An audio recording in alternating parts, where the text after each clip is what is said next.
classic that happened at 25 past. At least it was 25 past and not 40. Wait.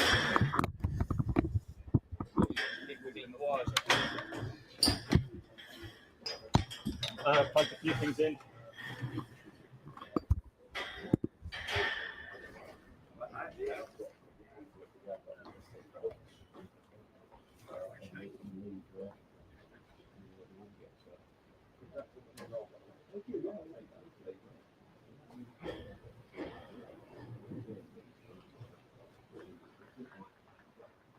Good morning and welcome to the County Ground Northampton. Taking to the field today are our umpires Rob Bailey and James Treadwell. The match referee is James Whittaker.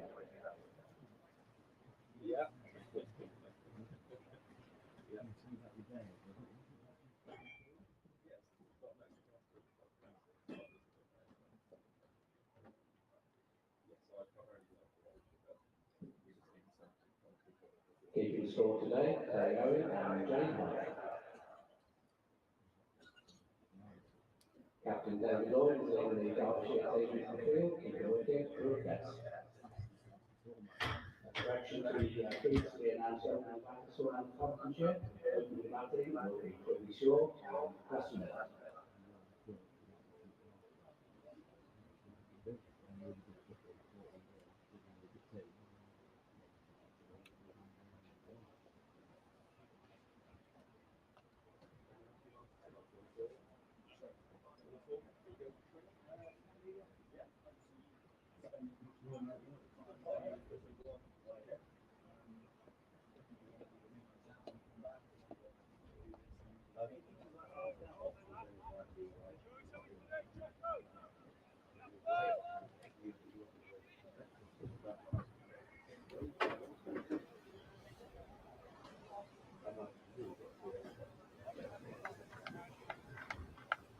At the ball first, from the Wilson Centre end will be Zach Chapel, on strike, pretty short.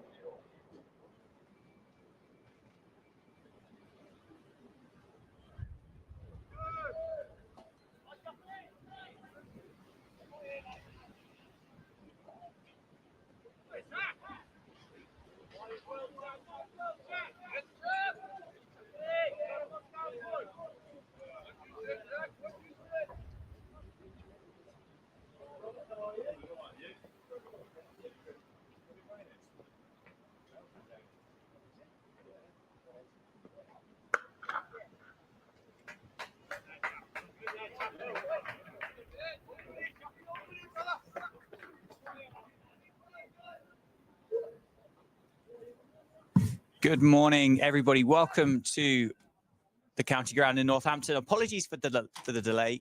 We haven't had Championship cricket since June, and some gremlins got into the computer, but we fixed them now, which is good. And the news from the toss at the start of the day was that Luke Proctor won it and elected to have a bat first here against Derbyshire. My name is Dan Jadzovic. I am joined by David Ripley for the morning, and I'm joined by Aaron Viles. Viles, yeah, Aaron there you Viles, go, Dan. from the County Cricket Podcast. Zach Chappell opening the bowling from the Lynn Wilson Centre end, and Zach Chappell gets the big wicket at Prithvi Shaw, third ball of the morning. Derbyshire have the breakthrough. Prithvi Shaw, the Indian overseas, the international star for Northants, is on his way back. First thing this morning. Disappointing start, obviously. A beautiful shot first ball off the back foot, punched it through the covers, beautiful timing, and maybe didn't quite commit to that one quite in the same way, and just almost guided it into third slip. Good catch. It's not warm out there, so new ball, early catch, and he made it look very easy at slip. But yeah, disappointing start. Obviously, a used wicket, the wicket we played the quarter-final on. So even though the overheads are a little bit heavy, the idea of getting a score on the board first and maybe a wearing wicket last would be, I guess, our decision to bat first. Yeah, it didn't look like it did a great deal from Zach Chappell there, did it? Just maybe bounced just a bit area, more than Prithvi thought it was. Area, and yes, he didn't quite commit the same way as he did to the first ball of the day that he played a lovely shot. Yeah. Pretty sure the score Donald from Chapel for 4. In at number 3 then for Northants is the captain, Luke Proctor. The cards, obviously with Prithvi Shaw that we've just seen depart, open the batting with Gus Miller. Luke Proctor at 3, James Sales carded at 4, Rob Keogh 5, Saif Zabe, Lewis McManus, Justin Broad, Dom Leach, Ben Sanderson, and Yuzvendra Chahal. Derbyshire line up, Harry Kane, Lewis Rees, Brooke Guest, David Loyne, Wade Madsen, Anurag Donald, Martin Anderson, who's on loan from Middlesex, Zach Chappell, Harry Moore makes his debut today, Jack Morley and Alex Thompson, the Derbyshire 11. 3 slips and a gully in place for Luke Proctor, who's been in good form this summer.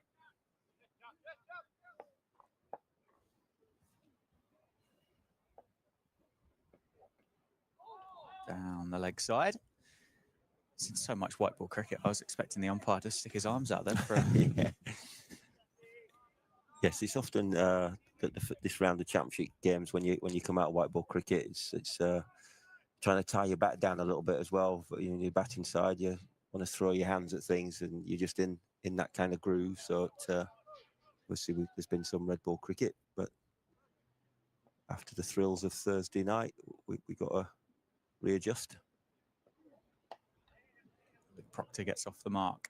Second ball, turns that one down into the leg side. That fine leg does the fielding. So 5 without loss off the first 5 balls. Sorry, 5 for 1 off the first 5 balls. What did you make of that wicket? Yeah, a little bit innocuous, to be honest, especially after the start that Prithvi had. He played the first ball of the day through the covers for a delightful 4 and then fenced it outside of the off stump. So slightly disappointing, not the ideal start for Northants, but as we all know, red ball cricket's plenty of time left here on day 1.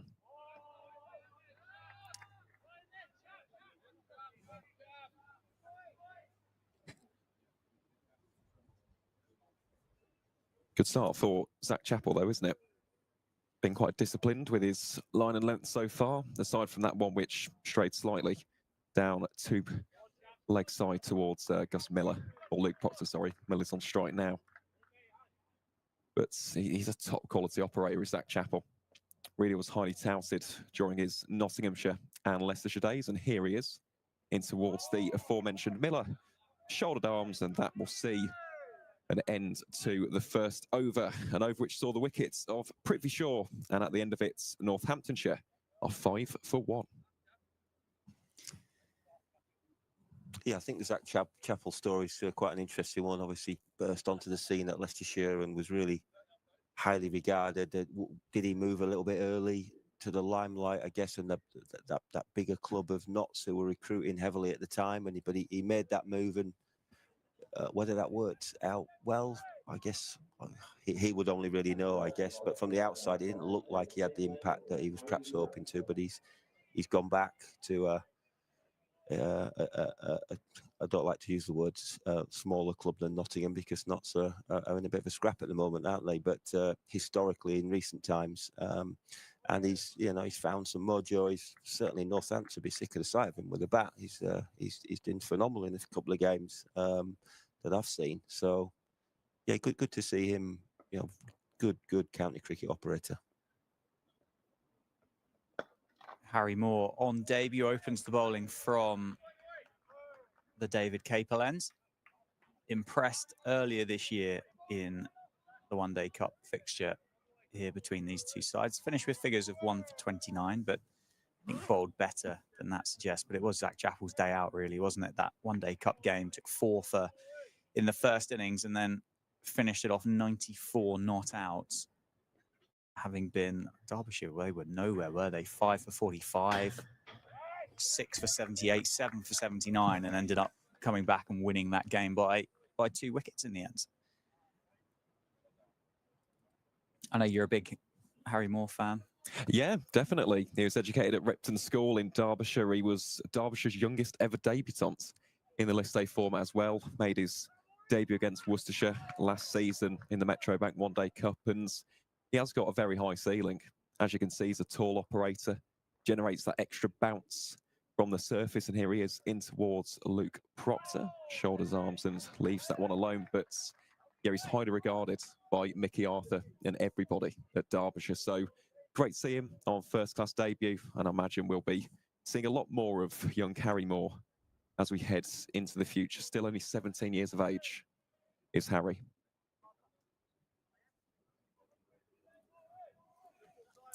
I've seen a little bit of him actually with the Young Lions programme as well. Saw him earlier in the season in the game at Cheltenham, and he was very impressive that day as well. Bit of shape back in towards Luke Proctor there from Harry Moore. Thoughts on the decision at the toss? I would imagine it would have been well debated, as I hinted earlier, a used pitch, so perhaps some spin later in the game, but the overhead conditions don't scream out we're going to have a bat. So it's kind of often this is I think the bravest call. Yep, let's go. We'll back ourselves. We'll get a score. And if there's any up and down bounce, last innings or turn, obviously we have a very high class spin attack. And if they're in the game on the last innings, then runs early doors here would be worth gold dust really. Yeah, this is the final of the 4 Kookaburra trial rounds, I guess is the way to describe it. The 2 earlier that happened this season, one of which here was against Middlesex, which was a high scoring draw, about 500 played 500, and maybe 8 wickets fell during the course of 4 days of cricket, if I remember the scorecard correctly. But it felt like the Kookaburra did a little bit more last week in the championship. Oh, that's a half opportunity. We'll have to watch the replay back on that. Reaction from the Derbyshire fielder suggests that one may have carried. Let's just have a look back on the stream. It's just out of angle. That's an expansive shot from the captain. And he did me as well, because the way he stood, I thought he's nailed it. Yeah. If you've nicked it, you generally need to get your swivel round and see where it's gone. And Luke just kept staring at the sight screen as if he'd nailed it back down the ground. So I actually didn't see the catch at all. No, I was completely done by Luke Proctor there as he held the pose. And you look down at Gully and you see the Derbyshire fielder at full stretch on the ground. Yeah, it would have been hands on heads as if he perhaps did carry by reaction of the. I would imagine it did with the way that Luke Proctor threw his hands at it. Zach Chappell continues. Gus Miller makes that one well alone outside the off stump. Plenty of bounce early doors in terms of carry, and obviously there's generally always a lot of carry with the white ball here at the county ground, and we always strive for a little bit more with the red. Craig and his team doing a great job, but certainly early signs here. The ball's carrying nicely. Yeah, and it's quite a bare wicket as well, isn't it? You normally get a bit more carry here at the county ground if there's a bit more grass left on it. Yeah, agree. It's very, very close by Zach Chappell. Gus Miller has a big push at that one outside off stump, through to the wicket keeper with no harm done. And they were out there this morning taking that extra bit of grass off the top as well. As you say, it's been good so far. Good pace, good carry on offer for Zach Chappell and Harry Moore.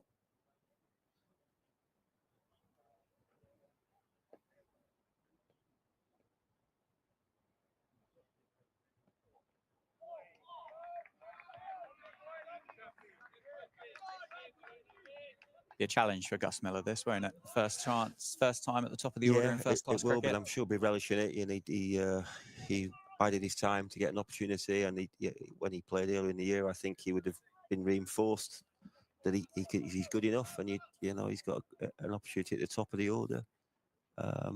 He has opened the batting and certainly been in the top 3 in second team cricket, a reasonable amount, but tough gig, but I'm sure one he'll be relishing.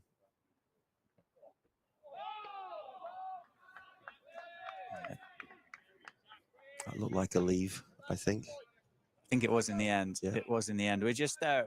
I did mention the gremlins we had first thing this morning. So apologies, there is no manned camera at the moment. That is being set up as we speak. And as it stands, we've not got the stream in front of us either. So we're getting there though. We're getting there. You got 3 voices, and we've got a big window in front of us, so we can see what's going on. Score is 5 for 1 in the 3rd over. That's certainly beaten Gus Miller that time. Zach Chappell has had his Weetabix this morning, enjoying first use of the Kookaburra here at Northampton.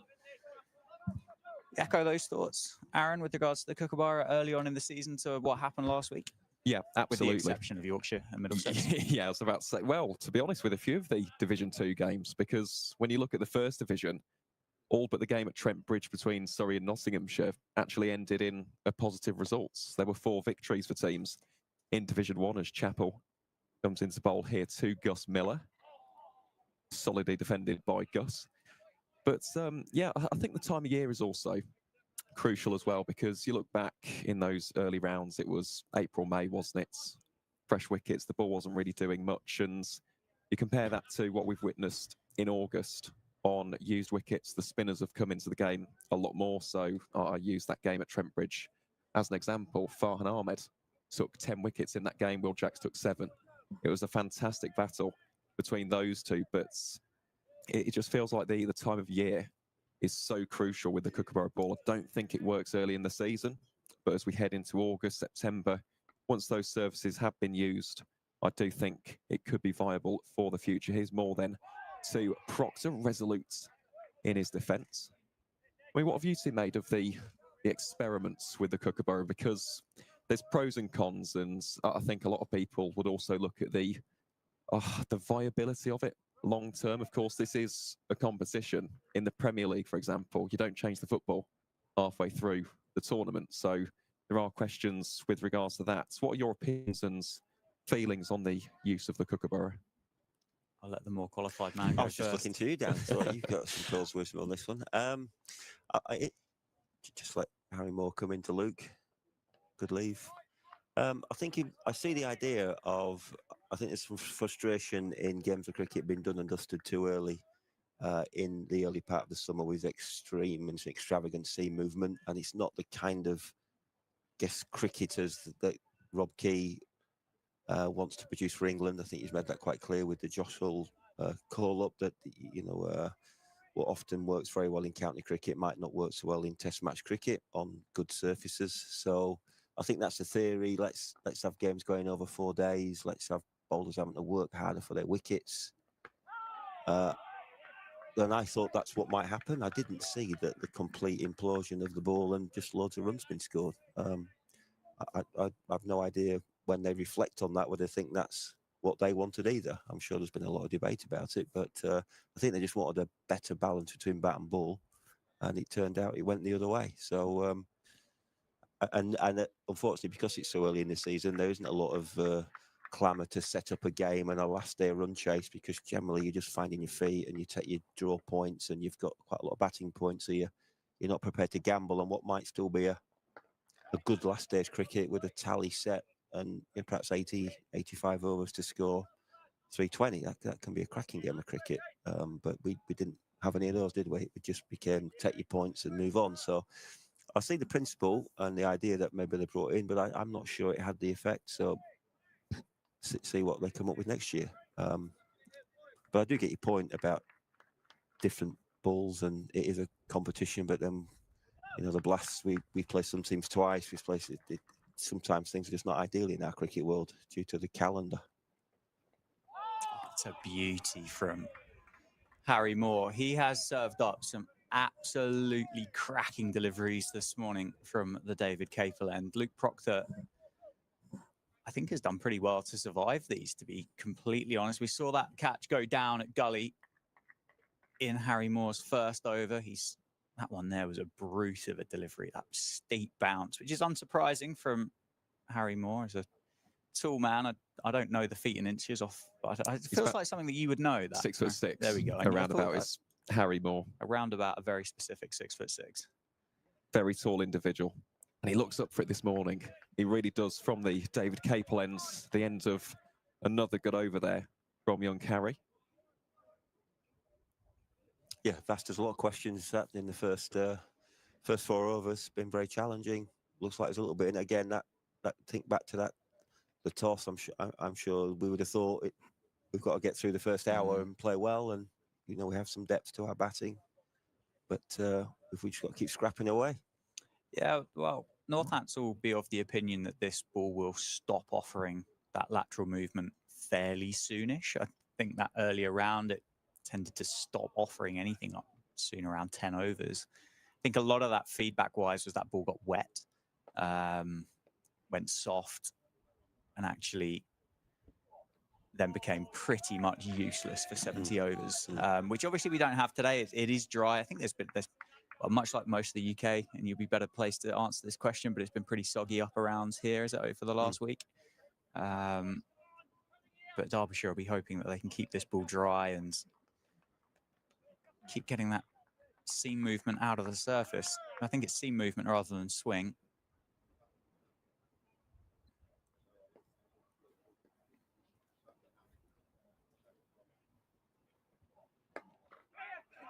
Oh, God. It's a bit of nervous energy there from Gus Miller, isn't there? Can I get off the mark call? Yeah. If we did hear a yes, but thankfully Luke was onto it and sent him back nice and early. He'll be a great man to have at the non-strikers end, Luke Proctor. Yeah. Just yeah. cool calm. as yeah. you like. Yeah. Spoke to, well, it was that Middlesex game, the game Emilio Gay scored the 261, and he spoke so highly of Luke Proctor's mentality and his mannerisms and keeping the younger and kind of more free-flowing Emilio Gay kind of in check, and said he really, really enjoyed his time there. So I'm sure the captain will be offering those same words of wisdom down to Gus Miller. Obviously, Vasconcelos missing this week, having picked up an injury to the hand in that game down at Bristol last week. So that's why that opportunity has opened up for Gus Miller.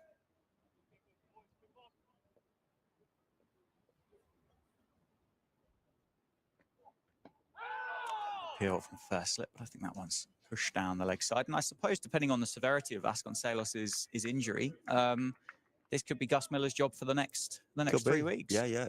That's you know, a broken digit can be a bit complicated. I mean, I guess that Ricardo pushed himself to play on Thursday for the team, and we needed him to give that a go, and he gave it his best. So I guess that the team will decide whether it's worth him rushing back. If there's any danger, you'd imagine they probably wouldn't. There he goes, he's away. Gus Miller off the mark. Nicely timed through the leg side. Picks up a couple of runs. Lewis Rees does the fielding. 7 for 1. First runs added to the tally since that opening over, which saw Prithvi Shaw get off the mark and get sent back to the pavilion on the second ball of the morning.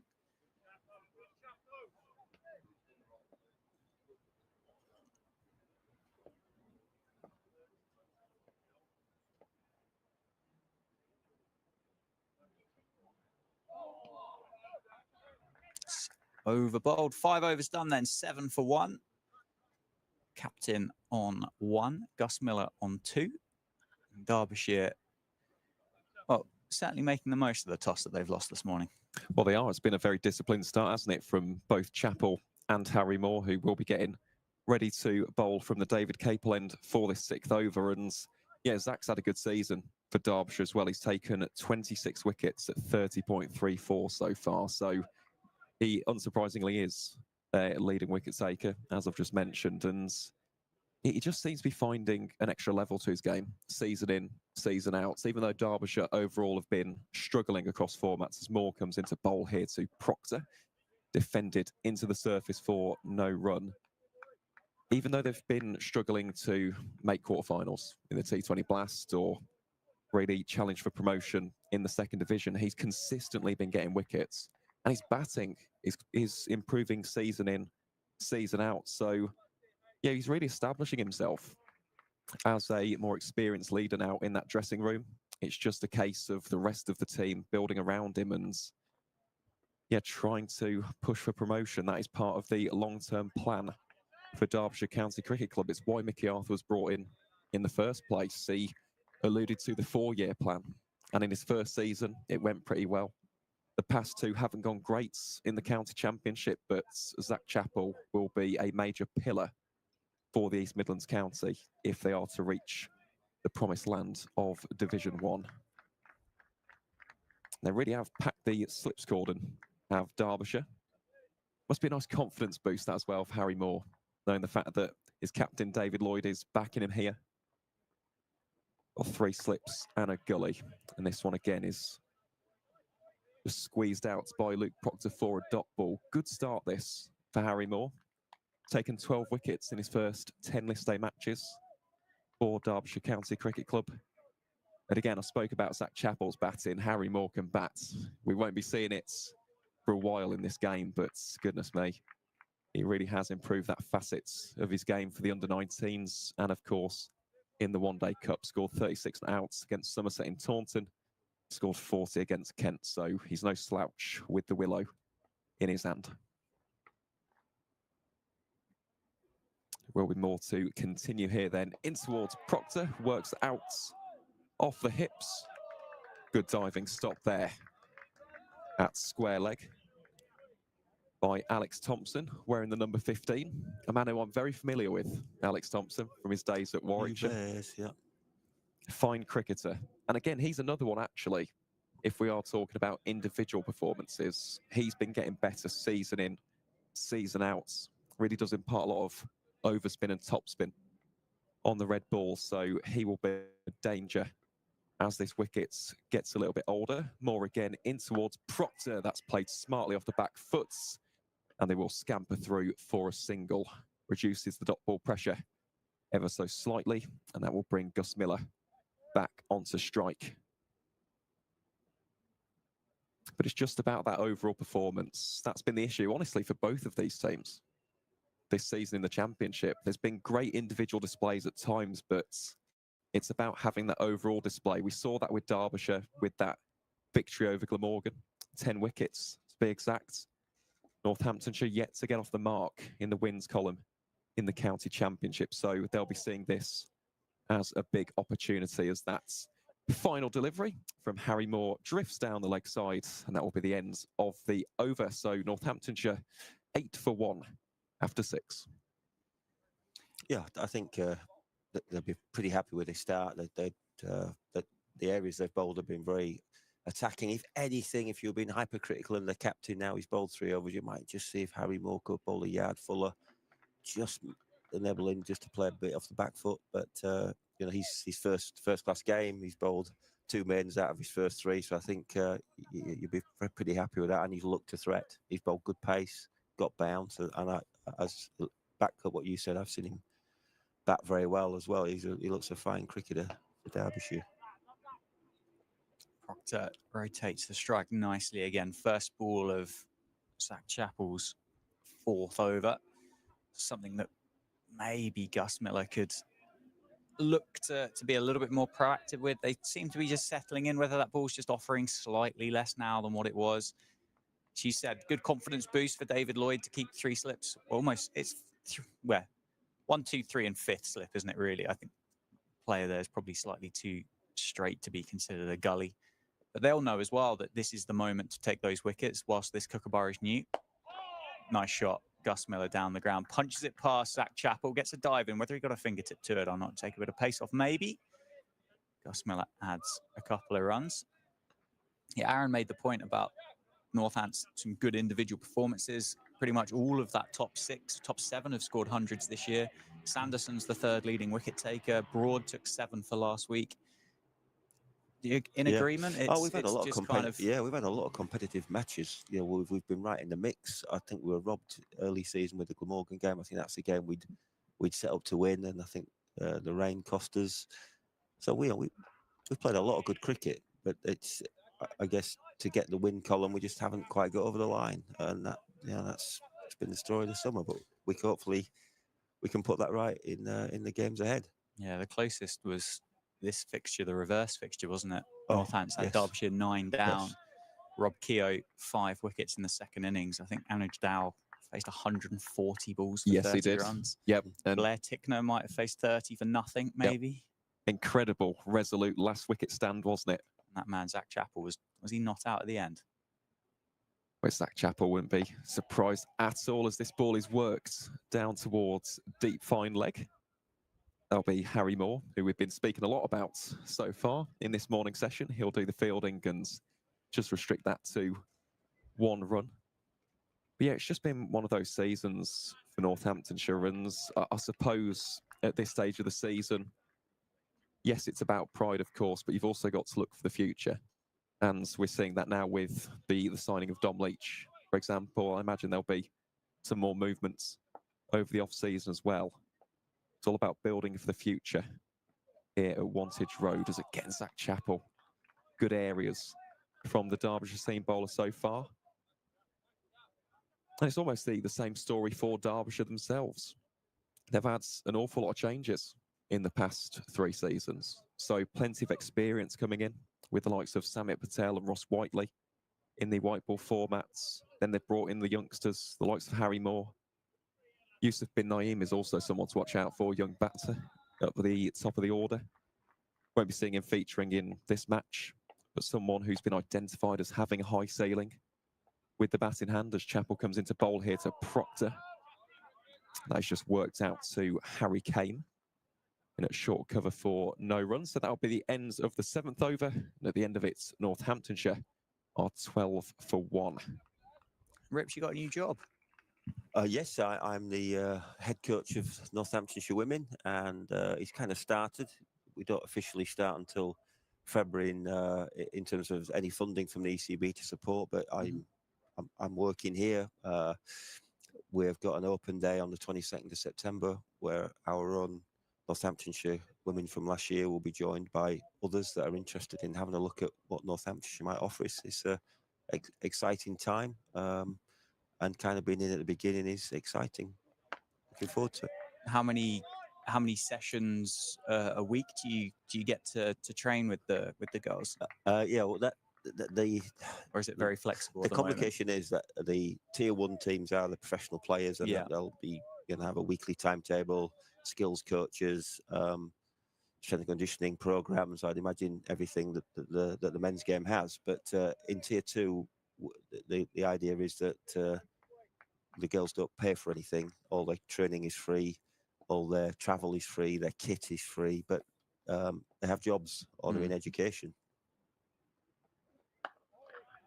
It's just that yard too short, I think, that to really become a wicket-taking threat. So as far as we're concerned, I'm quite happy if Gus can keep just dropping them back and, I say, getting over these first 30 overs with this Kookaburra ball. So it will be. I also have a lot of sympathy that people I've spoken to with tier 3 who have already got good programs and they're doing things very well, but they haven't found their way to tier 2, and there's a bit of disappointment in those areas. But I think in 2 years' time, when it's all settled in, I think it could work really well. Yeah, and there's been of late anyway some real success stories out of the Northants women and girls. Yes, there cricket side. Joe Gardner, Jodie Grucock, Flo Miller, to name but 3 that are currently playing professional cricket for the Sunrisers, 2 of which played in the 100 as well. Absolutely. This summer. Yeah, now our hope in the middle is that we're a stepping stone from tier 3 to come to tier 2, or maybe a holding from players that don't make tier 1, that don't get contracts. But there'll be nothing better than seeing someone go through our academy program and then go on and be a professional player. That's very rewarding for everybody. Yeah, certainly an exciting time ahead. A big appeal for LBW. Maybe a touch too straight there from Harry Moore. I think that's Wayne Madsen at second slip. Had his hands on his head for a long time. Gus Miller just needs to settle into this morning. But no, an exciting time, Dave. And very much looking forward to it. So we've made a start the open day. We've already got 30. I think we've got 31 women joining us on the 22nd, and I say that'll be my first look at a lot of the players. I did see a couple of the Northamptonshire women's games at the end of the season. Try and familiarise myself with a bit more. I've coached a lot of women and girls, but I haven't run a team, and that's going to be my challenge. So, but I'm really looking forward to it, and exciting times ahead. Well, a great person to have in charge, and congratulations on the role. Good luck to you. I'm sure my daughter would say the same thing. But I am very much. Well, I will. I will if she won't. Yeah, So. the things that I'm trying to get to get out of dance and come to cricket, but it's not happening just yet. Keep working. Harry Moore continues then. Gus Miller, it's been a tough over for Gus Miller and defends that well off the final ball.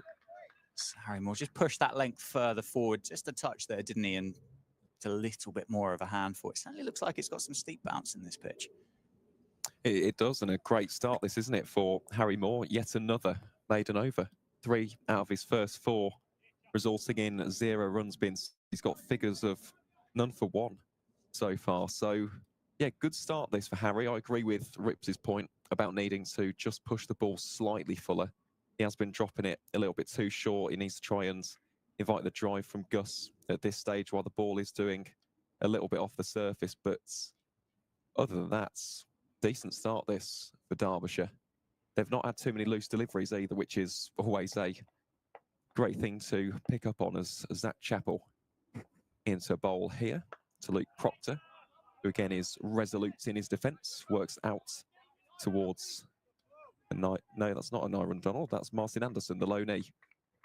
I agree, Dan, actually, about he's very wide, isn't he? Yes. In that position. But yes, Martin Anderson, of course, joining Derbyshire from the 2025 season onwards. So almost an audition this week for Martin. And again, he's someone who is very capable in both facets of the game, can certainly bat. And I imagine we'll see him bowl a little bit later on today as well. Very good breakthrough specialist is Martin Anderson. That has been his role at Middlesex. Whenever the partnerships are getting a little bit too dicey for the Seaxes, they've just brought him in, and he does have a tendency to get a big breakthrough. So I imagine David Lloyd will have that in his bowling arsenal for later. But still in a very attacking field here for Derbyshire. Chappell comes into bowl here to Proctor. Back to the bowl, and that'll be no run.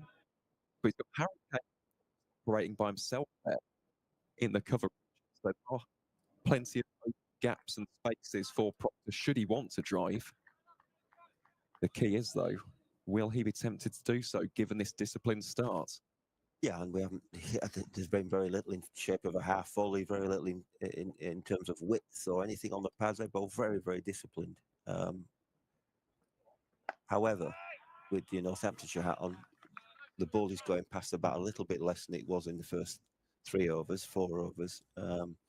Yes, the scoreboard's not going very far, but that wickets tally is intact. And I think if we can just get to see the new ball pairing out, but let's see what follows up and can maintain that same discipline that these two have set. And hopefully, if they don't, we've got 2 guys that are starting to get in a little bit and maybe get that scoreboard moving a little bit more. But I think that there's pressure building from the bowlers, and we're absorbing the pressure reasonably well.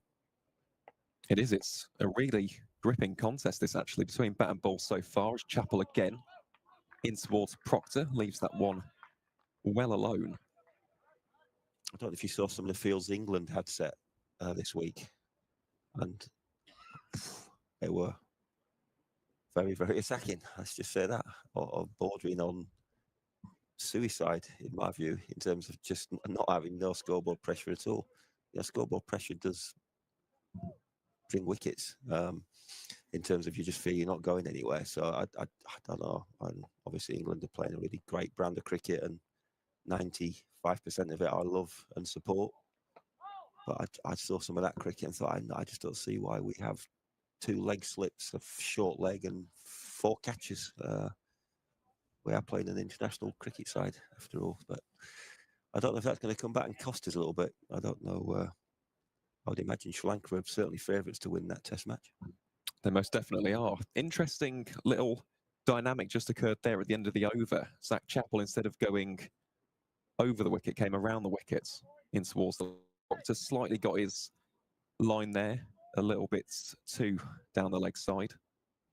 But yeah, trying something a little bit different. So we'll wait and watch what happens there with Zach, as he comes down towards us in the comms position, hovering around at deep fine leg.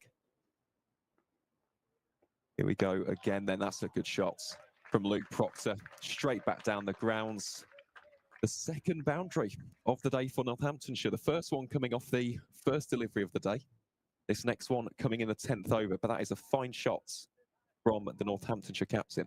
Yeah, Luke will just be hoping that that kookaburra's just landed in a nice puddle behind those ground sheets, won't he? Just to take a little bit more life out of it. But Harry Moore, brave there, push the length up, even fuller. Luke Proctor, that time, executed the on drive. That heart in the mouth moment earlier on got dropped at gully. Oh, there's an appeal for LBW, but that looks high. More not particularly interested.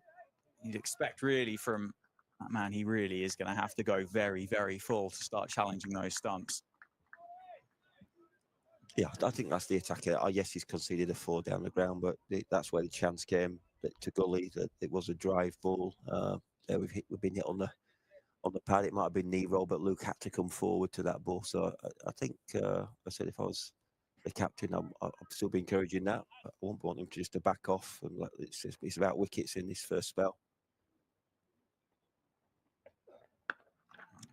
There is that natural length, dare I say, for Harry Moore, that Luke Proctor just rides the bounce, drops it down at his toes. It's 17 for 1 after 9.3 overs. Derbyshire persisting with the 3 slips and the gully. The gully there, the international sign for I've got hand warmers in my pockets because it's freezing cold.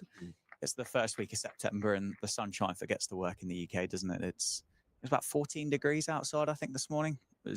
It felt a lot less than that, though. So I walked from Northampton train station, and it was very, very windy. Goodness me. Here is Harry Moore then into Luke Proctor again. Bangs that one slightly shorter. Works off the hips there by Proctor for no run. That's the problem, isn't it, in September? When there's no sunshine, it's cloudy, overcast, dull light today. It's that wind. You can see the flag over there, actually. It's fluttering away quite vigorously at the moment. Yeah, well, that's coming from the north of the country as well, isn't it? That normally comes over the players' rooms, the pavilion over there. Looks like change that, yeah, to what we normally have. Here's Moore again, then in towards Proctor. That one.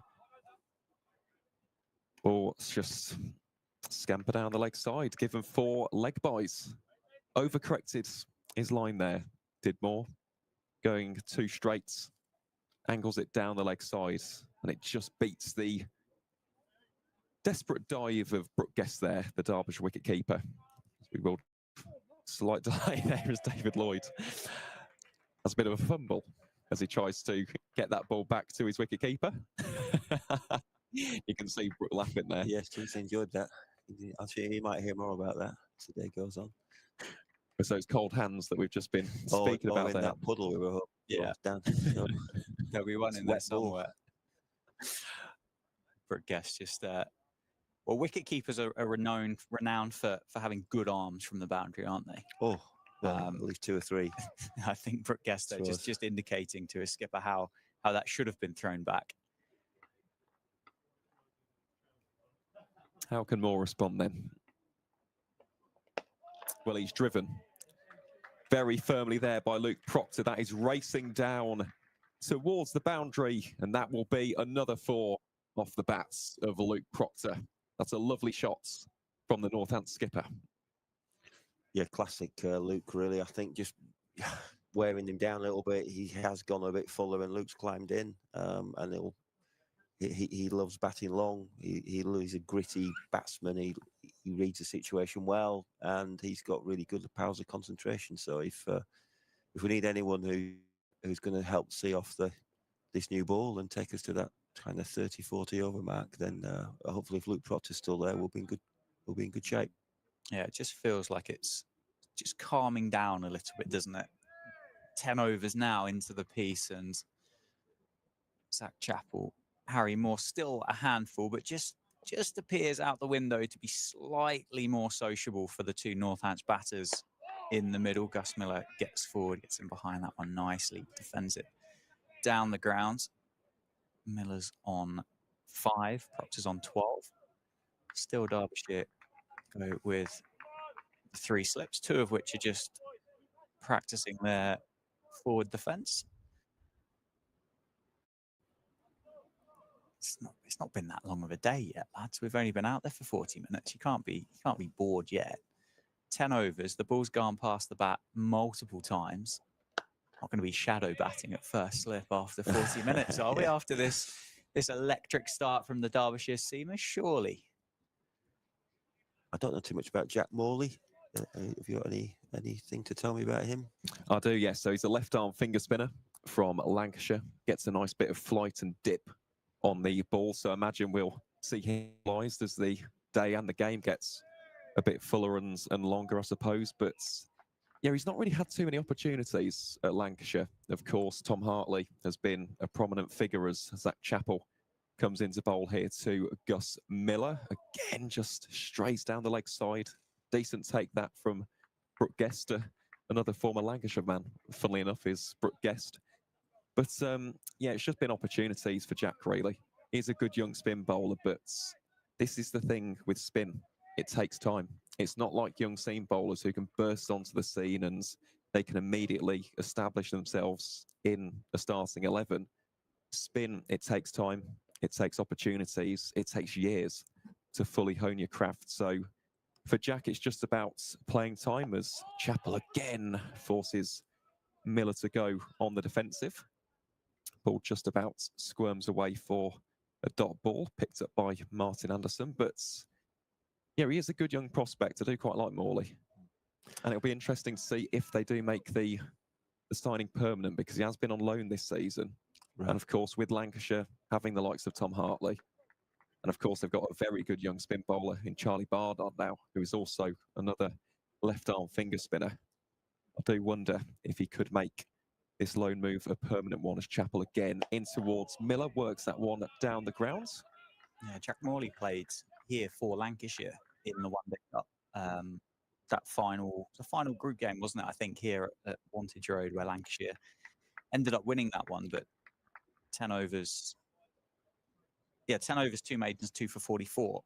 Picked up the wickets of George Bartlett and where's his second one? Justin Broad, LBW, who was batting really nicely for 63 at the time. Yeah, Lancashire created themselves a bit of a problem, didn't they, when they signed Nathan Lyon as well at the start of this year? Yes, they did. Yeah, meant that Hartley himself didn't get an opportunity, and they opted to go with the Australian spinner, as that will bring us to an end to the 11th over. A maiden over from Zach Chappell, and at the end of it, Northamptonshire are 25 for 1. But yeah, Lancashire and Reese just have had quite the knack of producing spin bowlers, but as I've just mentioned upon beforehand, the issue with spin is that you're not the finished product at the age of 18, 19, 20 years old. You need a good 10 years in county crickets. Look at the likes of Jake Lintott, for example, who came back to the circuits at the age of 28. This is something which really does take a lot of experience, takes a lot of patience, takes a lot of time, and that is the key for any young spin bowler. Just be persistent with your craft, because if you can perfect it, like a Nathan Lyon or a Ravichandran Ashwin, yeah, you're going to be an absolute handful for players, regardless of the level of crickets that you play. As we have our first change of bowling then from the David Capel ends. Harry Moore has been taken out of the attack, and in his place, we'll see some left arm seam courtesy of Lewis Rees. Here is Rees then in towards Proctor. Decent, he'll start that, forces Proctor into the defence, and that will be no run for the Derbyshire all-rounder. Tempted to have kept Harry Moore going. Rips. Well, 5 overs, 3 maidens, none for 9. I might, but obviously that selection of 2 spinners from Derbyshire would suggest that they probably would have looked at bat first. It's quite rare to play 2 spinners and think you're going to go with seam. So I just don't quite know how much they've got left. Yes, I know Anderson bowls a bit. Obviously, Lewis Rees is a wicket-taking bowler, but he isn't really your 20 overs a day county seamer. So where do they go? So maybe they're thinking Harry Moore might have another dart from this end with that little bit of breeze behind him. Whether it's now or whether it's he's on before lunch. They obviously just can't bowl those two guys all the time if they haven't got perhaps the depth in their seam bowling department. Yeah, there was a big appeal there, wasn't there, It from looked a good ball, didn't it? Lewis Rees. See a bit of pad involved there that went through to the wicketkeeper, Brooke Guest. There was a big noise through the effects mic. Rob Bailey's got it. Old colleague of mine. Happened to see him this morning. Maybe just flick the thigh pad on the way Flick the back past, leg or maybe. something, yeah. Well, didn't look very interested, did he? To be fair, Not he convinced. gave the game away. Not convinced Brooke Guest looked particularly interested either. Almost a bit of a... That one looks closer though, and that one is gone. That's LBW. Lewis Rees gets the captain. Northampton 25 for 2. So the change of bowling was in fact brilliant by Derbyshire. Harry Moore out of the attack, having bowled 5 overs from the David Capel. And Lewis Rees into it and strikes with his 4th ball, trapping the captain Luke Proctor on the crease. And umpire gave it some thought, didn't he? And then adjudged that to be LBW. So the captain's gone for 12. Yeah, I don't think height was going to be an issue, but it's well, maybe Bales Had a good look about it, I think. And having been asked to bowl first here at the county ground in Northampton, Derbyshire have got 2 Northants wickets. In at number 4, you can just see coming down the steps there. Punch of gloves with his skipper is James Sales. Head out and join his seam bowling all-round compatriot Gus Miller in the middle. James Sales made his first class 100 earlier this summer. So good to see him back in the 11. He's got some work to do. He's a wicket-taking threat, Lewis. He can appear innocuous because he's not high pace, but he's good skills, and he just got that one to run back a little bit. I think if he's bowled another 3 or 4 balls, Luke might have been a bit more ready for that and been able to get something on it. But 4 balls in, one that's maybe left him, and then one that's just ran back. It's good skillful bowling. Well, my usual co-commentator and your good mate Phil Rowe loves an off-pace seamer, doesn't he? Yeah. I think that's because he was an off-pace Well, seamer. he had gas with the wind behind him. And a bit of gravity going down the hill. But yeah, Lewis Rees successful in his first over. 25 for 2 after 11.4.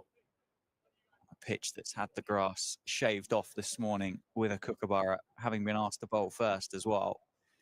Certainly been Derbyshire's first 50 minutes, that's for sure. Yeah, I agree that wicket's just tilted things. I was reasonably happy with the wickets column, given I think Zach Crawley would be off, Harry Moore off, but yeah, Lewis has struck gold there, and now we've got a partnership to build again. 2 slips in the gully for James Sales, a catcher in at short mid-wicket as well. 2 balls left in the 12th over.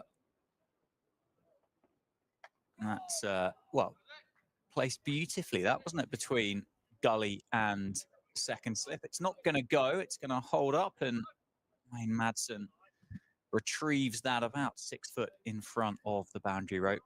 James Sales off the mark straight away with a 3. Takes the tally up to 28. Slightly overpitched from Lewis Rees, and a bit of width on offer as well, which James Sales just guided, didn't he, through that vacant space. Yeah, I think he was fairly in control, but it maybe wasn't a bit finer than maybe would have liked. But yeah, nice to be off the mark.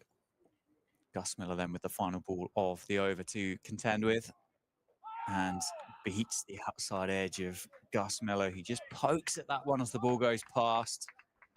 The slip cord, can't believe it. Brooke Guest takes it clean. End of the over, 12 done, 28 for 2. Miller 5 off 31. Sales 3 off 1 delivery as we get a replay of that one. I think he put give him the benefit of the doubt. Yeah, So he maybe. pulled out of that one in the think end. I But think it was a bit wider than I thought it was actually. So I think he might have just left it. But if it is a play and miss, and there was another play and miss from Procky, and there's a wicket, it's not a bad start from Lewis Rees. yeah, it's going to be a double bowling change. Zach Chappell bowled 6 overs, 2 maidens, 1 for 12. Got the wicket of Prithvi Shaw with the second ball of the day. It's going to be Martin Anderson from the Lynn Wilson centre end, the Middlesex loanee. As you said earlier today, Aaron will make that move permanent, won't he, over the winter? Yes, he will. As I said, it's an interesting signing that for Derbyshire, because in recent seasons, Martin's really improved both facets of his game, especially with his batting. He's even had a trial at the top of the order. So, yeah, intrigued to see how he's utilised by Mickey Arthur in this side. But as I mentioned beforehand, a very useful seam bowler, quite tricky, especially in conditions like these. And David Lloyd at Derbyshire will be hoping that he can work his magic and get another breakthrough, because if they could have Northants, 40 for 3, I think that'd be a very good start here for the visitors. And talking of good starts, I've just had a look at the score from Grace Road, where Leicestershire are facing off against Yorkshire, and Leicestershire are 11 for 5. Ooh. Ben Code has already taken 4 wickets. It's a staggering start, that, as Anderson, well, that one's slightly too short, carved away there by James Sales. Finds the hand of the fielder, though, so... They didn't win the toss and bat, did they? Let's have a look. Either way, a staggering start, that. And Ben Codes, he has just been crushing it, hasn't he, in the second division. Yorkshire won the toss and elected to have a bowl first. So that decision paying off as Anderson comes into bowl here towards... Still a pretty big game in the context of the league, isn't it, that, in terms of massive for Yorkshire. Where they are, those two teams, yeah. Yep. We'll keep you updated with the second division scores throughout the day. So Middlesex are currently 57 for 1 at Lords against Gloucestershire. Again, the Seahawks is definitely in with a shot at promotion. Young Archie Bailey also making his debut for Gloucestershire today. I've seen him quite a bit on my scouting travels. He's a nice bowler. Certainly is. Very nice young chap as well off the field as Anderson in towards Sales again. That channel, the corridor of uncertainty, as we know it in cricket. And in the game between Sussex and Glamorgan at Hove, Glamorgan are 28 for 2 after 12 overs. So difficult start there for the visitors. Sussex winning the toss and electing to have a bowl first in that match. And I believe, yes it is, it's Jada Vunadkat who's taken both of those wickets so far. Here's Anderson to Sales, that one a lot straighter. Played very correctly there by James Sales, back to the bowler for no run. But that really will be a dogfight in Division 2 as we head into these last 3 rounds. And there's also been a wicket at the Oval for England. So Sri Lanka now 109 for 2. Kusal Mendis, the wicket to fall, bowled by Gus Atkinson and caught by Shoaib Bashir. This one far too short from Anderson, and that is dismissive from James Sales. Cracks it through the covers. That is a wonderful shot from the young all-rounder. Yeah, great shot, a little bit of width, but he's pounced on it and executed it perfectly. And a bit like we said with Gus, you know, James has had a bit of an up and down season in terms of a bit in and out of the side, different formats, batting order, but he has got himself his first class 100, and that will have done him the world of good and reinforce that he can bat at this level. And yeah, number 4, go make a fist a bit, making it your own spot. I said there is a lot to play for in these games that we've got. Yeah, a lot of pride on offer. A lot of try and cement that position for the rest of this season and next year as well. I think that's nicely played by Gus Miller in the end. Just very soft hands, that wasn't it? It was soft, yeah. Very deft hands. Folks, I've just seen the score from Grace Road. Another one gone. They're 6 down. They are 11 for 6. Matt Fisher getting a Jinky Rahane LBW for 8. Game could be over quicker than the Northants Gloucestershire game last week. I wonder if Otis will change his mind if the Yorkshire get promotion. a stab at Div 1. Well, here is Reese then to Gus Miller, advancing down the wicket there.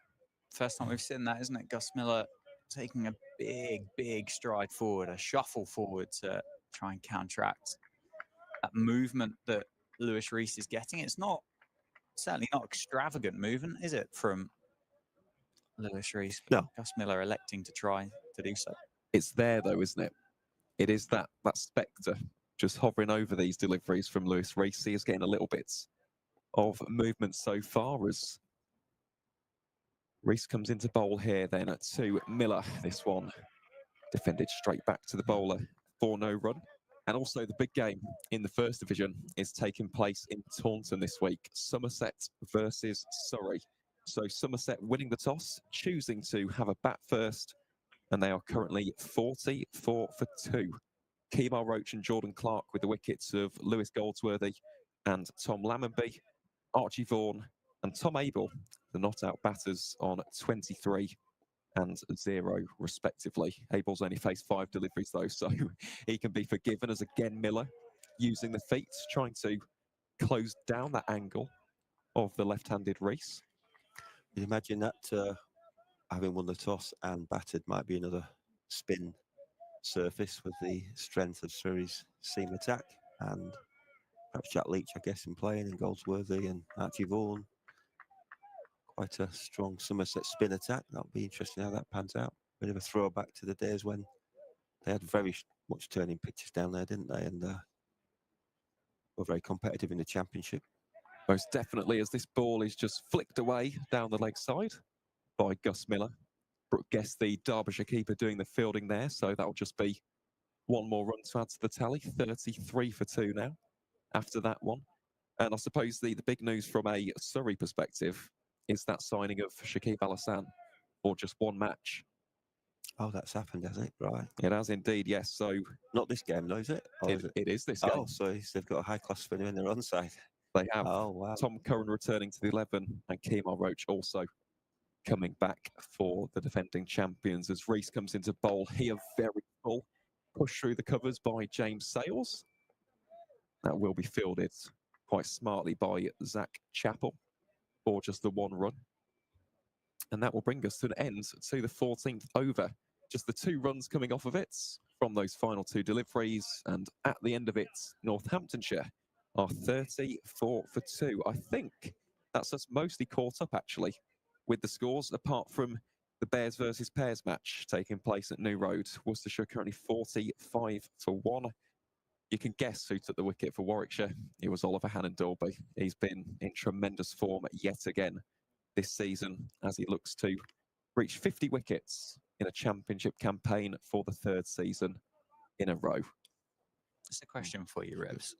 Gus Miller obviously opening the batting for the first time here for Northampton in first-class cricket. Appeal from Martin Anderson there, but sliding down, missing leg stump. James Sales gets down the other end.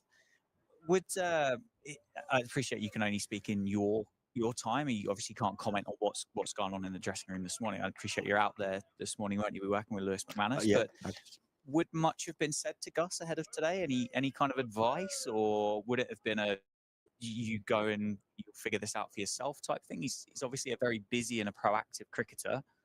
That is a big appeal, and he is gone. Miller tries to work that one through the leg side, and Martin Anderson gets his first wicket of the day. 35 for 3. And Derbyshire well on top here at Northampton. And I think, unfortunately, as Gus Miller leaves the arena, probably does my question that I was about to ask you as well. But yeah, I was going to say, it just looked like he was... Yeah, I mean, he has opened the batting in second team cricket, so I'm sure there'd be, he would have, again, I'm only surmising that he would have known that he would be opening the batting. That decision would have been made, and he'll be getting his head around that and preparing for that. I mean, that necessarily hasn't really just been, the wicket and the ball isn't really that dismissal, is it? He's just got to slide the ball a little bit, played a bit square, and just made a bit of an error that's cost him. But, well, I like his versatility. He's very He's a good trainer. He works really hard at his game. So all elements, white ball cricket, red ball cricket, and yeah, I just hope he gets more opportunity. Like to see him make a fist of it. If Vasco is out, then it'd be great to see him get a bit of a run of games and see if he can, make his mark on opening the batting. Yeah, I mean, it looked to me with the movements against Lewis Rees that over before. He faced 37 balls there for 6 runs. A young man, proactive cricketer, as so many of these young lads are now, wants to kind of impose himself on the game. Yeah. And it's easy to say sat up here, but maybe just look to try and go a little bit harder than what maybe. There might be something in that, Dan, for sure.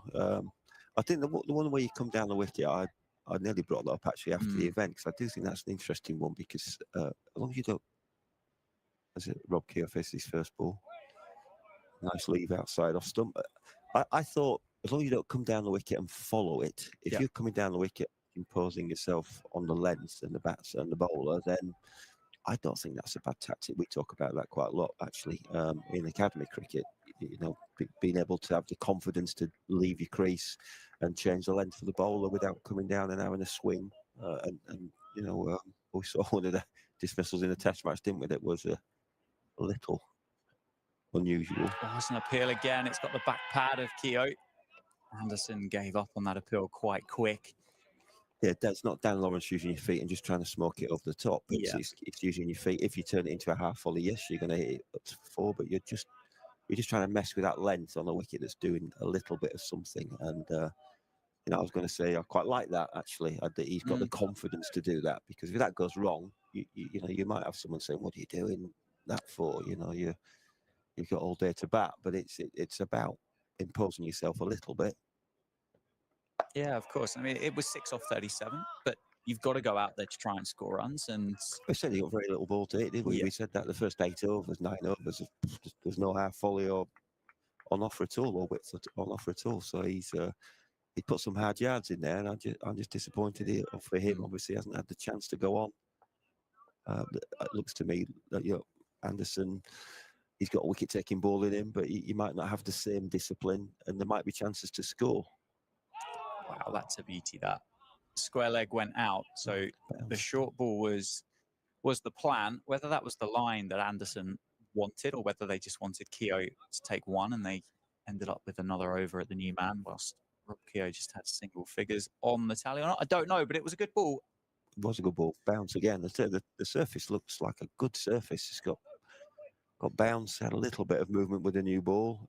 As I said, we were expecting it to spin. I think both teams were expecting to spin. Northamptonshire batting first, and Derby putting 2 spinners into their 11. So we're expecting the 3rd and 4th innings to be quite entertaining as well.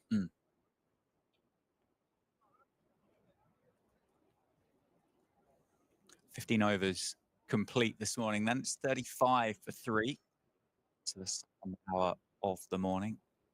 Lewis Rees will continue. Quite a long conversation here as Derbyshire get their fields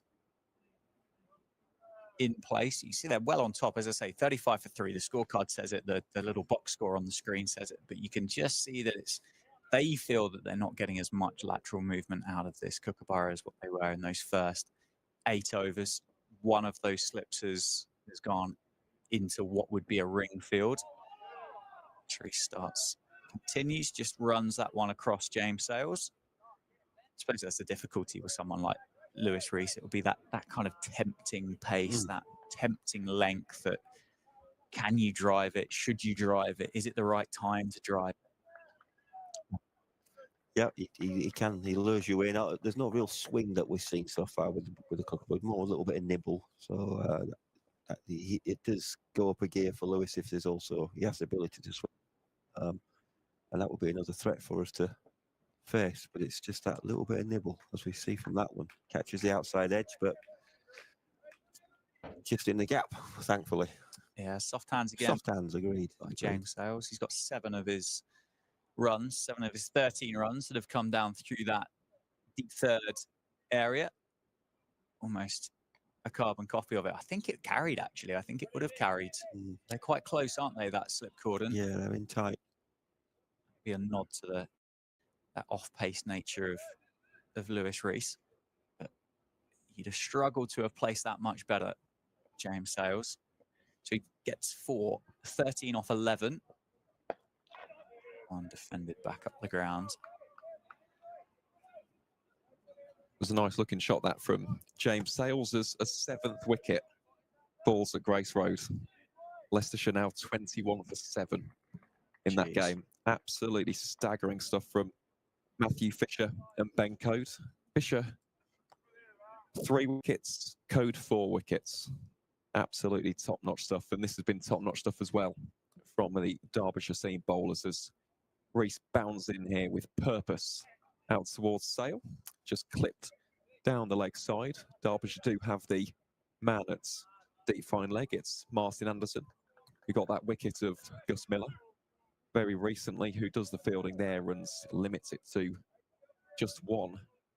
But I think David Lloyd and his side will be very happy with this opening hour. Still plenty of time, of course, and this is the great thing about county championship cricket. It's the ebbs and flows.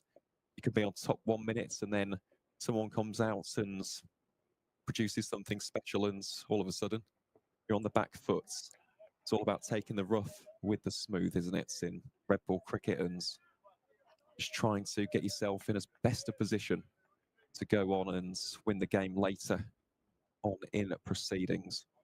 That ball is just left well alone by Rob Keogh. So 1 more delivery in this over, the 16th of the innings, and Lewis Rees's 3rd. But so far, it really has been a top start here from the experienced all-rounder. Was Rees got in the locker here. Again, slightly wide, not really tempting Rob Keogh to play any shots, and that will be the end of the 16th over. Northamptonshire 40 for 3. Lewis Rees currently with the figures of 1 for 10. It's an interesting cordon, actually, that in that they are tight. They know this. Lewis hasn't got abundance of pace. He's about skill, so they're tight as close as they can. But they kind of, that guy at 4th, it's quite unusual to have a 1st, a 2nd, and a 4th. So you might have a gully, but he isn't necessarily dealing in bounce. So they've just created that 1 gap, and the ball just gone through that 1 gap. So I just wonder, that obviously field must work for them and think, yes, he's in the game. But just looking at it for the first time and once just gone through there, you might think, is there going to be the extra bounce that's going to get it to 3rd, to 4th and 5th slips on that line? Yeah, and it's felt so far that the pitch has got good pace to it as well. And the squarer the fielder, you would lead you to believe that that pitch would be a little bit stoppy, a little bit slower maybe. But I don't think it has been. I know I speak quite a lot with Phil Rowe and his kind of slip position fielders as to whether they're going to be 1.5 or an orthodox first. But as you say, that's clearly a thought out plan. Yeah, it's a similar gap down the other end, but this guy has a little bit more pace, so maybe a little bit more time to see it. If it's slow, you might get a dive in, but when you're as close as they are for Lewis, if he's not straight at you, you're struggling to react and dive across. But again, we've got the 1st. I'd say that is a 4th. He's just literally missing 1 slip standing between the 2 of them. So it seems a thing that they've obviously invested some thought in and think it's more beneficial to have that guy hopefully covering 3rd and 5th, because he can go his other way as well. But there has been, like I say, James has got all these runs through that gap at the moment. So yeah, certainly got 7 of them, and I'm certain it would have been a good low catch had there been a 3rd slip in place, but I'm certain it would have just carried if the man was at 3rd rather than 4th. That's inside edge of James Sales. Ends up running down safely to Harry Moore. He finds himself at fine leg this over. So gets off strike, adds another single to his tally. It's 16.4 overs done, or 100 balls if you like that kind of cricket. 41 for 3. Sales on 15. Keogh yet to get off the mark. Keogh was the real kind of thorn in the side of the reverse fixture up at Derby earlier this year. Scored 100. Oh, and that's a beauty again from Anderson. That's really lifted. It's almost surprising Rob Keogh, I think, there with the bounce that Anderson's getting from this pitch this morning. Yeah, definitely, but just not quite. I don't know whether Rob. No, it's too tight. I don't know there's enough width for him to just try and get something on it over the slips and use the pace, but it was too tight. Actually, I think it was. Yeah, good delivery. Final ball of the over. Back to the bowler, a bit of a leading edge. Back to Anderson. 17 overs complete, 41 for 3. Sales on 15. Keogh yet to get off the mark. It's going to be Lewis Rees to continue, I believe, from the David Capeland. Takes the jumper off.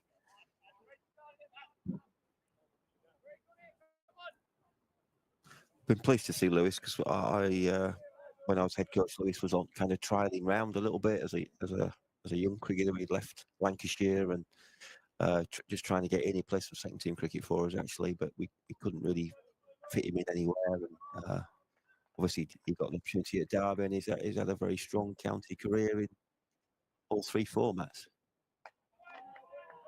Certainly has, as that ball is pushed up towards short cover for no run by James Sales. Also played for the Unicorns, didn't he?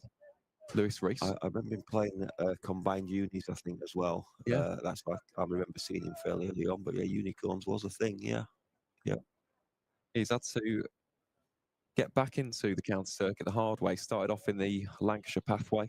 Never quite made it for the Red Rose, as he would have hoped to. He has been a revelation ever since joining Derbyshire. And here he is in towards James Sales. Again, carbon copy pushed out to the fielder at short cover. Harry came there doing the fielding.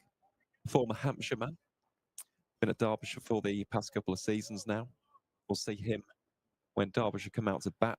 He'll be alongside Lewis Rees. That is the dynamic duo for the East Midlands County up the top of the order.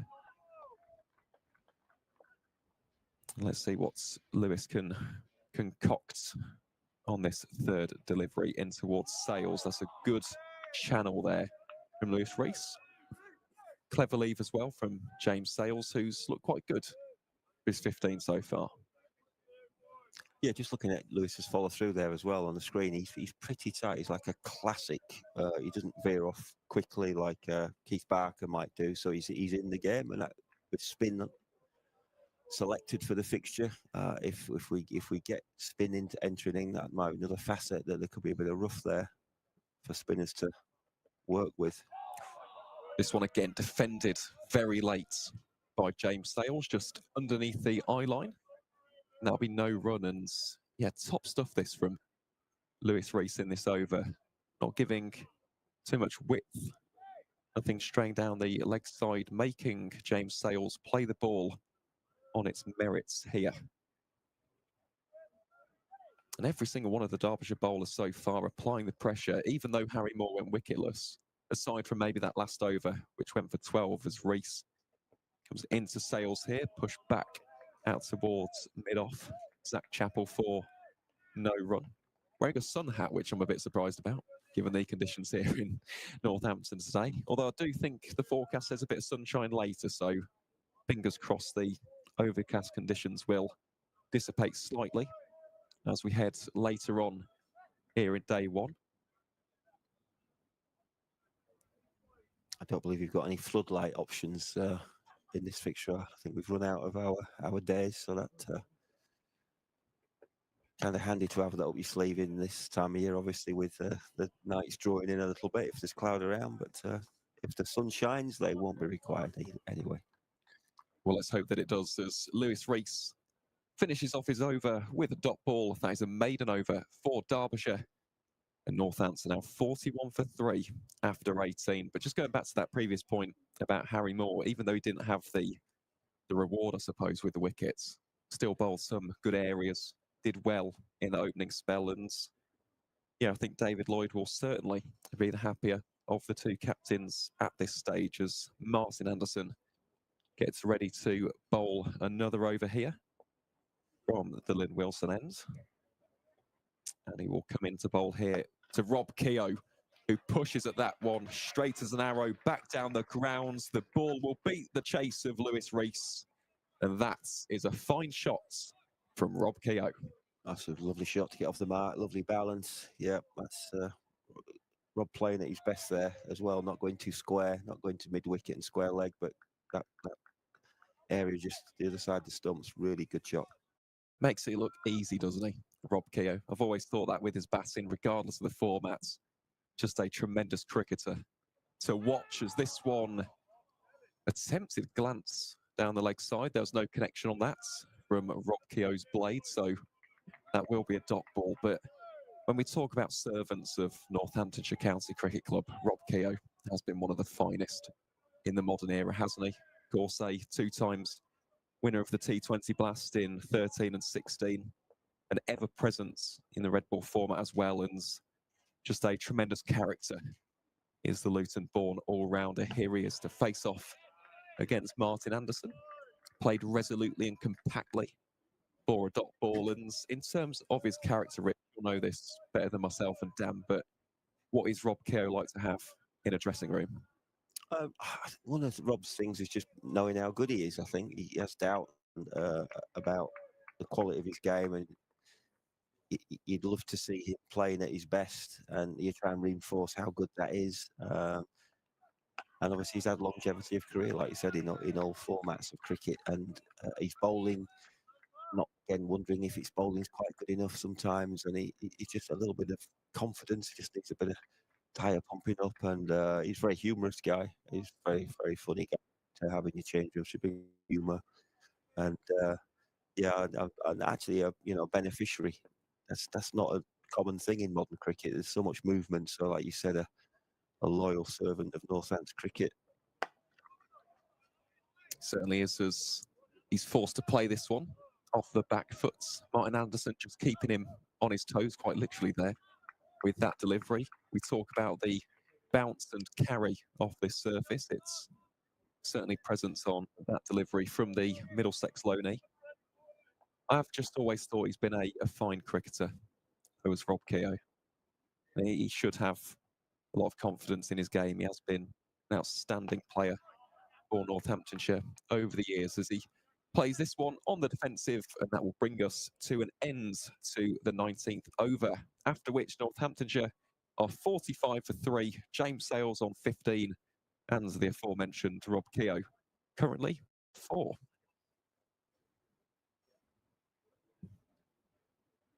There's a big partnership between these two required for Northants. They're going to dig themselves out of the hole that Derbyshire created for them early doors. As you said, 3 down for 45. Keogh just get through these tough first couple of deliveries. We spoke with him earlier this year, and he said himself, he said how difficult he finds starting. Gets a bit fidgety, and if you get through those, that's obviously when Rob really kind of comes to the floor. Sales on strike though, and lets that one go past the outside edge. As Lewis Rees continues from the David Capel end. He looked good last week down at Bristol. Yep. He got hit on the glove a couple of times, but I spoke to him on Wednesday. The Blast quarterfinals on Thursday, wasn't it? And he said he was quite enjoying batting there at the time. So obviously feeling like he's in a good bit of touch at the moment. Still the 3 slips for Derbyshire. It's a nice shot down the grounds, and it's a misfield from Zach Chappell, who offers a hand of apology to Lewis Rees. He did open the batting quite a bit in second team cricket, Rob, when I was doing the second team, and he was like an opening batter. He kept wicket a bit. He was an opening batter. He bowled a bit of seam. He bowled a bit of off spin. He did a bit of everything, and he had a lot of success opening the batting. But like, I guess we sometimes thought he pushed at the ball a bit, and so did we try and get him to improve that? But also, could he be better suited batting a little bit lower? So he's had a bit of a journey with that. Well left in the end by Rob Keogh. Just plays the leave and drops down with his toes. Picked up in that slip cordon, but certainly wasn't in control of that for a lot of it. It's just something here that Lewis Rees has got. It looks fairly innocuous, but maybe a touch of seam movement away from Rob Keogh there that just kind of brought that leave about. It doesn't look like it. Well, it's certainly not doing lots, is it, here at the county grounds? Keogh advances inside half of the bat, takes on the single. I think that's Harry Moore at mid-on, takes him on, gets the single, gets through. It was a shy at the stumps at the non-striker's end, but I think Rob Keogh was back, and Rob Keogh there just indicates to his teammate James Sales that there is a bit of nip in this surface that Lewis Rees is extracting. 47 for 3, 19.4. And I think that's the way to describe it, Dan. It's a bit of nip and nibble, isn't it, off the wicket far. It's not necessarily lateral movement throughout the air. It's not getting tons of swing. It's just the natural left arm angle as this ball is defended by James Sales, and just that slight bit of assistance off this surface. But it's made for some great cricket so far. This is a great battle and a great test for Sales and Keogh to try and overcome. And as for Derbyshire, they have struggled at times to be clinical and dismiss opposition batting lineups for, you know, a decent score. They sometimes allow those latter partnerships to develop out of hand. It's a great chance for them to really force home the advantage in these conditions and with this wicket, with these bowlers. So that's another defensive shot there by James Sales, and that will see us to an end to the 20th over, after which Northamptonshire are 47 for 3, Sales on 16 and Rob Keogh on 5. Certainly been Derbyshire's morning so far, hasn't it? Where are we? About 40 minutes to go until lunch. Yeah, it'd be great if these two can still be there at lunch, then we might have wrestled it back a little bit and it might be on as even. But yeah, 3 down. Obviously, safe in next. That's interesting. Obviously, I don't think he's played much red ball cricket for a while. He's been doing his white ball stuff. Yeah, he scored that first class 100 here, didn't he, earlier this season? And then I think was left out of the red ball team, and that's gone. That's 4 down. That's a beauty again from Anderson. Derbyshire, these seam bowlers are on fire this morning at Northampton. Rob Keogh felt he had to play that one. I think he probably did angle. Gets the outside edge. A really good take from Brooke Guest behind the stumps. Derbyshire have their 4th. Yeah, that's a fine catch because it's gone. It looks like it's gone pretty quick. And yeah, that's a good catch. It's right. Perhaps it's slightly nearer to first slip, but he's made it his own. He's gone for it, and I think it is. It's very straight. I think it's a good ball. Yeah, I think Rob can really leave that. No, I think Rob has to play that. Hindsight would have been maybe to have covered it up slightly more, but I just think it was a great delivery from Martin Anderson that was just capped off with a fantastic catch by Brooke Guest. You often see, don't you, that first slip gives a wicketkeeper a little bit more space, so that I suppose if you've had that slip cordon together for a long time, you then get comfortable with one another. Yeah, it has to be a partnership for sure. Yeah, you've got to work out ways, but he's got to be prepared to catch the ball on the left as a slip. You know, this idea that anything on your left, the wicketkeeper's got to catch everything is kind of winds me up a little bit, because he's a fielder. He can catch the ball on both sides of his body, but the distance you leave is a partnership and a trust. And sometimes it doesn't.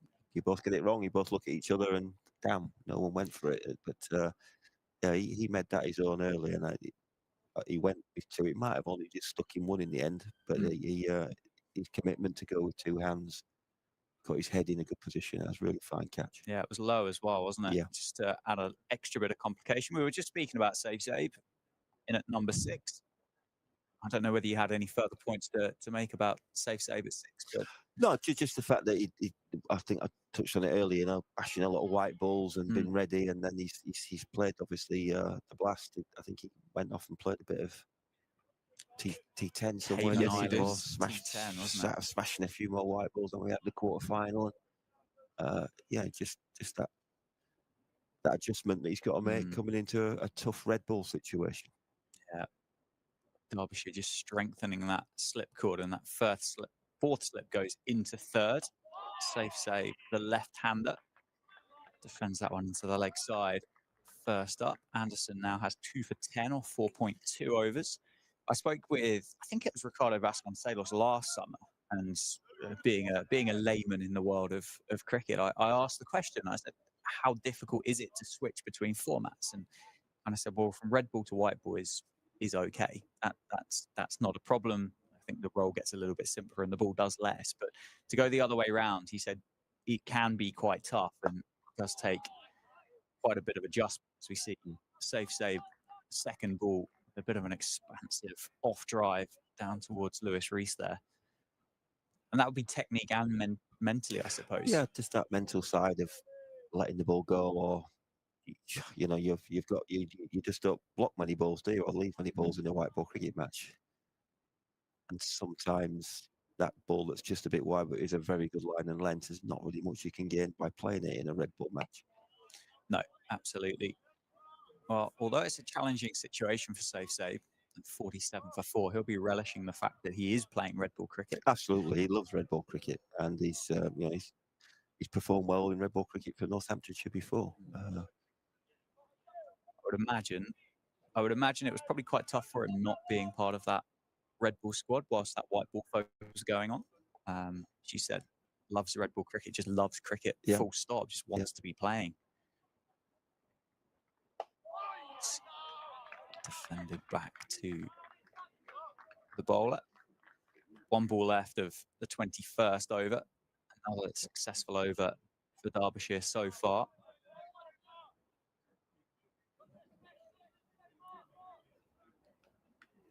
Good player of spin as well. If if the game develops into that area, which we obviously hope so, because it means we've seen these seamers off, and Derbyshire have got to go down another avenue of attack. Yeah, absolutely. An entertaining over comes to an end. 4 down for 47. Northants having elected to bat first this morning. Luke Proctor winning the toss at 10 o'clock. And Derbyshire making hay whilst the sun is, I think is what the saying the saying says. It's not here, but they're doing incredibly well, aren't they, to pick up the 4 wickets. Lewis Rees is going to continue from the David Capel end, and it was an expansive first 5 balls for Safe Save as well. But would you rather you see Safe Save play his natural way? I thought they were full and he drove them. Yeah. It's when obviously decision making, and that's the thing with the white ball transition. Sometimes it's not quite there. And you think, yeah, I can whack that, and actually it wasn't there. But I'd like to see. That means his feet are going well. Yeah. Oh, it's just over the crossbar of Zach Chappell. Well, thankfully, timed not like an absolute shell, because I thought he just chips it up to mid off. Just picked out. If that's Harry Moore, I reckon that might have been taken. I think slightly longer arms, just over the top, wasn't it? Zach Chappell, as you say, timed it so well. He timed it so well. He's raced to the boundary and he went flat. Off the bat, I thought that was out. I think everybody did. I think time froze for a short moment there as that ball got close to Zach Chappell. 50 up though for Northamptonshire, 51 for 4. Shot down the ground by James Sales. He moves to 20 himself.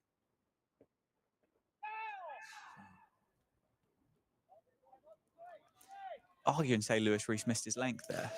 So yeah, that's a bit unfortunate. He's just got over. He's turned it into a bit of a Yorker, but that wasn't far off being pumped for another 4. Actually, it was very full. Well, he hasn't bowled many balls like that, as Derbyshire haven't, as we've said in the 21 overs that they've bowled. It's been very disciplined, good skills, backed up with the fielders. Yeah, not put a foot wrong, have they? There was obviously that early catch at Gully that went down off Luke Proctor, but didn't end up costing a lot. Luke Proctor only went on to make 12. Sales there with a bit of a leading edge. I wonder if this over in particular, and he was starting maybe to hold in this pitch from the bowling of Lewis Rees anyway, that chipped over Zach Chappell would kind of indicate the fact maybe Sales was there a touch early and the ball just stopped a little bit. That one there again, maybe it just bit into the surface a bit more, leading edge as Sales tried to walk leg side. 52 for 4, 21 and a half overs. Still the slips for Lewis Rees at 1, 2 and 4. Safe save. Can't get it past the man. at mid-wicket, tries to create an angle for himself, steps outside off stump. Yeah, I don't mind that because there is a lot of space out here on the onside. We've got Alex Thompson down by us here, a deep fine leg. We've just seen Harry Kane doing the fielding there, but plenty of open gaps here on the onside. Electing not to go for a square leg or a deep square leg fielder. So it's the right option there for safe save as Brooke Guest comes up to the stumps here. Definitely a clear tactic this for Derbyshire to prevent those Northamptonshire batters from advancing too far down the wickets as safe save plays that just past Zach Chappell, and the Northants duo will get back for 2 runs. But this is a common tactic we see now, isn't it, in the modern county game? It's a case of pushing the keeper up. We see an awful lot at Warwickshire with Michael Burgess and the likes of Chris Rushworth and Oliver Hannon-Dorby and, of course, David Lloyd and Brooke Guest. Seeing those Northamptonshire cricketers advancing down the track and immediately trying to put that second guess, that's doubt in the minds of the home side here by just putting Guest behind them there. And he's a bit of a chatter. He's Brooke Guest from what I've been told. So I imagine he'll be having some words in the ears as this delivery is just clipped off the pads of safe save out towards that square leg region. Kane comes across very smartly, and that will just be a single to end a very entertaining over. At the end of it, Northants are 55 for 4. Yeah, quite a few runs coming from it, 8 of them to be exact. Yes, that's it. That first shot was a hat in the mouth moment from Jimmy Sales, but he got enough of it. So, and I just think Safe's, I mean, touch wood, he's just, all seems to be coming nice out of the middle of his bat. Long may that continue because, yeah, we've got a lot of batting to do, but it's nice to start well, even if you're defending, you know, if the ball's in the middle of your bat. And so, yeah, he's picked 1 or 2 fielders out, but he's still been driving it pretty nicely. Certainly has, as this one wraps him up a little bit from Martin Anderson, coming around the wickets to the left-hander. And I was thinking, actually, when the last time Martin Anderson played a championship match, and it was April 2023. He hasn't featured for Middlesex this season. Yes, he's been playing in the Metro Bank One Day Cup, but this is his first-class match in well over a year. And you look at this start, 2 for 10.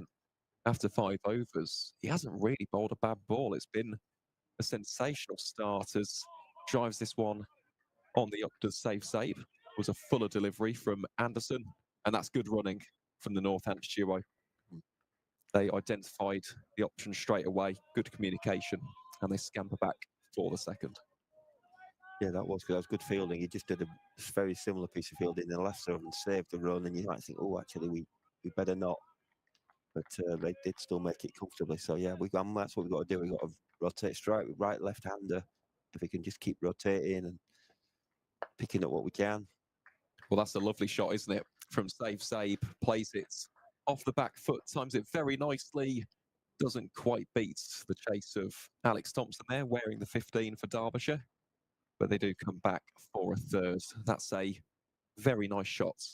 Yeah, very deliberate and just used the angle and just guided it through the gap. Just a sign that the outfield's perhaps a little slower than we've seen in earlier in the season. The quite a few have been pulled in, haven't they, for threes rather than making it to the boundary. 2 summers ago, wasn't it? Everybody posted up those famous pictures of their county ground outfields, and they were brown, they were scorched, and I mean, apart from a few wicket ends here at Wantage Road, you could be forgiven looking out the window and thinking this wasn't the first game of the season with how green it is.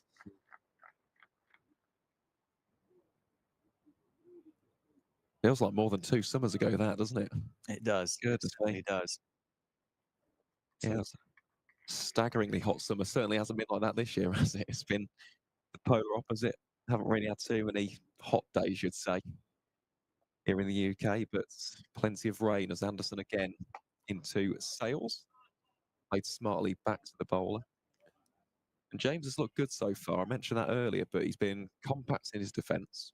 He's been confident when he has gone for the shots and playing those deft little touches down towards the third man region and off the pass.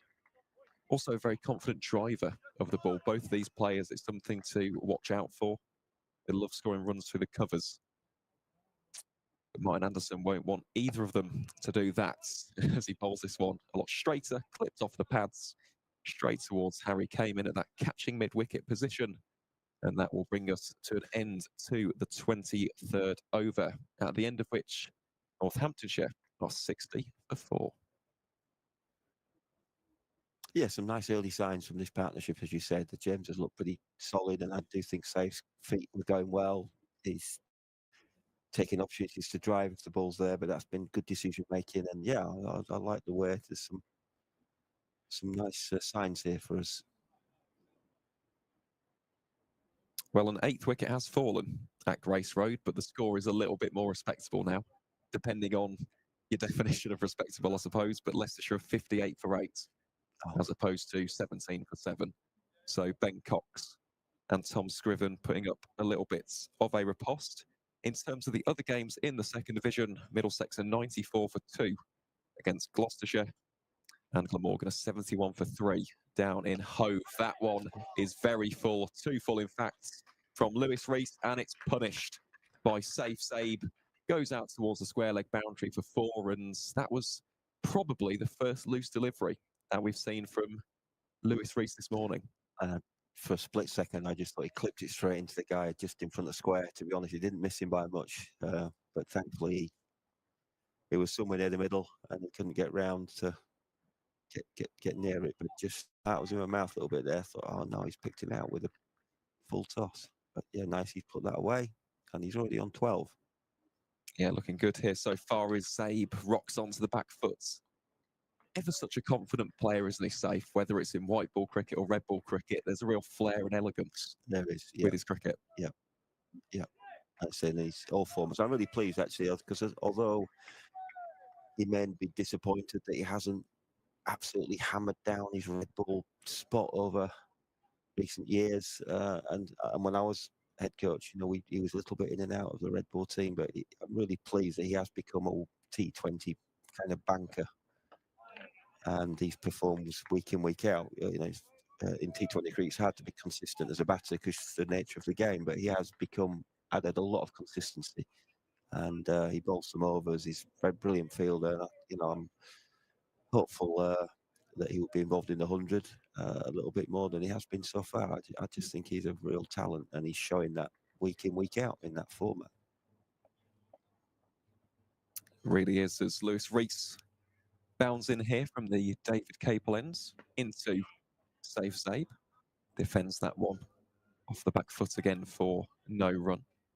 Good little battle this, a good test, isn't it? Because aside from that first delivery, which was far too full from Lewis Rees, has been a disciplined start this from the Derbyshire seam bowlers, and Safe for the time being because been more than up for the battle. A cracking contest this. And we're only really just getting started. It's staggering, isn't it? We're only an hour and 40 into this first session. Race again into Sabe.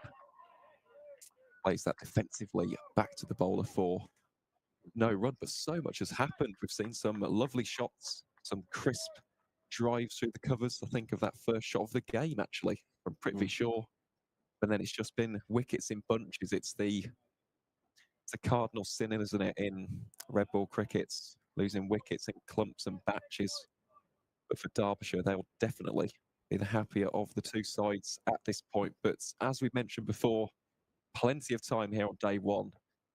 And we've still got 3 days after this, potentially, in this game. So, yeah, you can't judge a contest based on the morning session, but definitely a promising one for Derbyshire County Cricket Club as the 24th over comes to a conclusion, and Northamptonshire are 64 for 4 at the end of it. Interesting if the captain turns anywhere else. Oh, he has changed at this end, and obviously Lewis has racked up 7 overs from the bottom end, so you didn't imagine there might be maybe just the 2 opening bowlers will return, I guess. I think would be the right thing to do, would you say? I'd have thought so, yeah. Double down on the... Double down, try and you know, another wicket here, and you feel, wow, you've had your dream session. So, and it is a bit of a free 20 minutes for Derbyshire, really. If Northants added 40 to the score in the next 20 minutes, which they won't, Derbyshire would still be thrilled to bits to have 4 wickets in that column. Absolutely, So yeah. actually, if this doesn't work for Chapel, and you would assume Harry Moore, although it looks like Harry Moore is not getting loose, and I had a feeling it was Shin pads and Morley that was. shin pads and helmets are being called for there by the grabbers. So perhaps just a little look at spin from that end. I've said that everyone's picked spinners. We presume they think it's going to turn. And Well, it was certainly the theme of last week, wasn't it? With the wickets that fell for spin. You mentioned Farhan Ahmed. You mentioned Will Jacks. Liam Dawson took 10 for Jack Leach. Took 7, did he? I think for Somerset. Took more than that. More than that. He took 10 in the 10 match. for- Yeah, took 2 5 as Jack Carson. Taking Yes, a 10 yeah. for down in Hove as well. It's great to see as a fan of spin bowling, but That's certainly a positive from these particular rounds of the Kookaburra cricket, isn't it? That has brought those spinners into the game. Absolutely. And it generally means those games, just they've still not been done. It's not like they dust bowls that the games have been done and dusted in under 2 days because it's a dust bowl. You're still having the same effect as you are if it's a green seamer and it's nipping around all over the place. I think we won 4-day cricket generally going into that last session is the perfect game of cricket, and that generally would mean spinners would have entered the fray a little bit. Absolutely. And a good start to Zach Chappell's return to the attack. 2 dot balls to start, make that 3, and invites a play and miss from James Sales. That one through to the wicketkeeper Guest. Sales now on 21. Still doesn't look like it's got a great deal easier to bat for James Sales. He's faced 36 deliveries now, in fact. Still just not sure as to what He this looked a surface is little going unsure whether to play or leave, didn't he? And then just a bit tentative on that one. Anything back foot, he's looked really dominant and played really well off the back foot, I think.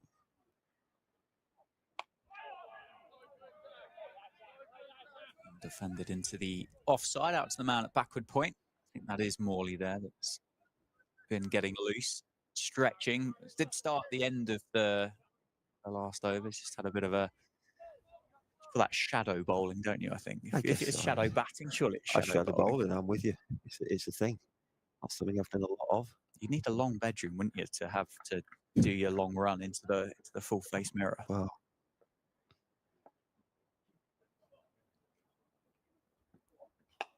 Nice shot from Sales, gets it past Harry Kane. That is, I think, going to get hauled back in.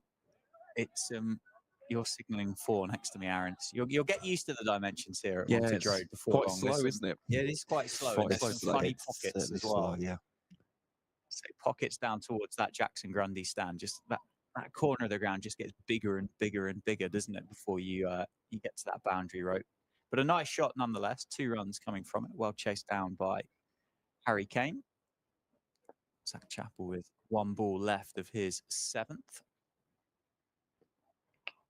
And gets the James Sales. Oh, that's a good catch. Great catch. As Rip says in the cordon, 5 down then. Northampton Sales goes for 23. It was that length again, wasn't it? She said he looked very, very good, very secure off the back foot. That one pitched up, width on offer as well. James Sales had just put the previous ball through the offside for a couple. I'm just angling in, tries to go the same, gets the outside edge, and a great low catch. Really, really good catch. Yeah, it's literally just gone 2 inches off the ground all the way to him. And he's had to get down low. Really top catch. Yeah, and you're Ryan Donald there at 3rd slip. Second catch of the day. Got the catch to dismiss Prithvi Shaw in the opening over as well. So having a good day so far is Anari Donald, as is Zach Chappell. Again, we've mentioned it all morning long, haven't we, gents? The discipline and the control that the Derbyshire seam bowlers are displaying on this surface in these conditions really has been a tremendous start to proceedings for Mickey Arthur's men. Interesting that Nye Donald there was at 3rd slip and not 4th as well, because dare I say, James Sales offered a chance that went through 3rd slip early on. It was vacant at that time. That fielder was at 4th, and it gapped second and fourth slip beautifully, but that one there, straight at third slip. Very, very good low catch by Nye Donalds. 5 down. The Northants number 7 is the wicket keeper and vice captain Lewis McManus. He's having a good year with the bat. 428 runs at an average of 61, including a first-class 100, which he got down against Glamorgan. And it is going to be spin. We are going to see spin for the first time in the contest. 25 overs in. You can see the Lancashire loanee Jack Morley from the David Capeland. As I say, he did play here, didn't he, for Lancashire in the One Day Cup, bowled 10 overs, picked up 2 wickets. So it's not a new ground for Jack Morley. No, he's a good young spin bowler, and this season he's been slightly expensive at times. If I was being overly critical, he's taken 8 wickets at 37.12, but the economy rate for Jack at times has been in the 4s and 5s, which for a spin bowler who's looking to that double pressure, in the championship, yeah. Overall is 3.22, which isn't too bad, but it's just he has these certain spells when the runs do leak. But as I said, he's an interesting young prospect. He'll get a bit of dip and bite off this surface, hopefully. And I'm intrigued to see how spin actually reacts off the surface, because we're not even a session into the game so far. And it will be Morley then into safe save, very confident player of spin, as we've been touching upon. Plays that smartly off the back foot. But the battle of the 2 number 18s, Morley wearing 18 for Derbyshire, safe save 18 for Northants. So let's see how this battle will go. That's a very nicely controlled sweep shot by safe save, fielded by Alex Thompson, down towards us here at deep fine leg. And already that shows a bit of rhythm, doesn't it, to Safe's batting. Already going for that, I'm not going to say aggressive option, but the proactive option. Very strong player of the sweep, and backing his natural game against the finger spin of Jack Morley, who has a conversation here with one of his fielders. They think about bringing fine leg up, but he'll just stay back for the time being. And of course, they got that short leg in as well. One of my favourite positions to see in all of cricket, short leg. I think you have to be built a little bit different to want to actively go under the lid at that position, because that ball can come flying at you at any moment. But yeah, really is one of the great sights in the game when the ball just chips up. It's caught. We've seen it with Ollie Pope for England on many an occasion. Really is a fantastic thing to watch in this great game of ours, as that is a beautiful delivery from Jack Morley. Doesn't exactly rip off the surface, but beats the blade of Lewis McManus. There's a bit of turn there, wasn't there? Yeah, a little bit there, one before lunch, little bit. He's got quite good pace. I haven't really seen him before, so he's not flighty. He's kind of driving it in. That's definitely spun, but he was a half tracker. Interesting tactic that actually from Jack Morley. You're right. He is fizzing it in so far. At times he has been quite loopy and drifty. I suppose on this surface so far, just trying to keep these Northants batters on their toes, to slow down the pace of that one slightly in comparison. And that is a decent first over from Jack Morley. Goes for just the 1 run. And at the end of the 26th, Northamptonshire are 67 for 5. Good thing, I think, from our perspective, is that chap, we've just seen him there. He's out on he's got a good trek in. He's not getting long rest between overs there because the spinner's on. So if we can take the innings deep, that might help us a little bit. If he's low in the tank later on, just obviously got Harry Moore that can add plenty. And if the wicket turns, then they've got 2 spinners. But just trying to find a bit of light for us. Yeah, 10 precarious minutes before lunch on day 1. Zach Chappell starts with a drive ball for Safe Zabe, who plays that nicely, but straight at the man in the covers. That length and that line was good enough for Zach Chappell's 2nd wicket. The over before, 2 for 14 off 7.1 overs for the Derbyshire quick. Still the 3 slips in place.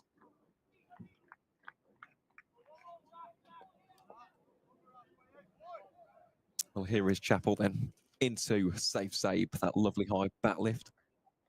That one is played defensively by safe for no run.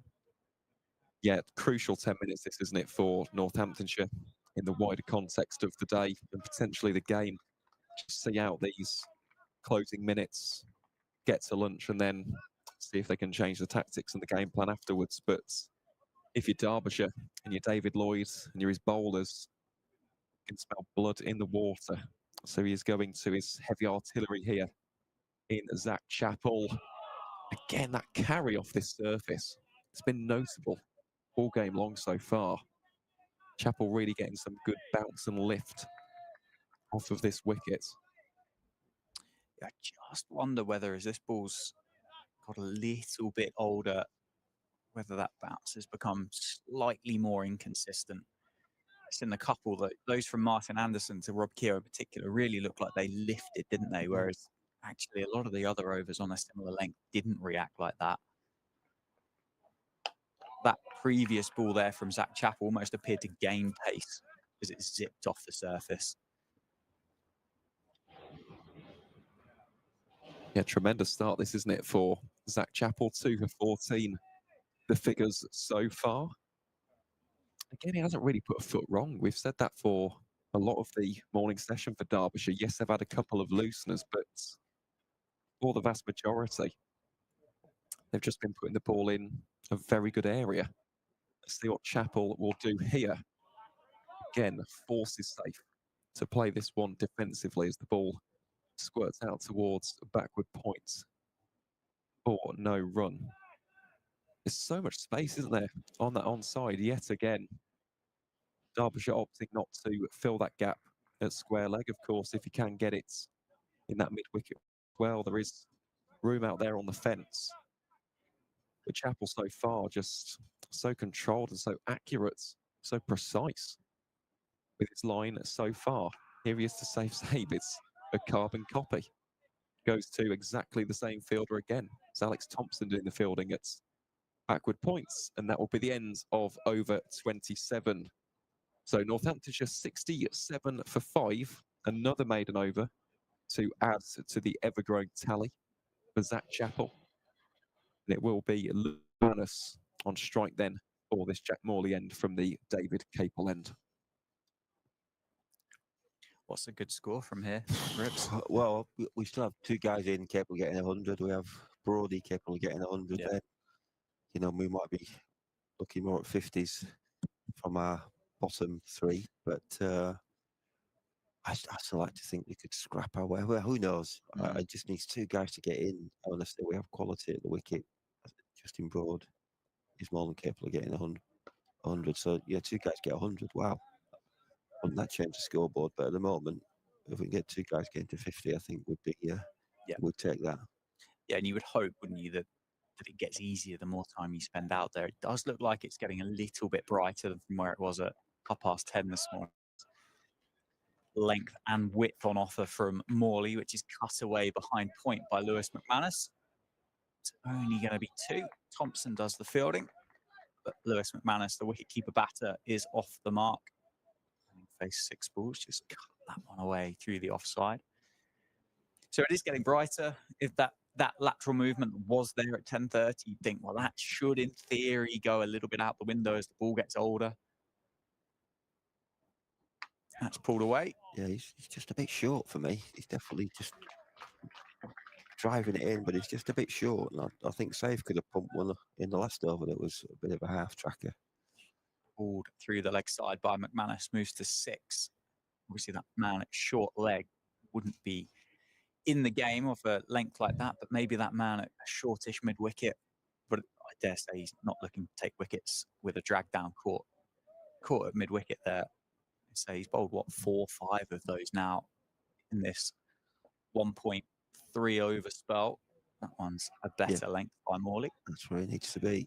Turn as well. Yeah, a little bit of straighten. Not lavish, but I suppose if you'd expect that ball to turn, as we saw that it did seam about.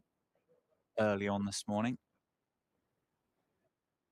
One width on offer, which is nicely timed by McManus. They're going to look for a couple. McManus is going to take Thompson for two. Good running. Comes back through successfully. The two are quick, aren't they, between the wickets? McManus in particular, very, very quick, over 22 yards.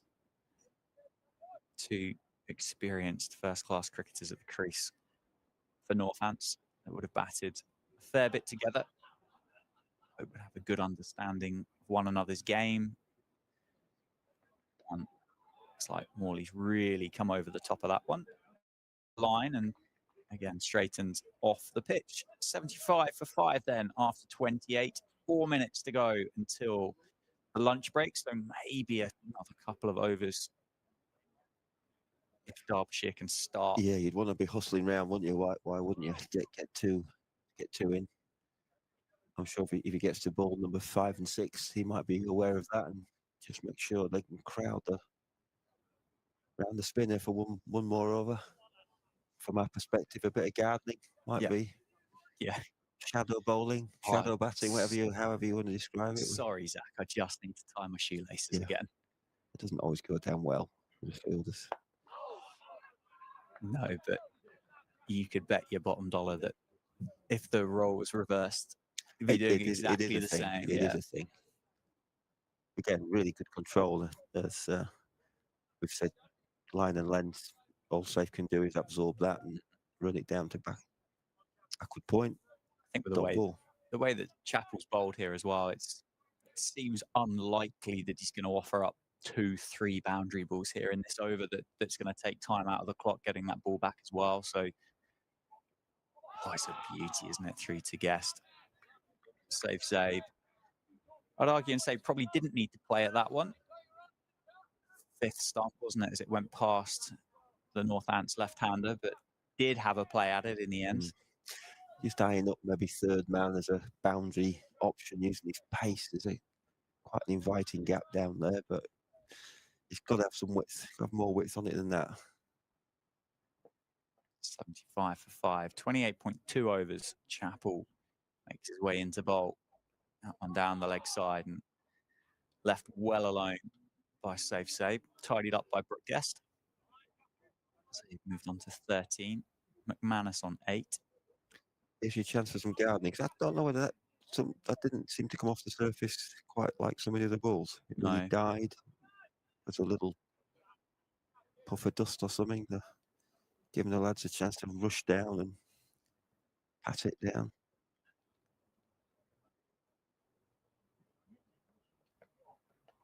Oh, it's not carried.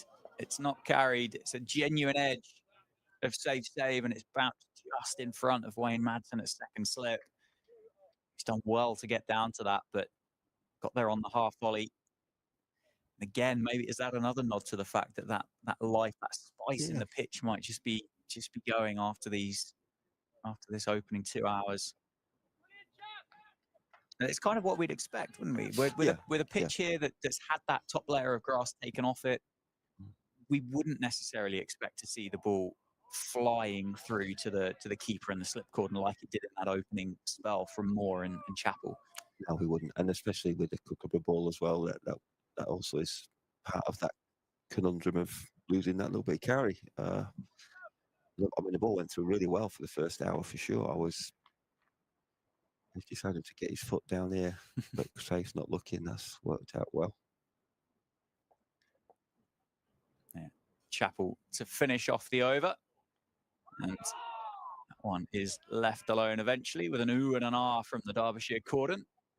29 past 12, and I think that is going to be lunch as it just ticks over to 12:30. So 2 hours of first-class cricket at Northampton. Northamptonshire won the toss at 10 o'clock this morning. The captain, Luke Proctor, elected to have a bat first. And since then, it's all been Derbyshire's way. 75 for 5, Northants. 2 wickets for Chappell, 2 wickets for Anderson, the loanee from Middlesex, 1 for Lewis Rees. Wicketless Harry Moore, who bowled brilliantly for 5 overs, 3 maidens, none for 9. Jack Morley, the loanee from Lancashire, just the 2 overs went for 9. All in agreement that that's been Derbyshire's first session? Yes, absolutely. Yep. I mean, obviously, I'm sure the toss would have had a bit of debate because of the overhead conditions, but yep, I don't think it was might be the one you might hope you might lose. Good toss to lose, as they say, because of the overhead conditions. So Derby have made the most of that. They've bowled well. We just got to build a partnership either this wicket or the next one and get ourselves a score on the board. Anything more to add, Aaron, before we have some lunch? Well, just to echo that, this partnership is crucial, isn't it? For Northamptonshire, if they can get that 50, 100 runs, add it to the board, all of a sudden the game has a different complexion. So, yeah, these next couple of hours will be absolutely pivotal for Northants, but I think we are all in agreement that the morning session certainly belong to Derbyshire. Yeah, right. Well, we'll be back in about 40 minutes' time. We'll go and grab some lunch.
As we prepare for the start of the afternoon session, the umpires referee and James Beckle are taking to the field.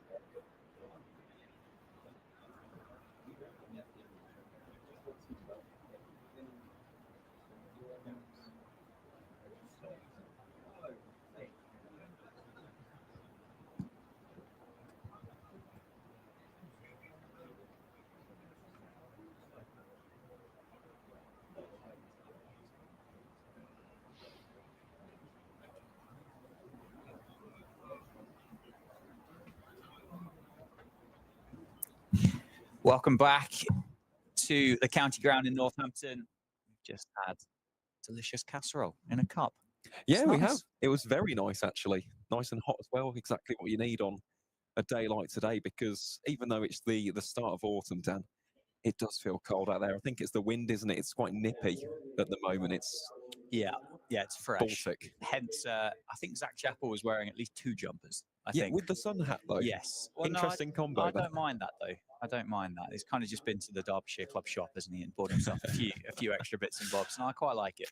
29 overs were bowled in the morning session, they were bowled by Derbyshire, having been asked to bowl first here by Captain Luke Proctor, and it couldn't really have gone much better for Derbyshire. Northants, the home team, 75 for 5.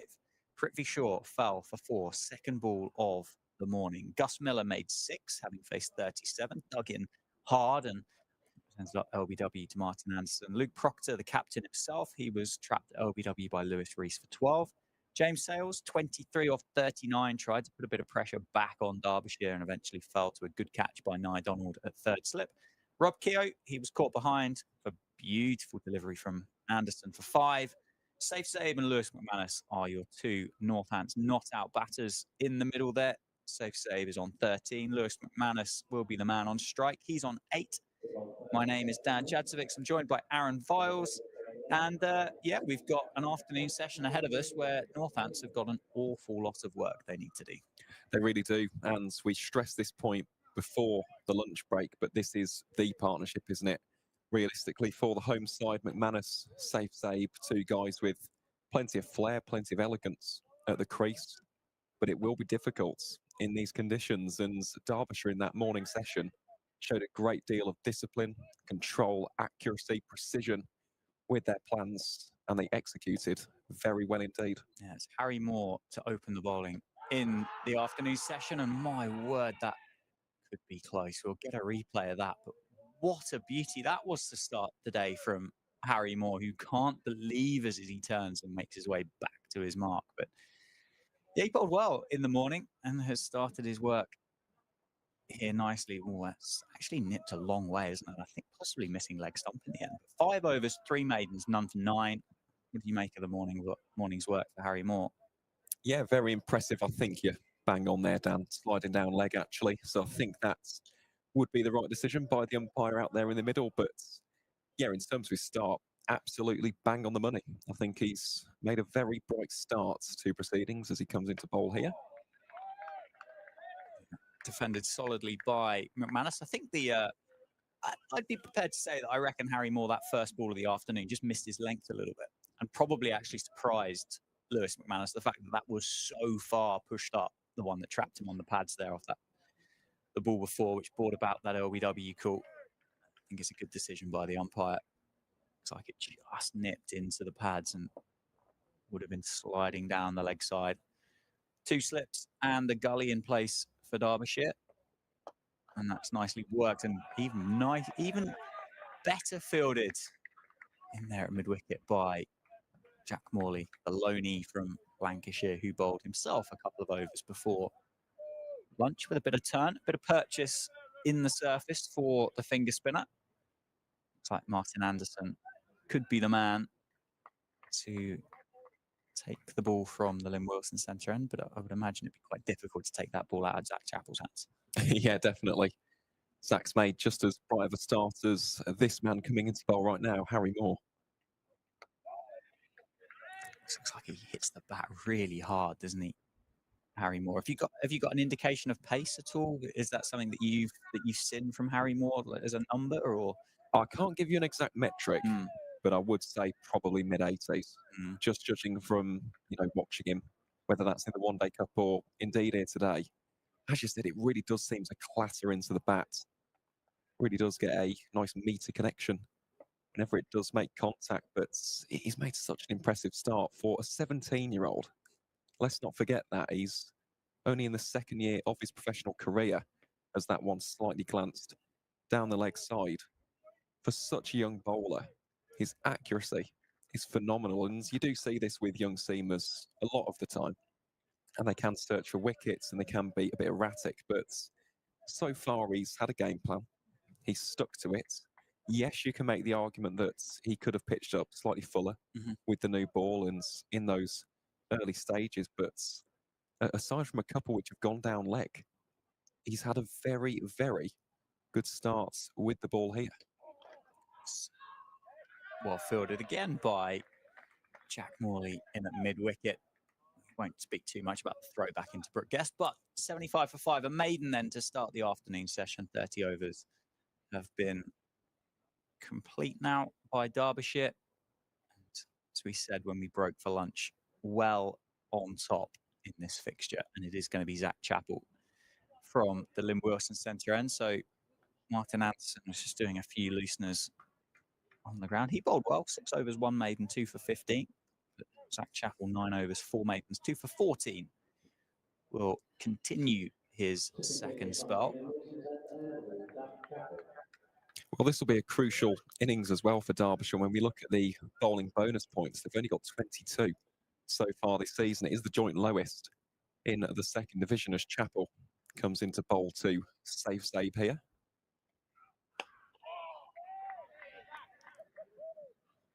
Again, plays that one defensively, but they've struggled for penetration in the first innings. They've done okay at times in the second, but the issue is it's difficult to wrestle back control in first-class cricket, especially if you don't have the runs on the board. It is another area which they've struggled with at times, but especially the bowling. When you look at the averages, so many bowlers in the high 30s, 40s, even 50s. Yeah. In terms of those numbers, definitely an area of improvements for the visitors. Back of a length there for Chappell, still offering to shape into the left-handed safe save from the hand of Chappell. So just a bit of gardening on the 22 yards here at the county grounds. 3 slips in place for Chappell. A point cover mid-off, mid-on. Very square mid-wicket, and a man down at almost a long leg on the boundary. Nicely played down the ground, but straight to Lewis Rees, who tidies that one up. 13 off 33 for safe save. It was an enterprising start, and I think it got to that kind of bit of clock watching. It got to about 15 minutes before lunch, didn't it? And it just thought to myself, and Zabe essentially thought the same thing, was we don't want to lose another one here. No, absolutely not. It was a crucial passage of play, wasn't it? That final 10 minutes before lunch. Yes, you can argue it was ultra defensive, but that's what's needed in this scenario, because if one of these two would have fallen before lunch, it would have been far from ideal. That's good looking shots from safe save. We've said that on numerous occasions so far in this innings. Such an elegant and aesthetically pleasing cricketer. That's how I'd describe safe save. He's someone who you love to watch, but you'd hate to play against, because when he is on song, when he's in that rhythm, he really can punish you with a whole flurry and a whole host of 4s and 6s. Really is a very dangerous operator, and Chappell at Derbyshire will be wanting to see the end of him. They won't see the end of him on this ball, as that's driven firmly to Lewis Rees, but yeah, it just needs a bit more consistency in first-class cricket. We mentioned before the break, David Ripley mentioned at length, didn't he, about his proficient nature in T20 cricket, and he is such a dynamic operator in that format. Just needs to rein it in at times in first-class cricket and get those bigger scores a little bit more often.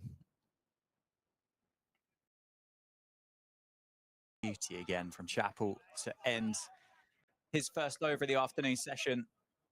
Just what felt like a relatively innocuous over there from Chappell. Just played nicely back down the ground to Lewis Rees at mid-off. Just finishes with a real brute of a delivery to say one that shaped in from the hand, pitch, just looked like it seamed away slightly, maybe bounced a little bit more than what those previous three had done.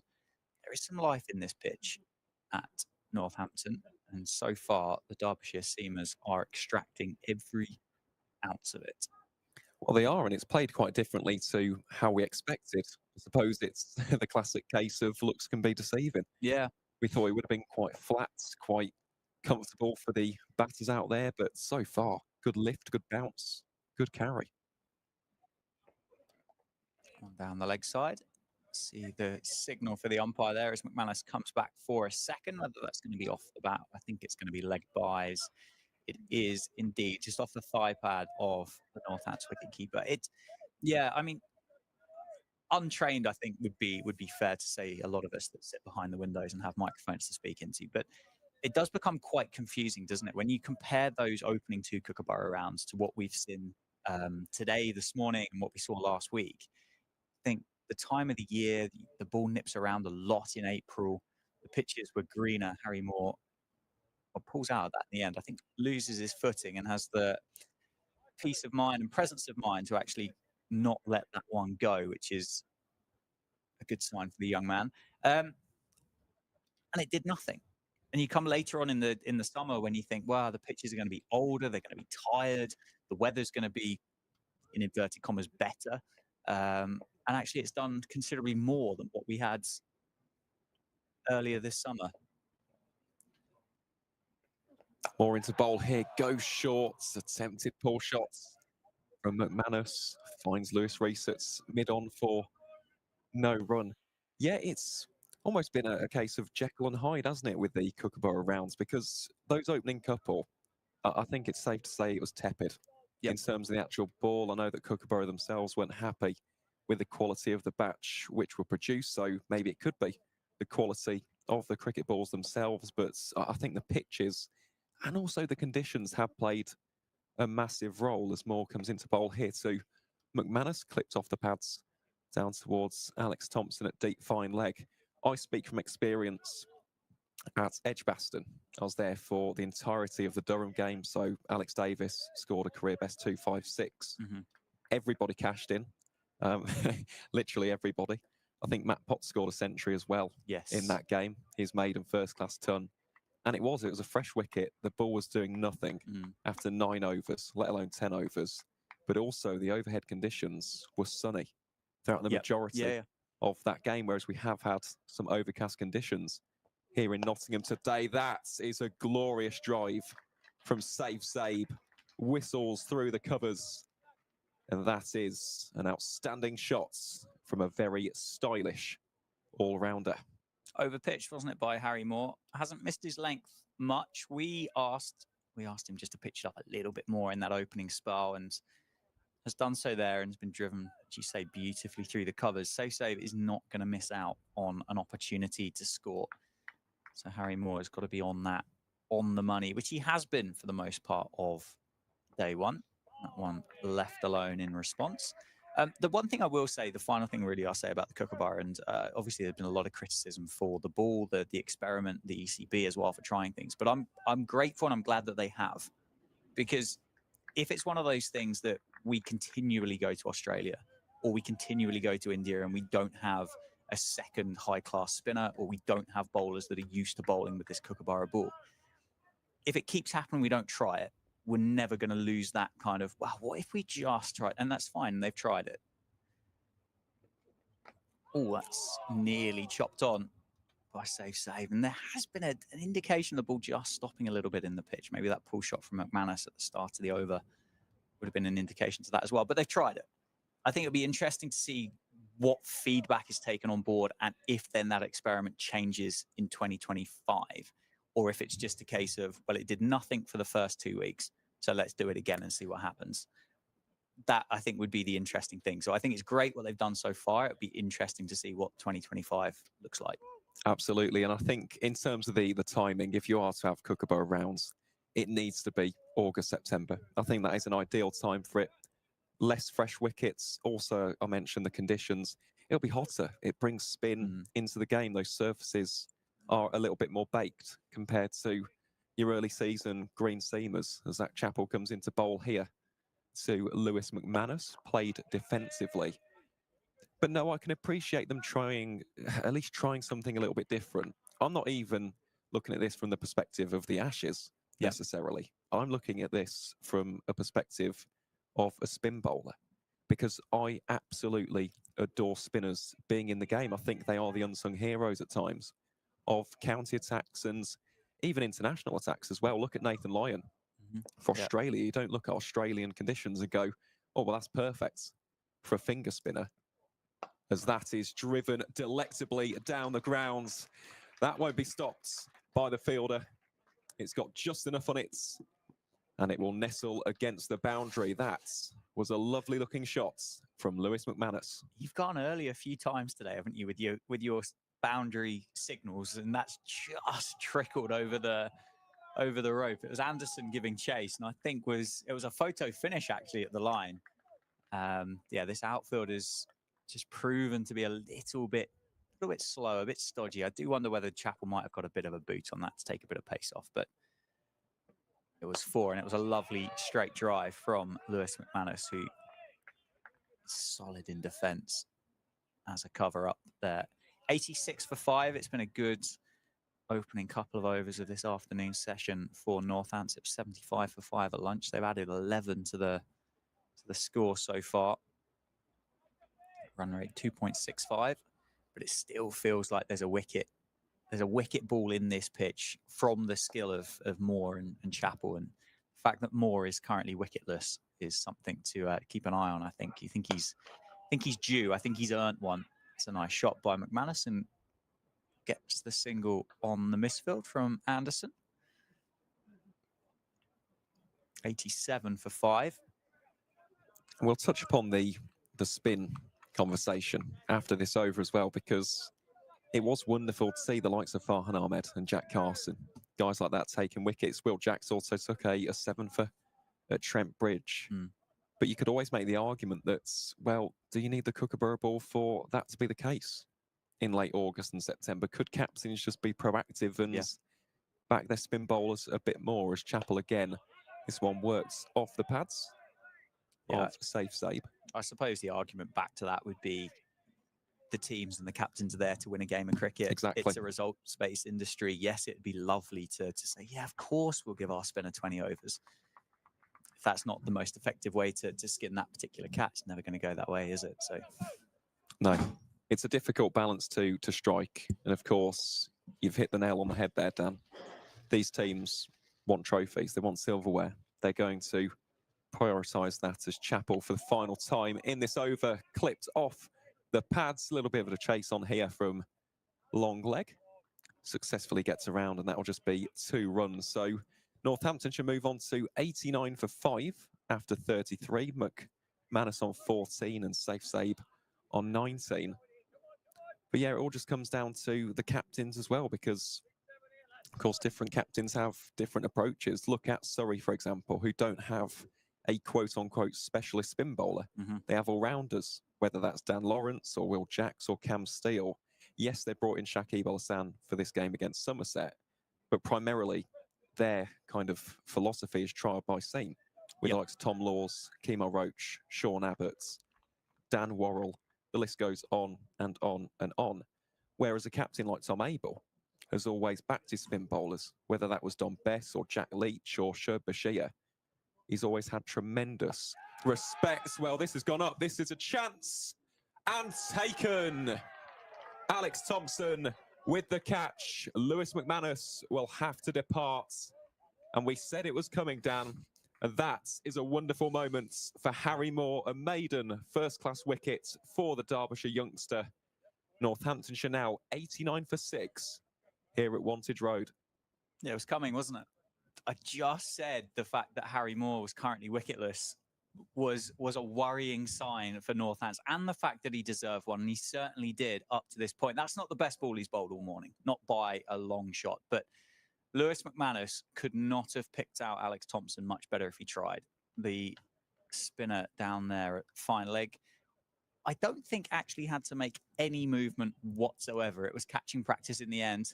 Saw the pull shot in the previous over from Harry Moore against Lewis McManus get kind of the Q end of the bat, and it dribbled safely into the leg side.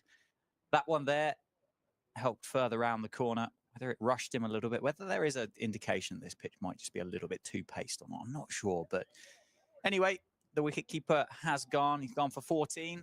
As you said, 6 down now for 89. And the new man for Northants is Justin Broad in at number 8. Joins Safe Save at the crease, who's 19 not out, having faced 42 deliveries. And Harry Moore has his first wicket in first-class cricket as well. That of Lewis McManus. He's 1 for 14 off 7.1 overs. And thoroughly deserving of it as well. Wasn't necessarily the delivery that we expected to get the wicket. I don't think McManus expected it either, given the fact that Moore in this passage after lunch has been pushing it up slightly fuller.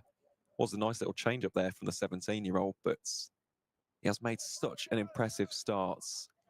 And he will have dreamt about that moment for years, won't he? Obviously, the One Day Cup is very special. T20 cricket is as well, but a county championship wicket for your home club. You know, he attended Repton School in the county itself. What a moment that is for Harry Moore, as Justin Broad clips that out towards a diving Lewis Rees. Good fielding that from Rees at a slightly wideish mid-on. Yeah, had a lot of ground to cover, didn't he? And got round there very well in the end. Didn't go clean into the hands, but did enough to make sure that the Northants pair weren't able to think about taking that single. Broad will be high on confidence from his short cameo last week down at Bristol. Career best figures with the ball. Someone that's just growing into professional cricket day by day. Oh, it's bounced that. It's wrapped him on the gloves. Taking that bottom hand off the bat there just to try and take a bit of control on there. But that has got big on Justin Broad. He's just had a little glance up to the heavens, try and get those eyes adjusted to the light here at Northampton. He's like Harry Moore as well. You look at him as a blueprint. And the way that this England team go about picking their cricketers right now, you'd struggle to think that that's not come out of page 1 of the catalogue, wouldn't you, Harry Moore? Yeah, very good point, Dan. As we've witnessed with the emergence of Josh Hull on the international scene, did very well on his debut at the Oval, as Broad gets off the mark here with a single down towards the aforementioned Alex Thompson. And I don't want to put any ridiculous amount of pressure on. I'm not going to say that's going to happen, but as a blueprint, a tall man that bowls quick, you think, well, that's page 1, isn't it? That's exactly what you've got right there. Page 2 is the spinner with the high release point. And I'm not quite sure. Well, page 3 is probably the batter that whacks it. But yeah, the confident, expansive opener in the Zach Crawley and Dan Lawrence and Ben Duckett kind of mould, as Moore coming around the wicket here in towards the left-handed safe save. Works out towards backward point for no run. No, he is a very, very capable and very intriguing prospect, actually, as well, because, as I mentioned, he can bat. And it will be different in first-class cricket, of course. I'm talking from a perspective of one-day cricket and second-11 cricket. The championship is a different beast. Yep. We all know that. But, no, he is a very handy prospect. And I know that Mickey Arthur rates him very highly. So, excited to see how his career progresses. It's a nice shot again by Zabe. Not timed and well fielded by the man at cover. Successful over then for Derbyshire and Harry Moore, the 6th wicket to fall today for Northampton. 90 for 6. The score.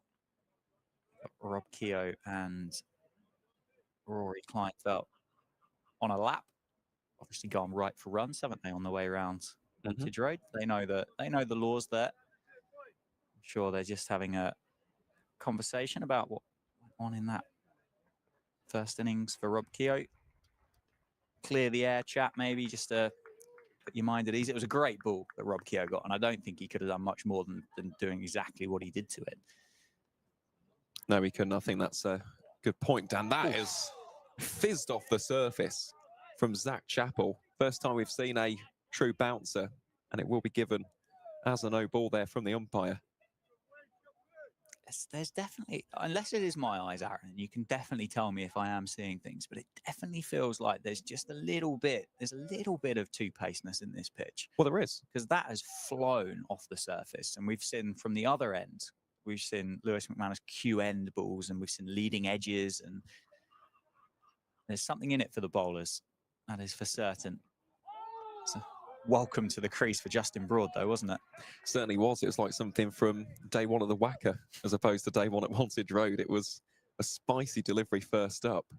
But yeah, there definitely is a two-pace nature in this wicket. It's something which the remainder of the Northampton batting lineup will have to take into consideration. And of course, for Derbyshire as well. We know that Northants have incredibly capable bowlers, and I suppose the talisman is Ben Sanderson, who rocks up every season and takes a shed load of wickets. So, yeah, this game, far from over. That's another excellent delivery from Zach Chappell. Really top draw bowling this from Derbyshire seam bowler, as we'll get a quick replay of that one. Just good angle, good areas, making Justin Broad play.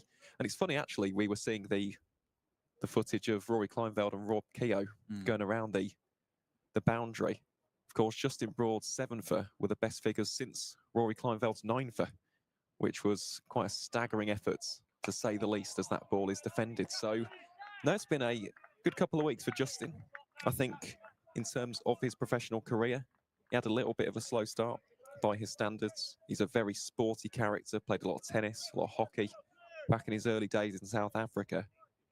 But he just seems to be growing in maturity, confidence, assuredness in his game. Really is someone to watch out for from a Northants perspective. Yeah, completely agree and echo those points. He's got some hard work to do here. Covers that one up nicely. Zach Chappell leading this attack for Derbyshire. 2 for 23 off 11.4 overs. Only a buzz about through the effects mic as well from the Derbyshire fielders, as you'd expect as well, wouldn't you? On the receiving end of a bit of a pasting down at Hove last week, but I don't necessarily think that's any great shame to have finished second against Sussex this year. No, the Martlets look tremendous. Chappell then into bowl here, defended back to the bowler. They have been the standout team, haven't they, in the second division? I know they suffered that blip up in Scarborough against Yorkshire, but aside from that, they've barely put a foot wrong. And you look from 1 to 11 in that side, there's so much depth with the bat in hand, and the recruitment has been bang on down on the south coast with the likes of Dan Hughes, Jaden Seals, Nathan McAndrew. He's been a fine signing as well, the Australian all-rounder. So, yes, Sussex do look very good for promotion. Justin Broad inside edge through or just behind square leg. Allows the two batters to rotate strike. Good news really for Derbyshire, because Justin Broad will keep the strike.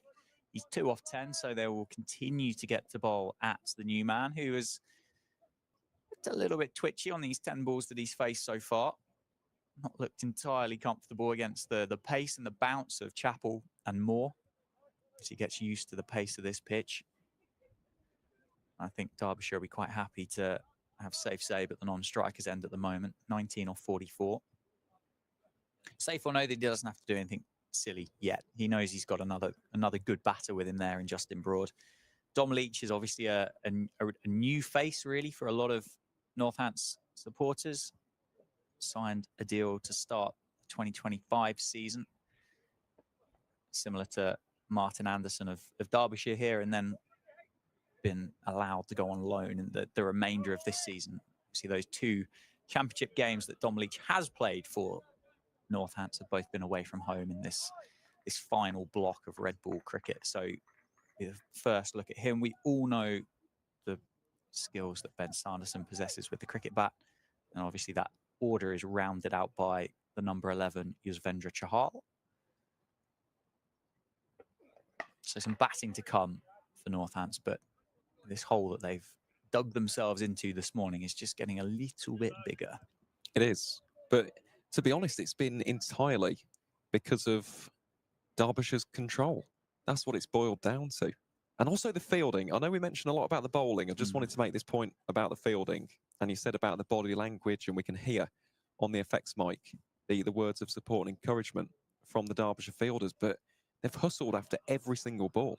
The energy has been absolutely top tier as Moore Comes into bowl here to Justin Broad, defended back to the bowler for no run.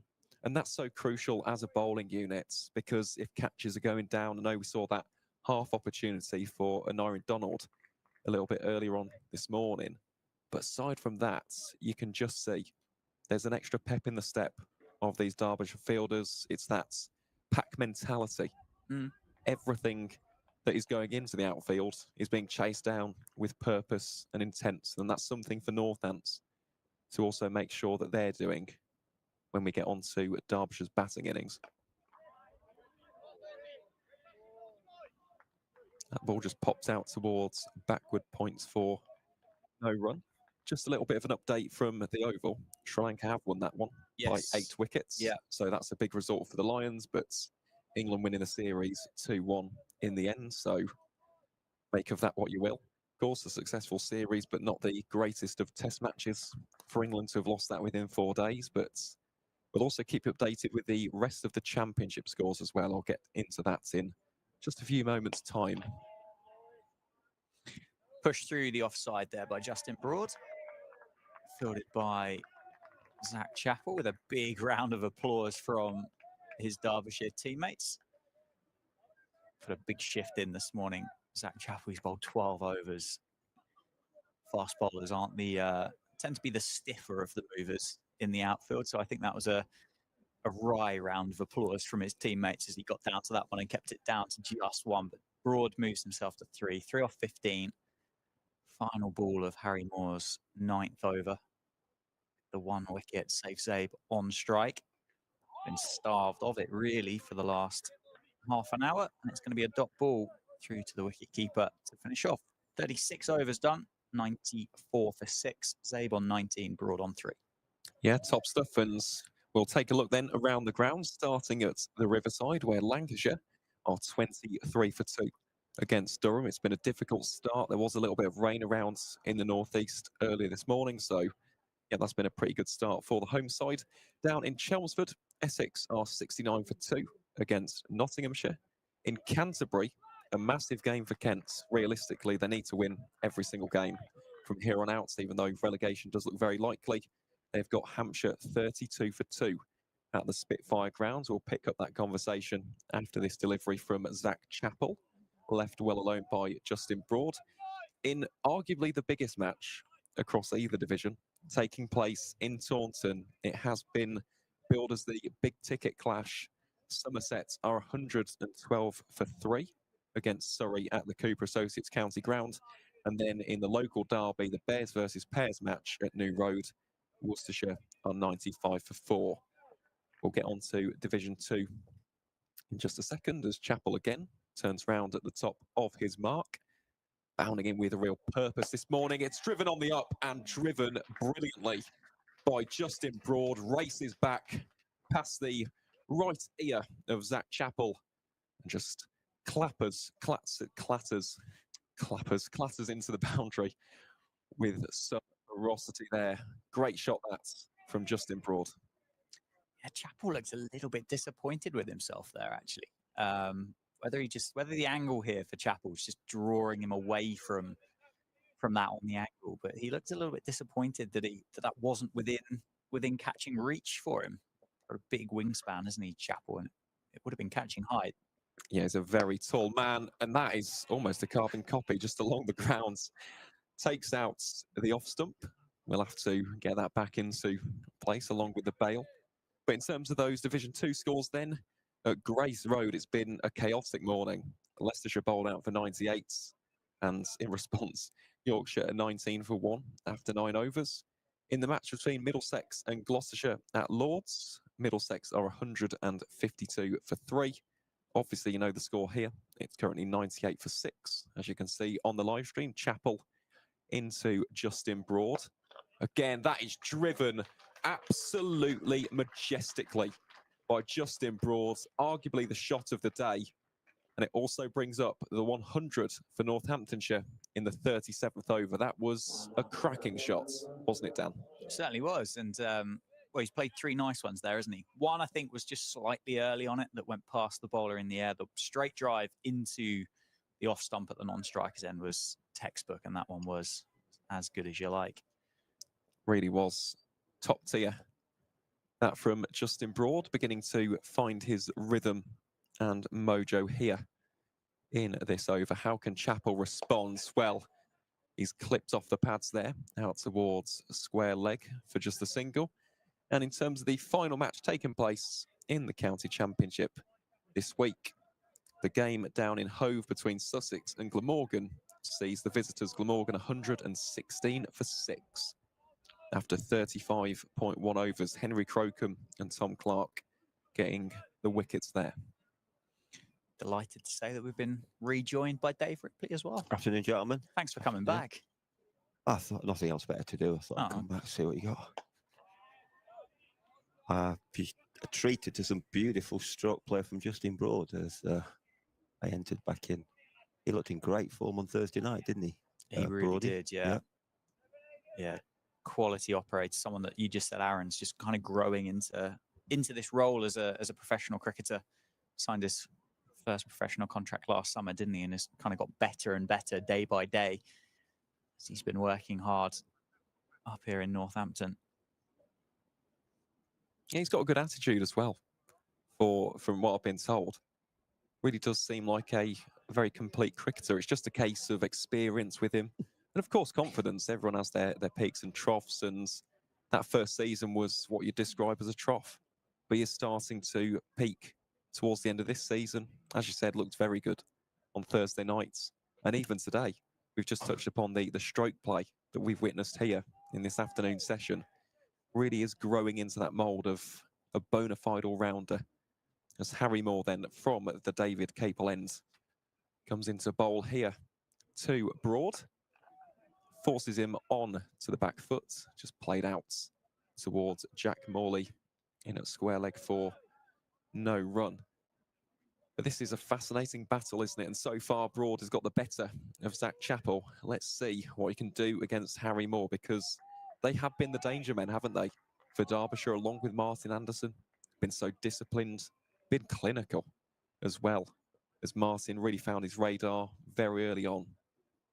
Let's see if Harry Moore can double up his wickets tally. He won't on that one, as that one is shouldered arms, left away. Nice bit of shape, though, wasn't there, on that delivery down?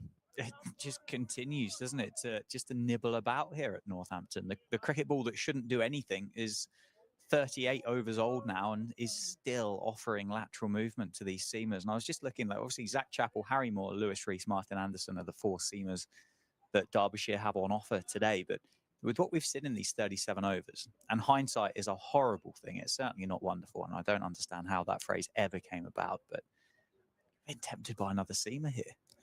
Maybe. With the benefit of hindsight.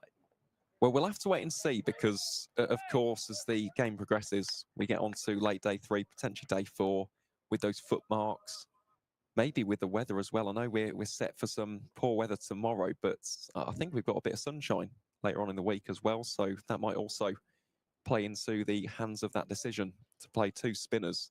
And, of course, the ball, which does lose that bit of lacquer a bit quicker than the Duke's ball. So we'll have to wait and see, of course. Still plenty of time for those narratives to be formed over the duration of this encounter. But yeah, will be an interesting decision if it doesn't pay off for Derbyshire, as this ball is defended by Justin Broad. Rips, just to bring in your opinion on that dismissal of Lewis McManus. Did you see that when you were... No, I was coming up the stairs. Ah, okay.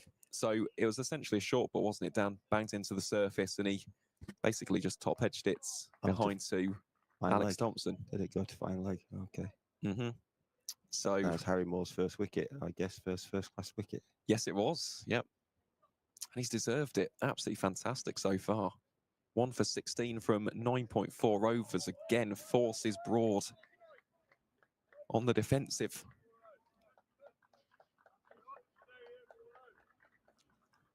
And this would be a big partnership, wouldn't it, between these two, because they are more free-flowing. They're fluent batters at the crease. Both Saib and Broad. I know that Saif so far 19 from 46. He's had to be watchful, but that's that maturity that we spoke about earlier. He is the guy at this stage. I know Justin Broad can play his shots, but Saib is the difference maker here. If Northamptonshire are to get a big total on the board, more than to Broad. Nice way to wrap up yet another tremendous over from Harry Moore. Another maiden to add to the ever-growing collection. He has figures of 1 for 16 from his 10. And at the end of 38, Northamptonshire are 103 for 6. Yeah, very impressive, Harry Moore. Yeah, I saw him earlier in the season. I saw him bat pretty well. I saw him bowl very well at left-handers. A little bit of shape across left-handers. He bowled very well in the Test match against Sri Lanka that I was watching. But yeah, on debut, no sign of any nerves. He's running in. He's bowling decent pace. I say relentless with his areas, not giving any bad balls away. So he's had a great start to his first-class career. He really has. And someone else in that similar vein of bowler, I suppose it's a shame that we're not seeing him today, is Rafi Weatherall. He's another tremendous prospect, isn't he, from the East Midlands, initially born in Kendal, I believe, up in Cumbria. But of course, plying his trade now for Northamptonshire. He's had a really good start to his pro career, has that extra bit of zip and pace in his bowling. And again, he's just someone who, if he can stay injury-free, has got a very high ceiling in this game. As we'll see a change of bowling then from the Lynn Wilson centre ends. It'll be Martin Anderson to replace Zach Chappell. Again, has been one of the standout bowlers for David Lloyd's side so far. What can Anderson concoct? Well, the first one straying down the leg side, and that will be collected by the fielder down at long leg 4. Just a single. I think that's... I don't think that was bowled on purpose, that by Martin Anderson, but I think that's a really kind of happy coincidence that happened there. Saib might have faced 6 balls since lunch, and he isn't going to want to be stood at the non-striker's end, not facing cricket balls, is he? Don't necessarily think that's kind of saying Derbyshire would rather be bowling at Broad at this stage, but I think they're quite happy to have Saib at the non-striker's end. Most definitely, as Broad plays that one defensively. Yeah, you want Saib to have as less of the strike as possible from a Derbyshire perspective, of course. From the opposite side, the opposite point of view, if you're Northamptonshire at this point, you want Saib there in the middle because he does have that ability to rack up those quick runs and just halt this momentum, because it has been all in Derbyshire's favour so far. When we have seen those partnerships, they've wrestled back control very quickly as Anderson chops that one slightly shorter. But just looking at the fall of wickets, Shaw went with the score on 4, Proctor 25, Miller on 35, Keogh on 47, Sales on 66, and McManus when the score's on 89. There haven't really been too many partnerships of note. It's been mostly in the 20s, and yes, that partnership between McManus and Saib was 23. But that has been the problem for Northampton. It's also been the real strength of Derbyshire so far. Yeah, I have a feeling this is a massive partnership in the context of the game. Certainly the early part of the game, these two can score quite quickly. They've got a right-hand, left-hand combination. Bowlers, if it doesn't go well in this first hour after lunch, could they just start thinking, oh, have we missed an opportunity? Spin is on. How do we play the spin? And these two guys, as you said earlier, are capable of scoring hundreds, and that's what we need, really, from one of them to give us a competitive first innings. I got mixed emotions for the sun coming through, because it's good for these two batting, but you know, if we do get knocked over, we want similar conditions to bowl in that Derby have had, and that might not be happening. It's certainly, the cloud looks a lot higher. There's some sun definitely peeking through. There is, and it's nice for us actually, because we are getting some of that sunshine in the comms box. That will race away for 4. Deflected off the bats of Justin Broad out towards that vacant third region. Nice way to end the over from a Northants perspective.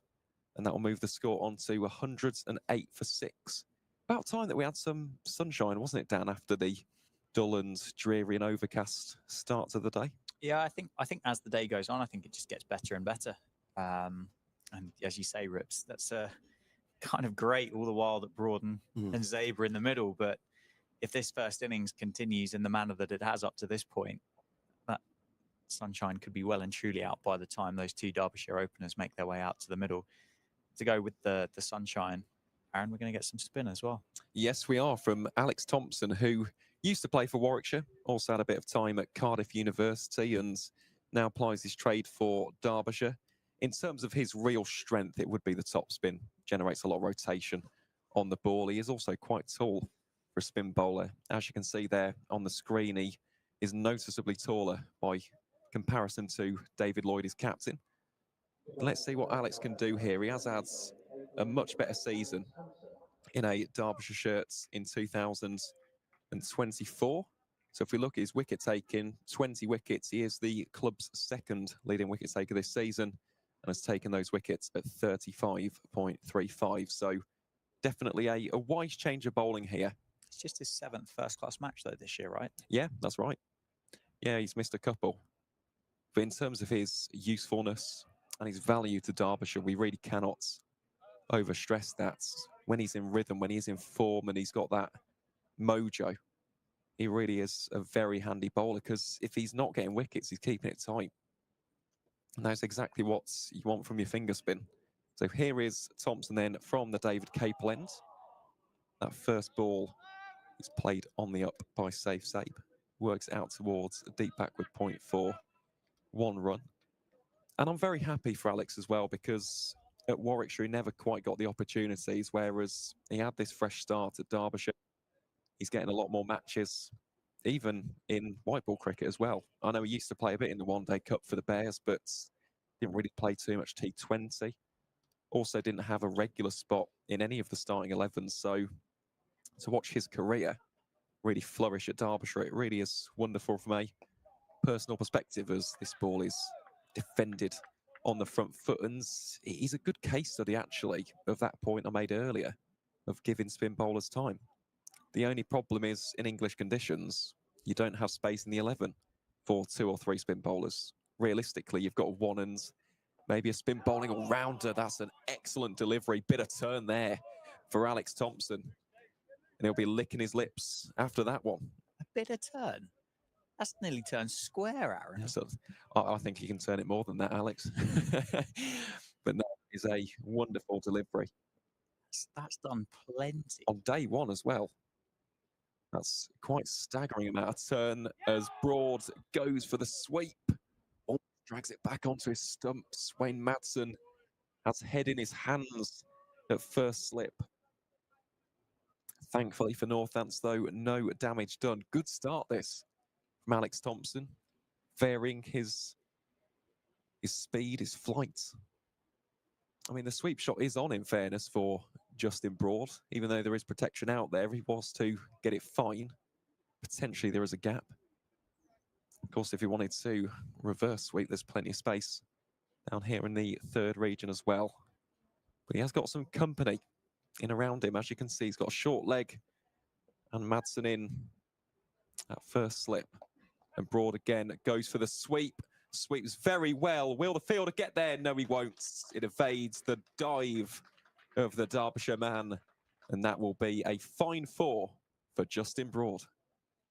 It's a strong option, isn't it? Yeah, that's a shot he plays well as well. If you know, it's knowing your game, he plays that shot well. Yes, there's a man out there. Yes, there's a man at 45 if he top edges it. But it's you know, as far as seeing some early spin, he's hitting with the spin. He's looks in control. It is a shot he plays well, and I'd expect to see him play that again, getting outside the line.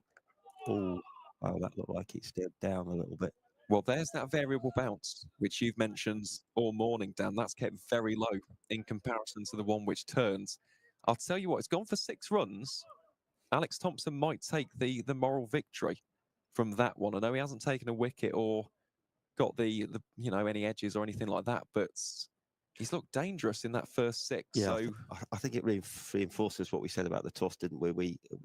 The heavy conditions, but if you know, the Northants spinners will be hoping that if Derby've got to get 200 to win in the 4th innings, and the way the game is developing, that'll be a handful with the spinners that we have. So obviously we've got some way to go to make sure, first of all, we're bowling last, because we've got to bat well in this 1st innings. Put Derby under the pump a bit in their 1st innings. Certainly do, but for Northants, you have the X factor, don't you?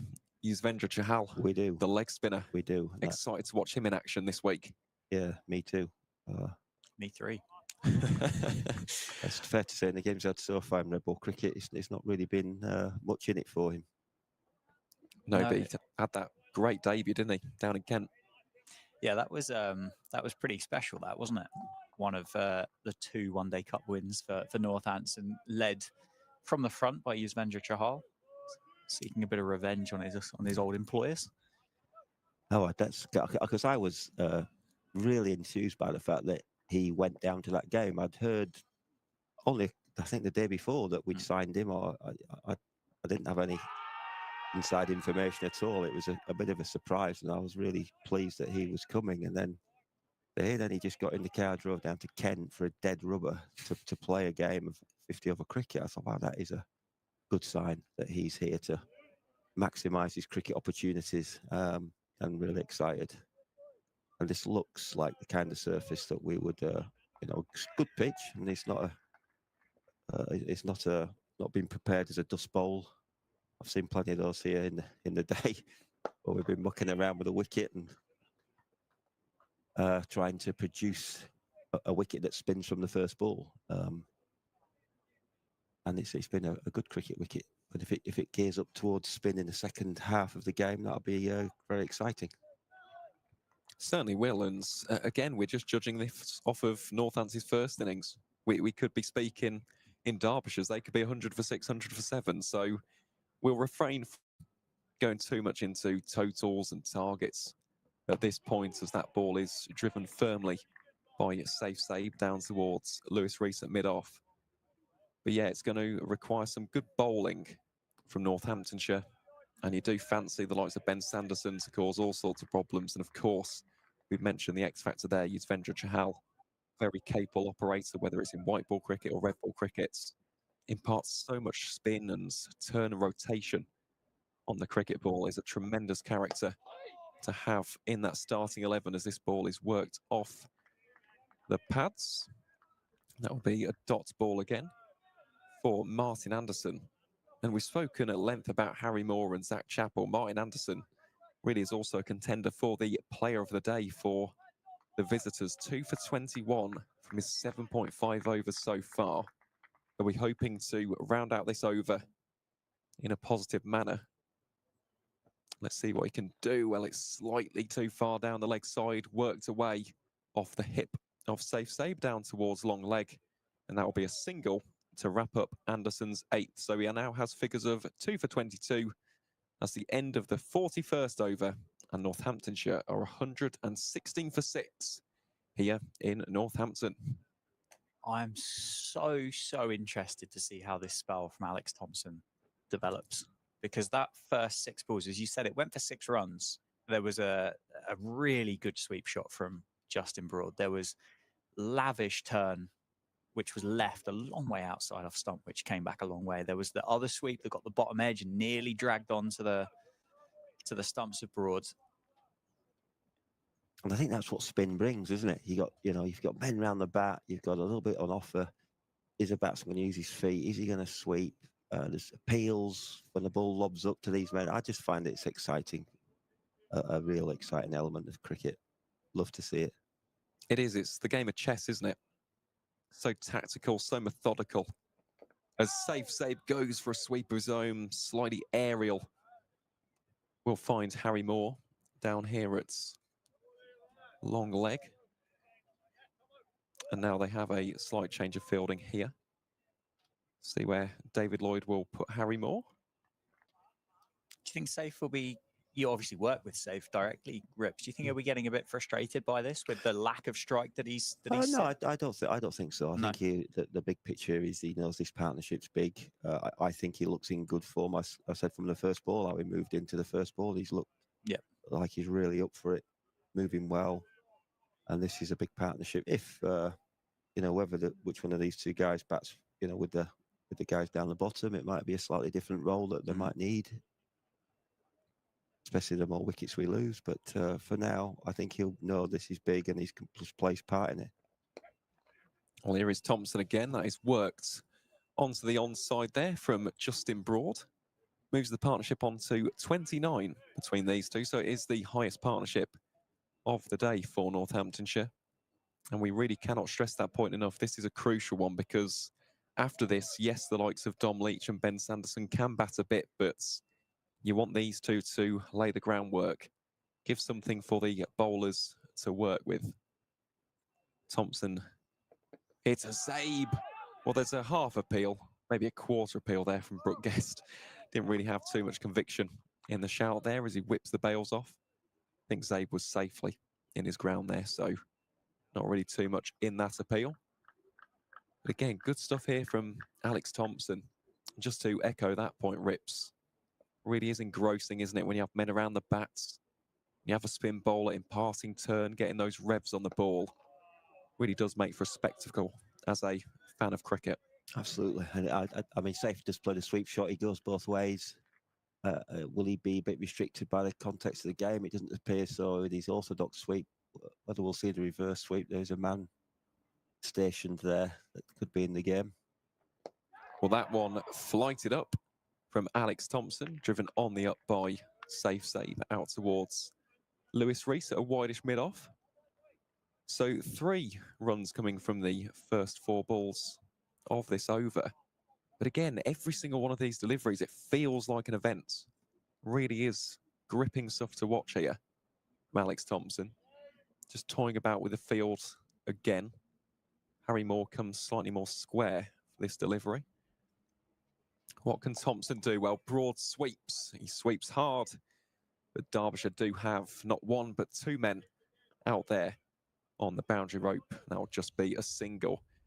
In terms of Justin Broad's crickets, he's a very wristy player, isn't he? So he plays that sweep shot very nicely. Do you think that comes from his background in hockey and tennis? Because we've heard players like Kevin Peterson and A.B. de Villiers in the past talk about how that's actually helped to develop those kind of shots. Do you think there is some relevance in Definitely, in that? yeah. I did it in Ben Duckett as well. You know, tennis, hockey. He's got great risk, but I think also with those players, you also got, you know, they're not restricted out. That we've always seen Brodie pumping it down the ground. They're not just reverting to be square with the wicket players, and I think it's great to have that add on to your game, but also very important. You can hit down the ground and defend down the ground, and I'm this makes him a very round player. I'm very excited by Brodie. He's got, like you said earlier, he's got a really good attitude towards his cricket. He's always working hard. He enjoys the cricket that he plays, and I think he's got a Jaffa of delivering him with the ball, and his pace is growing. And I think he's a good 3-4 match batsman. It really is. That's a genuine edge there from Justin Broad, just as we're talking about him. Thankfully for Derbyshire, it doesn't go all the way for 4, but will just be a single. Yeah, he is someone who you can identify just in terms of the way in which he goes about his crickets. Given the opportunity, given the increase in experience, he really could be a crucial part of this Northampton starting 11 for a number of years to come. As Anderson gets ready to bowl here. Around the wicket to Safe Zabe, plays that very nicely off the back foot.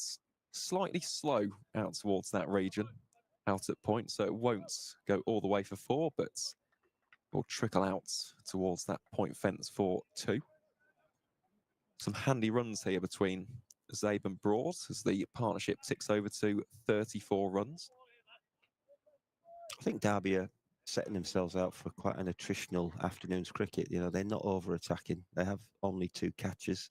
The scoreboard might dictate that you'd expect to see a little bit more than just 2 slips and a leg side sweeper and a fine leg. I think they're setting themselves out to make it hard for us to score at the rate, get the ball in the right place, see if we're going to make any mistakes. And obviously, if a good ball comes along, then hopefully someone in that trio behind the wicket will catch it. But I think it's a sign that they're not expecting just to blow us away. Absolutely, as this one, well, it will be a single, slight misfield there by Anirin Donalds. You know, catching mid-wicket position. They do scamper through for a single. And this is something actually which this pair have done very well after lunch. It's rotating the strike, isn't it? I know you've mentioned about Safe not getting too much of it as he would have wanted, but especially for Broad, he's maintaining it quite nicely and currently 25 from 42. Aside from that latest edge, has looked very comfortable at the crease. Plays that short ball very aptly as well. Doesn't get too much air on that one, just pulls it down into the grounds, out towards Alex Thompson. It's deep square for one. Controlled that nicely in the end. He looked a bit early on it, didn't he? He did. Ended up kind of stopping halfway through that pull shot, which is why it probably only kind of dribbled out to the boundary for a single there, but controlled it well in the end. Again, probably just another nod to the fact that there is just a little bit of toothpaste in this pitch. And Really is. there you go. There's a backup. That one there is really lifted and exploded off the surface and wrapped Safe Save in the glove, who quickly takes the glove off and inspects to make sure all those fingers are still there. The last thing that Northants need is another injury for one of their batters, and somebody that could have a big part to play in this game with the ball as well. Handy left arm finger spinner. Safe Save. One interesting point here with Alex Thompson, and might not be something as obvious to yourself, but Rips, obviously Rob Keogh, the frontline spinner for Northants, operates almost exclusively from the Lynn Wilson centre end. So far, Derbyshire have seen it slightly differently today. All overs of spin have come from the David Capel end. Yeah, I mean, the wind might have dictated that, as we said earlier. It's coming from a slightly different place. If Kesey's operating from this end and the wind's coming over the pavilion, there's a little bit of wind that might help him drift it a little bit. But I think the seamers will be queuing up to have the wind behind them. Yeah. And the spinners, obviously, day one, bit of a holding role, but also we have seen the ball spin. So I don't think it's purely holding. I think they'll be hoping to get into the wickets column as well. Yeah. Thompson continues from the David Capel end. Oh, it's in the air and just past the man at short leg. It was a catchable height. An arm got stuck out there, didn't it? And ended up falling safe. So there's another single added to the tally. Justin Broad moves up to 27. So he joins Safe Save on the same number. Still the short leg in place. First slip as well with the left-handed Safe Save on strike. There is a sweeper out on the offside at deep point. And a man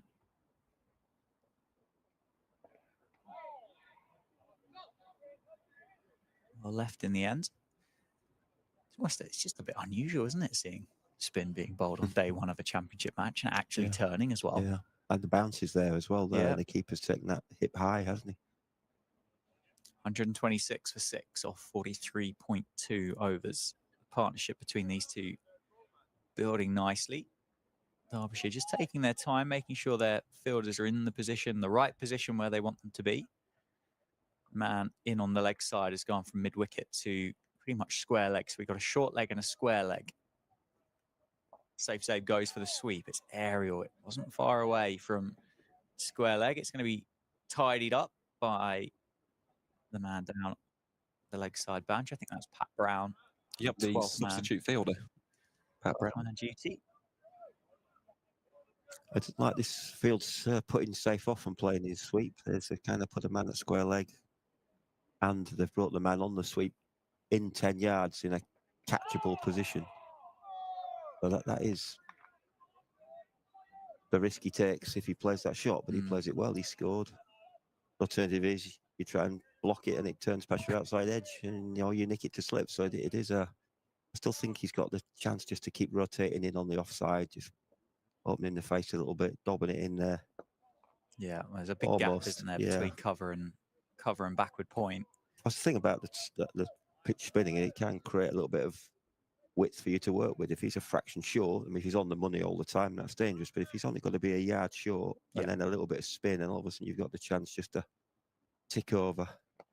Yeah, it's well defended, well adjusted in the end. Thompson just drifting that one in towards leg stump, and Zabe defends it into the leg side. End of the over, 3 runs from it, 128 for 6 off 44. Zabe 29, Broad 27. It's going to be Anderson to continue from the Lynn Wilson centre end as well. Bowled nicely, still asking questions. 9 overs, 1 maiden, 2 for 27 for the Middlesex Loney.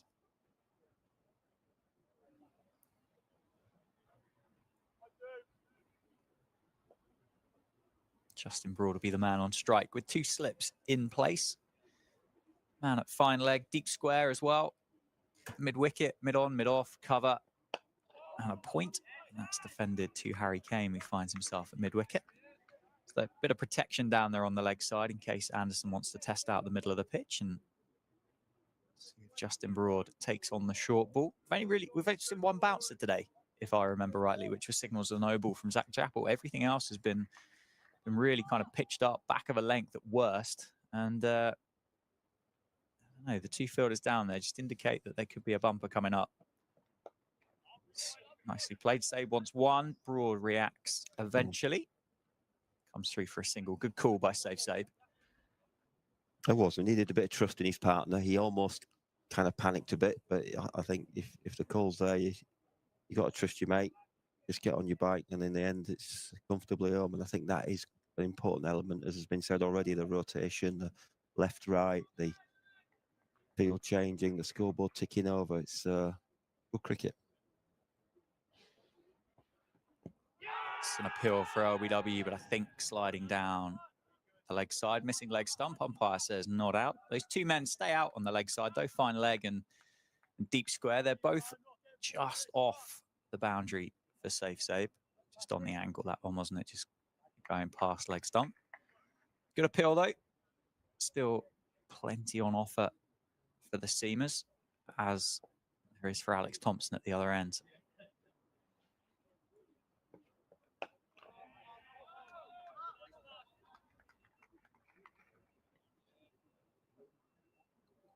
Doesn't look much better, does it, the second time we're watching? No. I was hoping to see the next ball of brilliant stride, playing it late under his eyes. There I say the touch wood. Looking good. Safe. Still plenty of encouragement out there for those Derbyshire fielders. One straight, defended into the leg side. Some real wicket-to-wicket bowling here for Anderson.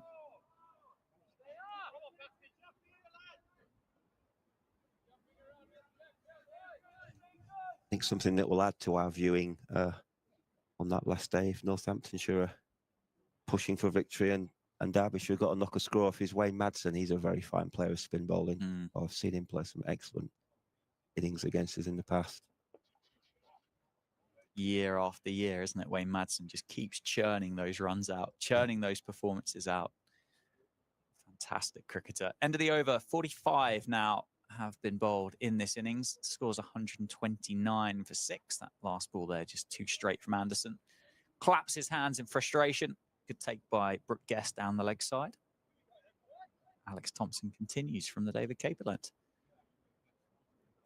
Yeah, he's done quite well so far, hasn't he? Brooke Guest today, actually. I know we haven't mentioned him too much, but that's always the sign of a good wicket-keeping performance when you're not mentioning them overly in these first couple of hours. But yeah, he's been solid. Wicket-keeping royalty in the box with you, Aaron. You can't go slating wicket-keepers when Dave Ripley's about. You told me you were a keeper. Not. You told me you were a keeper. In many different ways, Rips. I think he's kept very well. I haven't seen a lot of him. He seems to establish himself very much as the number one. He contributes runs. He plays all formats. He looks like a really good signing for Derbyshire. No, he is. He's a top man off the field as well. He's Brooke, proper character.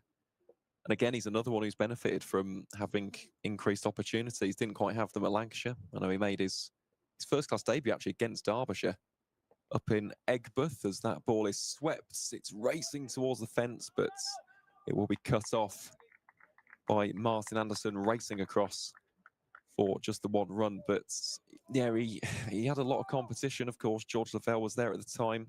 Then we've seen the emergence of the likes of George Bell and Matty Hurst, and he just wanted experience. He just playing time, and Derbyshire offered that. And year by year, he does seem to be improving, whether that is with his keeping skills or the batting. Really is someone to watch out for in this game for the visitors. Slog sweep from Zabe in the air, a long way in front of square. Pat Brown does the fielding, retrieves it from the boundary edge. It's going to be 4 for Zabe. He moves into the 30s. 134 for 6. Good shot from Zabe. The two of these both are employing the sweep shot Looks like that's the tactic that they both want to employ against Alex Thompson.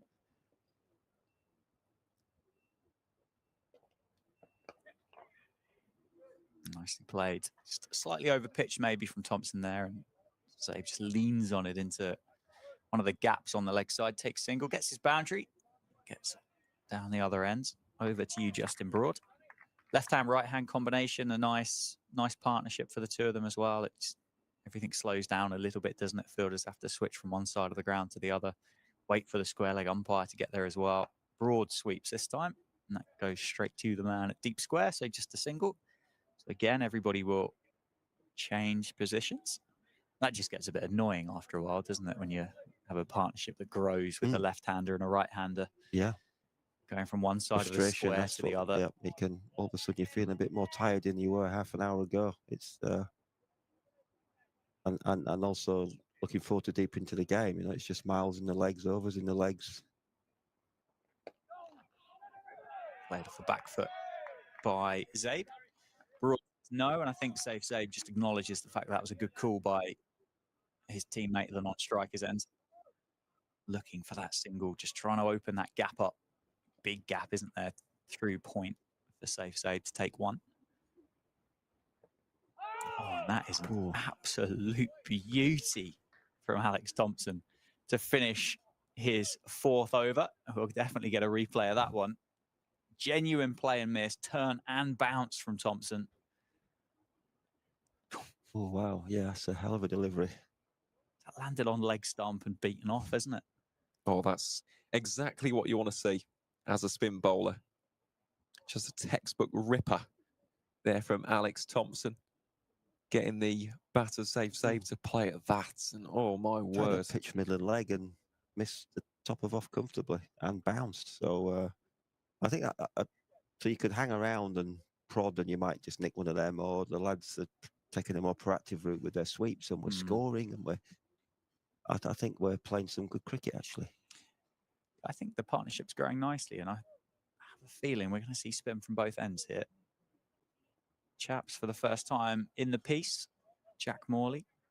2 overs, no maiden, none for 9. Those 2 overs from the David Capel end just before lunch. He will replace Martin Anderson. So Anderson at this stage then 10 overs, 1 maiden, 2 for 28. The wickets of Rob Keogh and Gus Miller. So spin from both ends. That turn from Thompson from the David Capel end. Be interesting to see what there is on offer from the Lynn Wilson Centre end. As you said, the breeze probably more than likely having an impact here with regards to the end that the spinner's operating from, but certainly this end tends to be the favoured. Yeah, agreed. This is that slight slope that just, I think, sort of just got the feeling that it's just got a bit more to grip into as it comes slightly up the hill. Broad on strike, short leg and a first slip for Morley. Oh my God. And that looks big spin. That is big spin. Again, it's short. Yeah. That was, I thought Madsen was going to take that one there at first slip, fingers pointing up. It's not as short as what I first thought that actually. But that has turned significantly by Morley. Again, the length there just a little bit too short for Morley, and if that's been I think that's been the criticism of those opening 2 overs. There were at least 4 or 5 there that landed a long way short of where they wanted to be. But Broad gets the single into the leg side. Have the left-handed Zabe the bowl to now. Fielders go out on the leg side. Deep mid-wicket, deep backward square for Zabe, just to cut off that boundary option for the sweep. Catcher at short leg, one at first slip.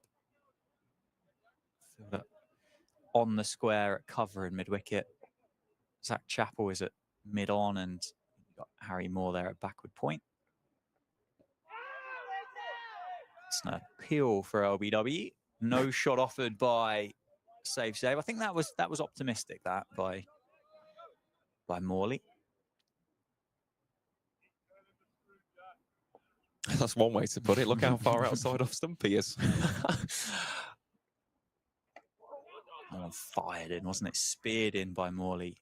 It's interesting, isn't it, how like obviously you said you kind of enjoy watching Morley because he gives it a nice bit of flight and a nice bit of dip on it. He hasn't today, though. No, these 3 overs, they've been fired in, haven't they, He's here at fizzing it Wantage in. Road?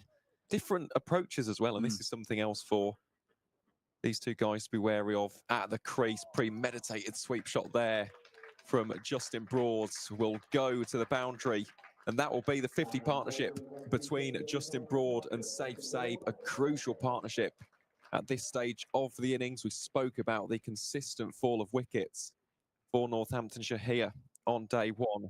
These two just beginning to steady the ship here for the home side and lay that foundation and the groundwork, which we spoke about a little bit earlier. Yeah, important. 142 for 6. Both of these batters now on 35. Just seem to be, well, there's questions being asked for the spin, I think would be fair to say, but they're both very, very competent, very capable, very comfortable playing against spin. And they've found a way to score, which is absolutely, you know, we could just be prodding, and then that brings more men round the bat. If one does take off, it's got your name on it. You glove it to gully, but there's no gully because they need a man at 45 or they need a man on the sweep. I think we've been really good. I mean, these two guys, it is their shot. They both play it well, but they haven't taken a step back just because it's spinning. They look in control, don't they? Yeah. I think it's been a wonderful partnership so far. Yeah, and that run rate, nothing to really kind of write home about, but it's just ticked over 3s for the first time in this fixture. I think for that opening hour and a half, it was, well, just over 2, I think. So, yeah, nod to what Rips has just said there. These two have found a way to score, which proved difficult in those opening blows. Well, it did, and I just wonder if Morley actually might change his approach at some point, because it is a little bit like a bag of all sorts at the moment, isn't it? He's banging in some far too short. Other ones are being overpitched. He's not quite found that rhythm or consistency in comparison to Thompson. I know that Safe has swept a couple of times, so too has Justin Broad, but of the two spin bowlers right now, you'd probably Thompson is more dangerous looking of the pair, and it is Thompson to get us back underway from the David Capel end. Another wonderful delivery. Textbook stuff from the right arm off spinner, making Safe Sabe question himself. Should he play? Should he not play? He's getting a lot of turn and rotation here off this wicket. It's a beautiful ball from Thompson. Let's see how he can follow this one up. Getting almost that phantom-like drift. Goes out towards Jack Morley. Yeah, it looks like he's found the pace for the wicket for him. Yeah, he's getting the ball to turn and bounce. So that I think that is a thing. Find the pace for the pitch, and I think he's found that. He's asking a lot of questions. It's pronounced drift as well from the hands. Swept by Safe Sabe.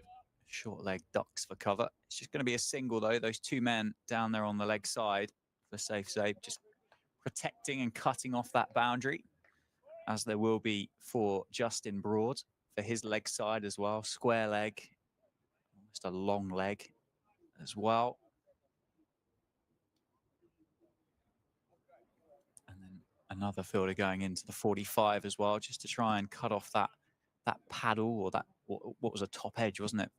The over before from Broad, and there is that sweep, and it's played away nicely, but it is just to the man behind square on the leg side. Yeah, I think the field placings, there'll be quite a lot of debate about it, difference of opinions, but I think it's actually, I quite like it. They're cutting off boundaries from the main boundary option that the guys have got, the sweep, and they're saying, okay, if you want the boundary, you might have to look somewhere else. But at the same time, we are rotating the strike, we're ticking over. That's kind of a more orthodox way of scoring, hitting with the spin out to the sweeper, but it's still only one. So I think, you know, I won't say Derby will be happy that they're not picking up the wickets, but at least they're not conceding the boundaries with this field, and they're also in the game for a top edge as well. If one of them just get it slightly wrong, there could well be a catch go to those fielders.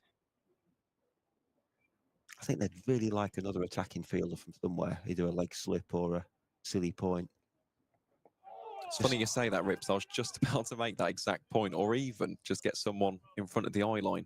Yeah, I think you would. You'd be often in a game of cricket. You just the field is short, aren't you? I'd like another slip. I'd like, but you want a third man or you want an offside sweeper, whatever it is. And I think he would probably be feeling that now because yes, he's cutting off the boundaries, but the amount of spin we've seen, I don't think two attacking fielders is quite what he'd like. He'd like another one in there, but we're not allowing that because we're looking for boundary options as well. It's a really interesting passage of play. Yeah, it's been a real kind of counter-attacking partnership, hasn't it, for Northampton? It needed to be, because otherwise that first innings would have progressed, well, nowhere really. And these two have put together, what is the partnership now worth? 56 off, I think, somewhere just maybe 60 or so balls, just over 60 balls. That is in what we said is in a little bit of nibble off the seam still, and then it's turning, and they're still maintaining that. Oh, that's a great shot again. Great option. Safe save. High skill, safe save. Just gets the head out the way early, doesn't he? And sweeps it, runs the ball off the face of the bat down to final leg for 4. Morley there, just having an arm round the shoulder just to talk through the plan. 2 fielders on the leg side, one at deep mid wicket, one deep backward square. And they're going to move another one into. Yes, he's going to 45, I guess, yeah. Which I think makes sense because not many of our boundaries have come in front of the wicket, have they? Driven boundaries. So taking your mid off, getting your man in at extra cover and trying to stop safe from going with the spin, asking him to drive you through the covers against the spin. Again, just that little bit of game within a game that the spinner's on, it does make the game exciting. And where are you going to put your fielders? Yeah, I mean, the invite's there, isn't it? There's 3 fielders on the offside, one of which is at first slip. Yeah. The others are. And he's got to bowl a good. His length's got to be good. If it's a fraction short, even though there's some spin, Safe will just give himself a foot away and pump it through the offside, I'm sure. Yeah. It's been a better. He also wants him to do that from a fuller length, and then he's bowled through the gate. Short leg will be in play. This over looks a little bit more controlled by Morley as well, doesn't it? Just finding that length a little bit more consistently than what he had done in those 3 overs preceding this. You can take away the sweep shot off the first ball, but the 3 follow-ups have been good. They've been a good pace. They've been a good length. Agreed. Yeah, he's been a better, even the one that went for 4. To be fair, it wasn't a terrible ball. It was just a really good cricket shot. Proactive. Be an element here of these two looking to, without wanting to use the cliche, but not letting the spinners settle, then force Derbyshire to go back to a Zach Chappell that's already bowled 13 overs this morning, or a Harry Moore that's bowled 10, and Anderson that have bowled 10. Because yes, there's spin and it is turning and there is a bit of bounce here, but if it is just ticking over this score, which it is at the moment, that's not going to suit Derbyshire at all. Oh, just keep it going as long as we just keep it going. Deeper and deeper and deeper. Sometimes, we can get ahead of ourselves. This is a great partnership. They're playing well. Just keep this going as long as we can.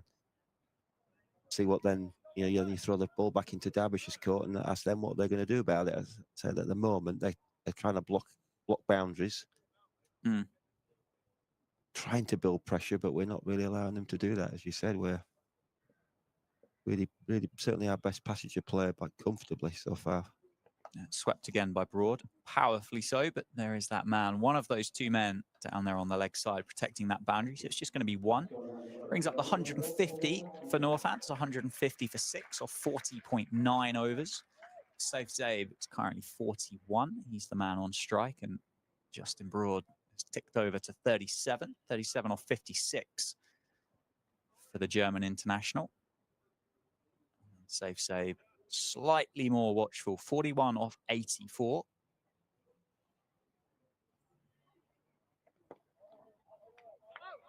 Defended by Safe save.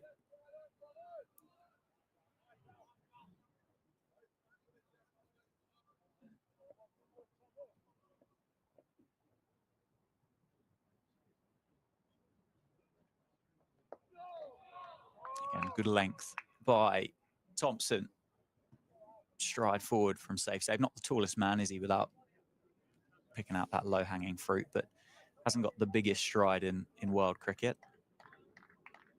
Strong player against spin, though, as all three of us have touched upon over the duration of the game so far. Shifts onto the back foot on that one, plays out towards deep point for one. And this is a massive partnership, isn't it? I mentioned earlier the fact that McManus fell on 89 for Northamptonshire now to be 151.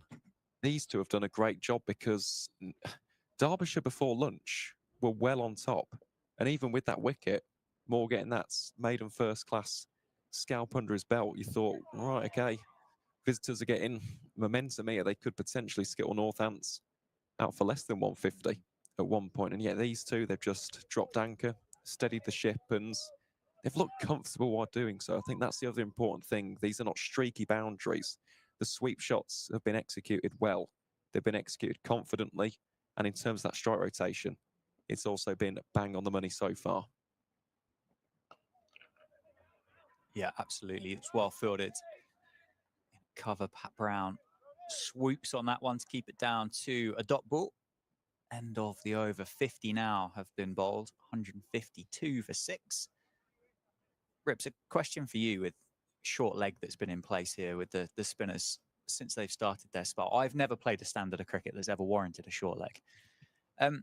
In terms of the batting mindset for it, do you almost have to just ignore the fact that they're there? And that one that you kind of tuck into the leg side, you back the fact that you time it well enough that it goes past them. And yeah, I think you're dead on. I think you know he's there, but you kind of it doesn't influence your shot selection at all. Yeah. If they stick a hand out, yeah, and if one just takes off, you know, if Morley gets one to spit out of the rough and it's safe on the glove and goes to short leg, well, there's nothing you can do about that. Yeah. I don't think it's gonna.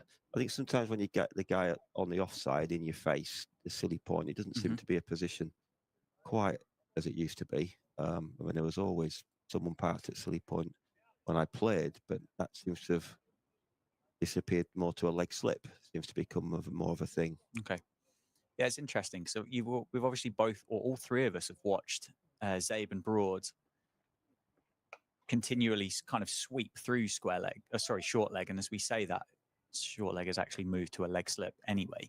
And they've been quite happy to play with the full face of the bat, just turning it off their pads through that area. And you think maybe you look at it and you go, well, it's a bit risky actually to play that in the air, because it is going to be in the air through short leg because it's not enough of a distance to get it down on the grounds. And you think, well, actually, maybe there isn't a risk there. Well, there is a risk, but you just have to play I think you'd be unlucky if you walked off and one had stuck in the hand, I think. 3 slips in place then for Jack Morley. 2 on the offside, 1 on the leg, and that one just slides on. Slides on with the arm, beats Justin Broad.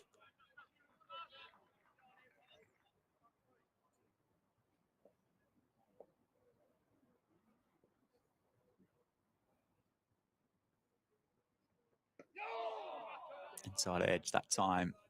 Broad plays into the leg side, gets the single, moves to 41. Still plenty of theatre out there for Derbyshire. Plenty of oohs, plenty of ahs.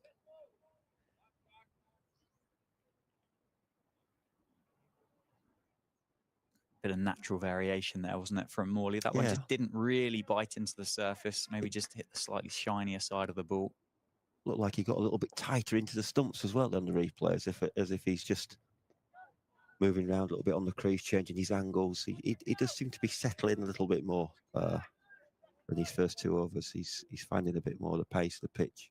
But again, we're asking him to bowl at right-hander, left-hander, and that's good for us. You can't just settle in. Alter his lines. That's well played again. And safe. Quick single taken to Zach Chappell. Just on his heels there at mid-on, protecting the boundary. So Safe gladly takes that single on off for 51 overs then. 156 for 6. Zabe on 43, Broad on 41. Spin continues. Thompson at the end of his mark. I don't think it would be a million miles before there's a seamer back on here, chaps. No, I think that's a good point. Don't necessarily think spin from both ends is working. Well, not with the current fields. I think if you're going to go spin from both ends, you need to probably be more aggressive. Like Rips has mentioned, a silly point, just get someone almost in the grill, put them off. Because so far, these two, they look so comfortable. And that really is a testament to both Safe Sabe and Justin Broad. Every single shot that they're playing is with aptitude and it's with confidence. As this ball is left by a Safe Sabe outside of his off stump, but yeah, it just feels like the game plan's probably got a little bit predictable for Derbyshire at this stage. Maybe just try something a little bit different. I think you'd probably keep Alex Thompson on over the two spin bowlers, and here he is forcing Safe onto the back foot. That'll be another single to add to the tally.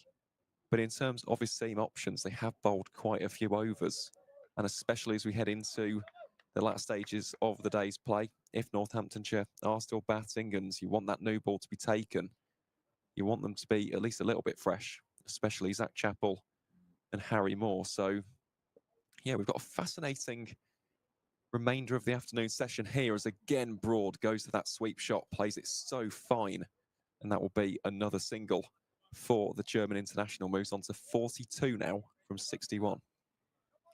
Kenny, he's executing that shot so well.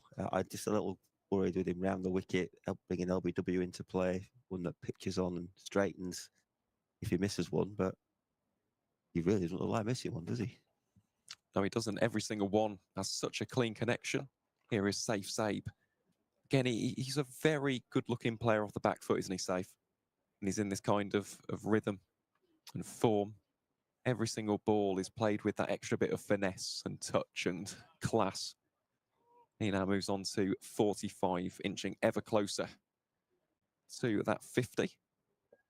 And again, that strike rotation, a key part of this over. 3 runs from the first 4 deliveries. Make that 4 from the last 5 now. As Broad again goes for the premeditated sweep shots. Really has been the shot of the day for Justin so far. And he's looked very comfortable while doing so. So we have that change of field yet again for this left-hand, right-hand combination. Big Harry came out there patrolling at deep square leg. Harry Moore in at long leg as well. And there is Safe Sabe defending that one. So that will bring us to an end to Alex Thompson's 7th. He has figures of none for 30. And at the end of 52 overs, Northamptonshire are 160 for 6.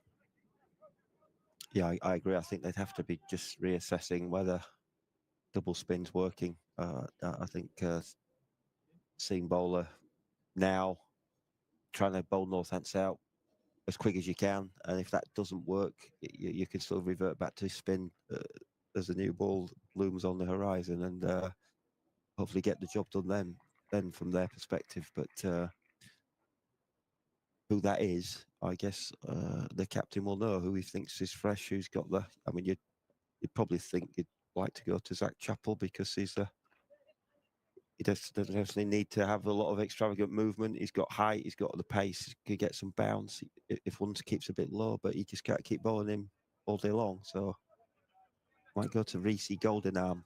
He might be the man. Oh, it just popped up on screen, the economies for the Derbyshire bowlers, and there's really a...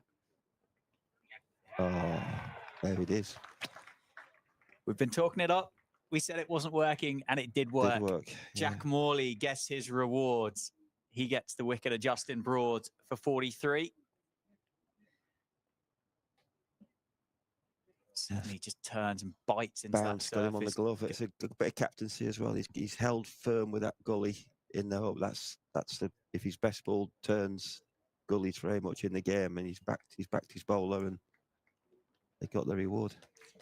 That's well played. It was well played, well bowled, well captained by Derbyshire, and in the context of this innings, that's a very, very good innings by Justin Broad as well. Dismissed for 43 off 45 off 64 deliveries for Justin Broad. And has certainly made that scorecard look much more respectable than what it was at the point that he walked out to bat when it was 89 for 6. But but he's got to go. 162 for 7. Safe Sabe, the man, not out. He's 45 off 94 deliveries. And at number 9 for Northants is Dom Leach. Oh, I've been done. It's Ben Sanderson. He'll be happy with that if he's moving like Dom Leach. Sando. I've been diddled there by the scoreboard. It's Sanderson, Ben Sanderson. He was timing them nicely in the nets on Wednesday. The ball was white, doing slightly less. But yeah, he was. He likes his batting. I mean, he doesn't take his batting seriously, and he's made many a contribution down the years. Another one will be handy here. He can stay away safe and get himself 20, and hopefully Safe could turn that into another 50 partnership, and all of a sudden that scoreboard's been a lot better than it might have been. I think you mentioned earlier about Safe Save and not having those kind of consistent scores. Unfortunately for Safe, whether you agree with this, over the last 18 months, he's probably found himself in this situation more often than what he would have liked, and maybe ended up being more aggressive earlier in an innings than what he wanted to be, or maybe stranded and ran out of people to bat with. Oh, that's an absolute ripper from Morley. Sanderson, all he can do is get an edge on that, and he has dissected first and second slip, who are very, very close. Very close. It went pretty quick. I think it was a quickish ball that, again, it turned from leg stump. So it's, I'm sure Sando's version is he's just opened the face and he's off the mark. Oh, striking at 400. Yeah. I told you he was seeing it well. Well, just an interesting bit of statistical work with Ben Sanderson as well. With that, he's now on 992 first-class runs. Yeah. So 8 away from 4 figures. As Morley tests him out there on the defence, has a career best of 46. Yet to score a 50 in the format, but has scored plenty of 4s, 143 to be exact, as well as 5 6s. So he can bat, can Ben Sanderson, but this is going to be a very challenging passage of play for the home side after what was a very comfortable phase there between Broad and Sabe. Now the picture's changed, because if Sanderson was to go quickly, 160 for 6 all of a sudden would be about 170 for 8. So this is the ebbs and flows of cricket, as we talk about, and that's the kind of field I want to see for Jack Morley, getting men in and around the bats, making their presence felt here. For Ben Sanderson, he's getting a lot of revs and rotation. Good over that for Jack Morley. Yes, it goes for 6 runs, but he's got the big breakthrough of Justin Broad. So at the end of the 53rd over, Northamptonshire are 166 for 7, with Safe Save just 5 runs away from an all-important half-century. In terms of some of the other scores as well, in the second division, Yorkshire are currently 67 for 4 at Grace Road. At Lords, Middlesex are 207 for 5. They've just lost that 5th wicket. Ajit Singh Dale getting Max Holden out for 77. And down in Hove, Glamorgan struggling a little bit on 163 for 7. So, yeah, that promotion battle is definitely heating up. If Yorkshire can win that, really does put them in the driving seat, depending on how that game down at Lords goes. But we'll keep you updated over these next 4 days, and of course we'll keep you in the loop with any of the standout moments and highlights which go on around the grounds as Alex Thompson gets ready to bowl here from the David Capel end. It'll be Safe Sabe on strike, who yet again plays that smartly off the back foot out towards deep point. Utilised that shots rather well so far today. So he now moves on to 46. And yeah, just touching upon that, Dan, I think when we talk about the numbers, it is something important, because if you are consistently thrown into situations where maybe the batting lineup has collapsed early on, it's difficult to get those big scores. And it is something which is almost an intangible. You can't read that on a scorecard, and you can't see that on a stats website. But what Safe does have is great tenacity, has great character and great courage at the crease, and he's showing that today. This has been a very mature innings from the Northants all-rounder as Brooke Guest marshals the field there. Thompson will bowl here to Ben Sanderson. That one's risen quite a bit. Caught Sanderson slightly off guard there. Maybe Thompson's height's allowing that extra bounce that we talked about earlier. And they're thankful that that hasn't clipped the outside edge, because that could have been another wicket to fall. Thompson again then with purpose into Sanderson. It hits him on the pads. There's an appeal not given by the umpire. Thompson bites his fingers. We'll have a look back on the replay of that. What do we think there, gentlemen? I think he's outside the line. I think he's. It looks like he's batting on middle and off, and he's outside the line for me.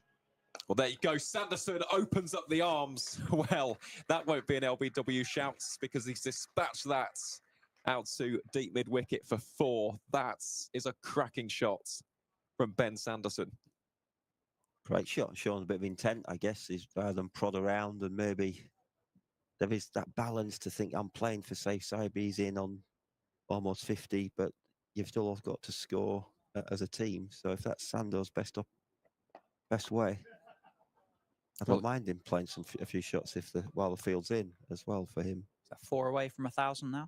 Yep, he's on 996. So let's see if Ben Sanderson can get there potentially in this over. He is really beginning to expand. This one is caught, and he will not reach 1,000 first-class runs in this innings. Ben Sanderson will depart, caught at short leg, just clipped the inside edge of the bats. Simple catch in theory, and that will be that. Northamptonshire 171 for 8. Sanderson departs for an entertaining 8, it has to be said. Almost caught first ball and then hit that crunching shot out towards deep mid-wicket. But he will have to depart, and Alex Thompson causing all sorts of bother here. It's actually more come off the glove there, as opposed to the bat just looking in retrospect. And yeah, Northants now in a bit of danger. I did say if another wicket would fall, then they would be in a bit of bother here. We imagine it'll be Dom Leach to come out to bat next. Just looking at the batting order, unless Yuzvendra Chahal fancies coming out and giving it a whack. Let's wait and see. It was interesting, wasn't it? Because with Saif Zaid and Justin Broad, that spin from both ends, although the turn was lavish, wasn't really working, was it? I know it did work eventually. They got the wicket of Justin Broad with one that turned and one that bounced and took the glove and got caught behind the stumps in the end. But actually that lavish turn against your number 9, 10 and 11 becomes an entirely different conversation, doesn't it? And that slog sweep from Sanderson over mid-wicket, could argue and say, is that the most effective way for Ben Sanderson to be good for Northamptonshire there with the bat, rather than trying to defend and play for safe save? Possibly, yes. Clears the mind slightly, and as you said, you highlighted the number of the 4s that he's hit in first-class cricket, the 6s as well. He better off just getting on with it rather than just trying to pad up against the ball that is turning as much as what it is here.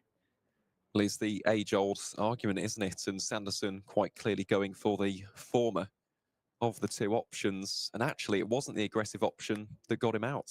It was actually the more defensive approach taken, which just clipped his glove, and it was a simple catch for Anarian Donald, who in this innings has 3 catches already. Took the catch to dismiss Prithvi Shaw, also caught James Sales, and has now caught Ben Sanderson. So Anarian Donald also having a good day so far for Derbyshire.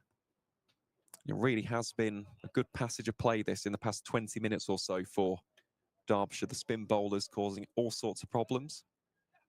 And it is full credit to them. That's the thing when we talk about bowling units. Yes, the seamers were excellent, but the spinners also need to fulfill their role. And they started off expensive, but they are starting to get into some rhythm as an attempted reverse sweep here from Saif Zaid. Well, they think about running, and in the end, after a bit of miscommunication, Dom Leach sprints back to the non-striker's end. Saif Zaid wanting the strike here. I mean, it hit him well outside. There was never an LBW shout there for Jack Hawley. But interesting that Sabe already again going for another reverse sweep. There is that space on the offside. Can't quite connect with it yet, but he's wanting to farm the strike here, which I don't really mind given the circumstances. Has looked very good for his 4 runs so far as Morley strides in here again. More conventional sweep. It's on the pads, given the angle that is definitely going down. So not much in that appeal from Jack Morley, but you can just see now with Safe Zabe, there's a change in intent, isn't there? It started off, I'm not going to say too comfortable, but him and Broad were going a good click, and now he goes for the sweep again, connects with it. And this time the two Northants batters do scamper through for that single.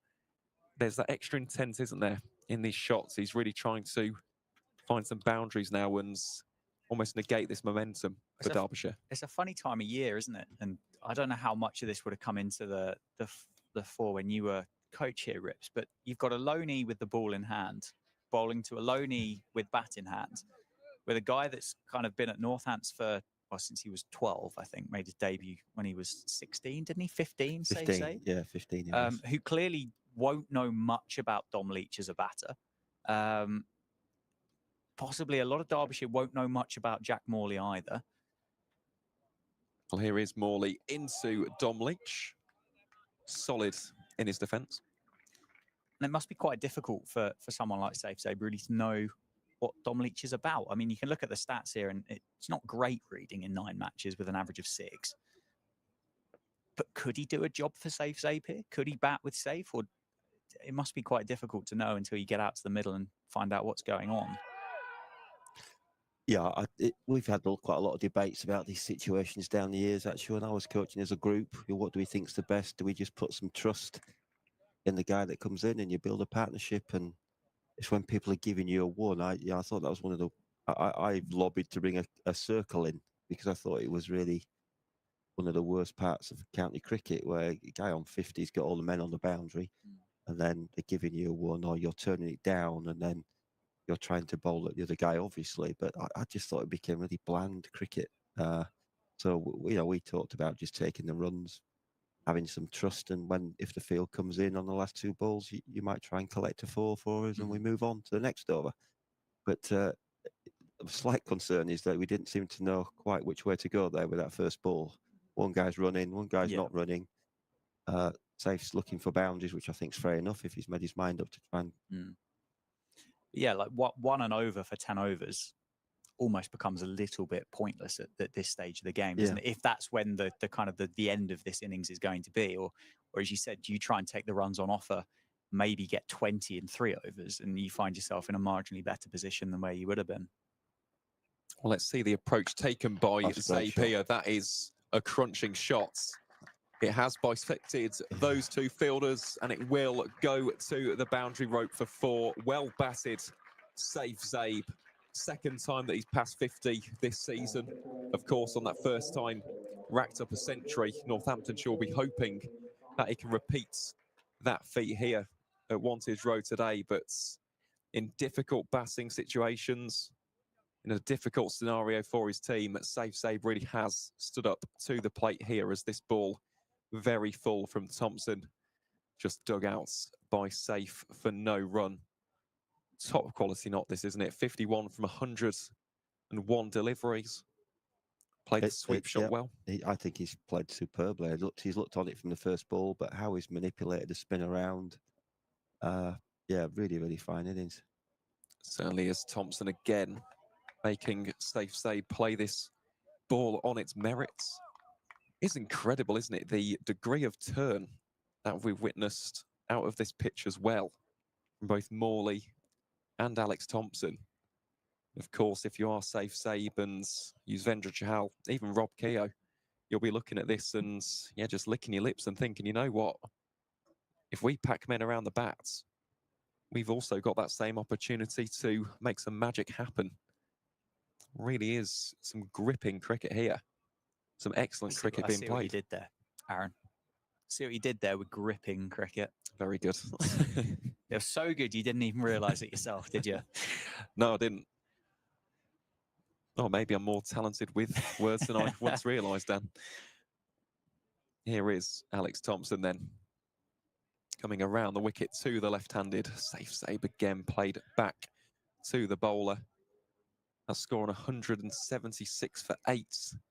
The picture just looking very different compared to when Broad and Zabe were together at the crease. The field also very different here for Zabe as Thompson into bowl gives that some flight and some loop. They think about taking the quick single. Guessed with the shy at the non-striker's end. No damage done. That will be an extra single to add to the targets.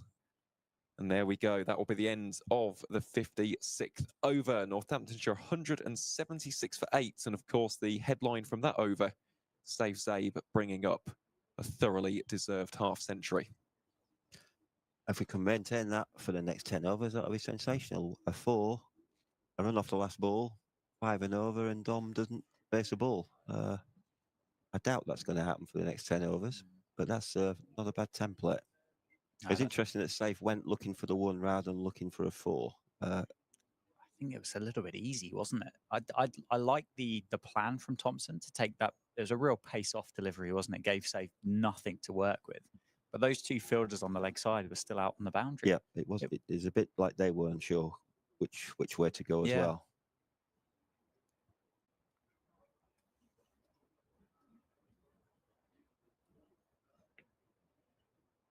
Well, it will be Jack Morley to get us back underway then from the Lynn Wilson centre end.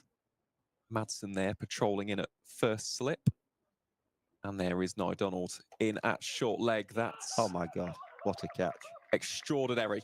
Absolutely extraordinary from a Nyrin Donald, who has somehow plucked that out of thin air. It was rifled towards him. As it hit him in the helmet, it's a bit of debate. Would be a dead ball. Or Oh, my word. It's hit him in the shoulder and he just collects it. That is a stunning bit of reactionary fielding from a Nyrin Donald. That's a 4th catch of the day. Interesting. Keep your eye on the umpires here, chaps, because I just waiting to see whether this is going to be given out or not. If they've heard a helmet sound, because at the speed that's happened, they haven't seen it. You just can't tell. But I guess wearing a helmet, you would have heard a noise, and the noise would suggest that therefore it's a dead ball. Well, dead ball has been signalled. Surely now, though, if that's hit the helmet because that's not out, the Derbyshire physio has to come out and do a concussion check on Nye Donald, right? I would have thought so. Mickey Arthur's on the balcony and he's not happy. That gone. Oh. Well, that one dropped short. But surely if that's what's happened. Yeah, the concussion, that is the protocol, unless it's hit his shoulder and then it's not been a big crunching blow. It's been a off the shoulder and up into the helmet, and then he's caught it. I think with the naked eye, you're struggling to see what happened, aren't you? It's happened so quickly, but it's more about, did we hear a sound? Well, again, everything is happening in this over so far from Jack Morley. That one scoot fine from Safe Zabe towards the on-rushing fielder, who is the Derbyshire captain, David Lloyd. I mean, everything happening here at the moment. I think, at least from what we saw in the replay, potentially it was a case of shoulder first and then a helmet, but signalled as a dead ball, so it wasn't out in the end, although the way Nyrin Donald celebrated suggested he thought that would have been out. Safe Zabe again, utilising the feet to perfection, dances down the track and dispatches Jack Morley for a humongous 6. Great shot there from Safe Zabe. Yeah, great shot. Great shot. Good intent as well, isn't it? Not allowing Morley to get into that rhythm. Really clean connection.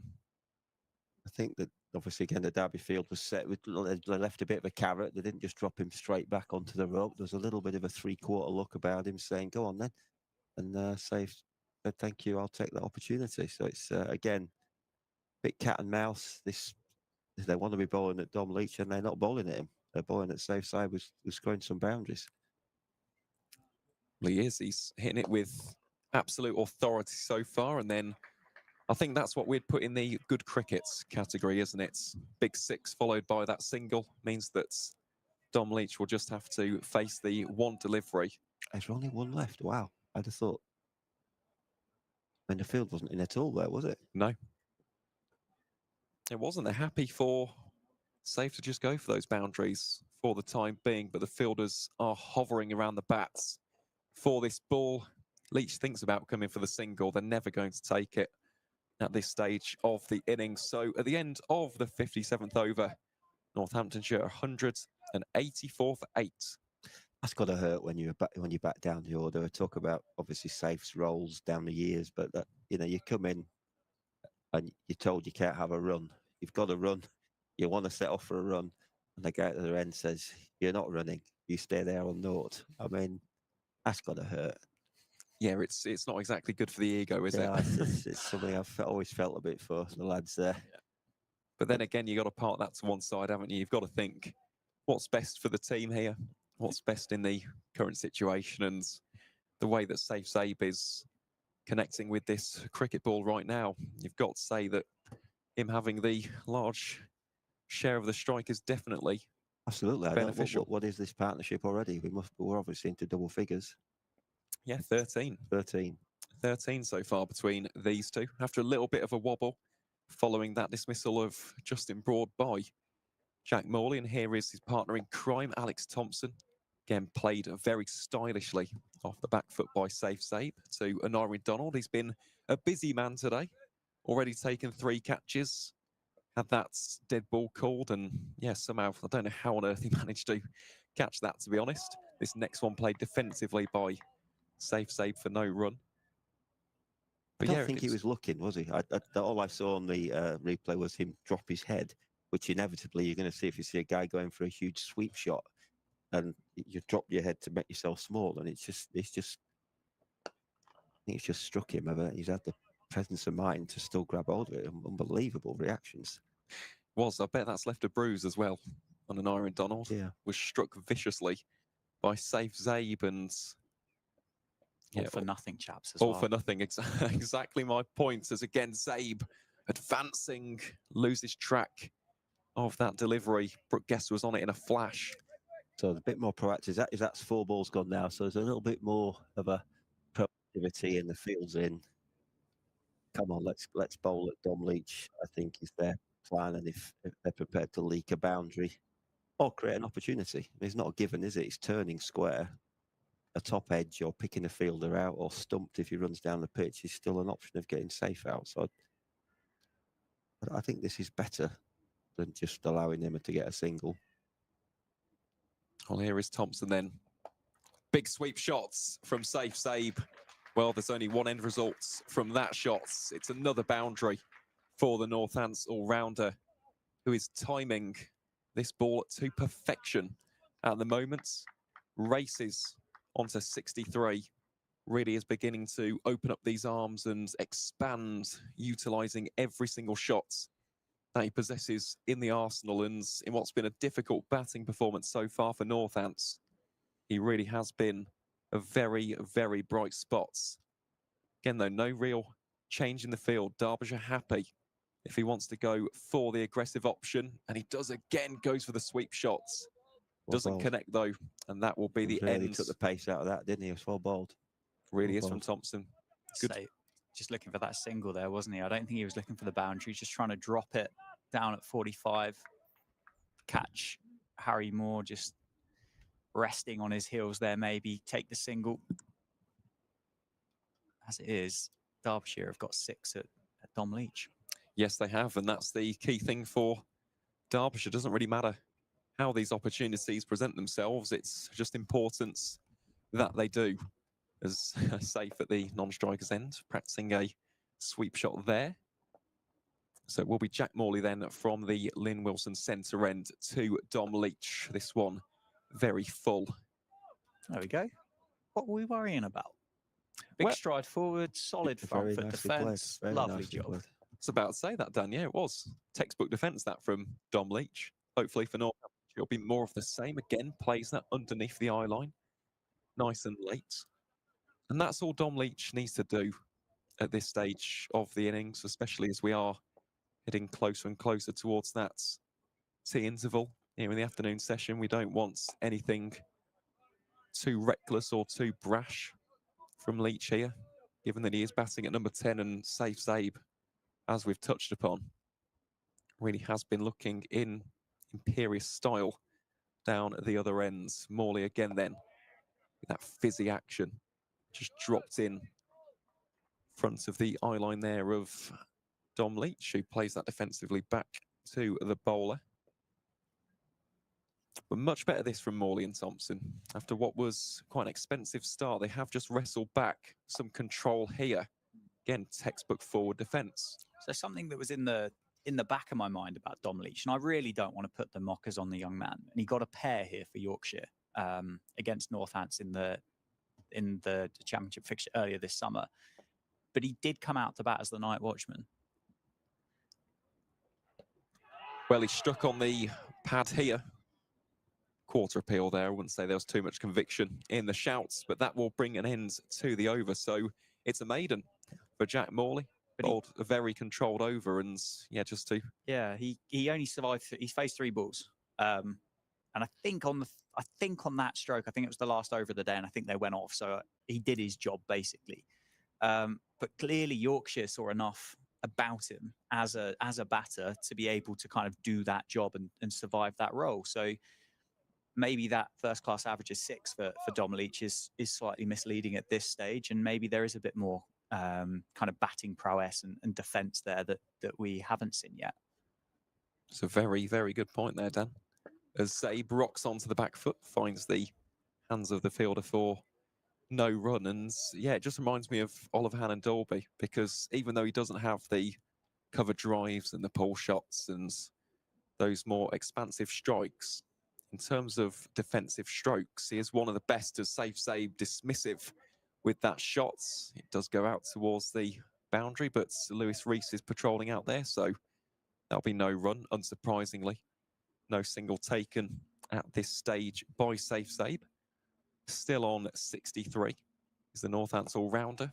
Plays that one on its merits, drops it back to the bowler for no run. And you do get this in the county circuit. Some bowlers are very good on the defence, and yes, their averages might be quite low, but it's not because they're not capable in that facet of the game. They're just not going for scoring shots, as Safe Zabe connects with that one very sweetly, goes fine enough for 4.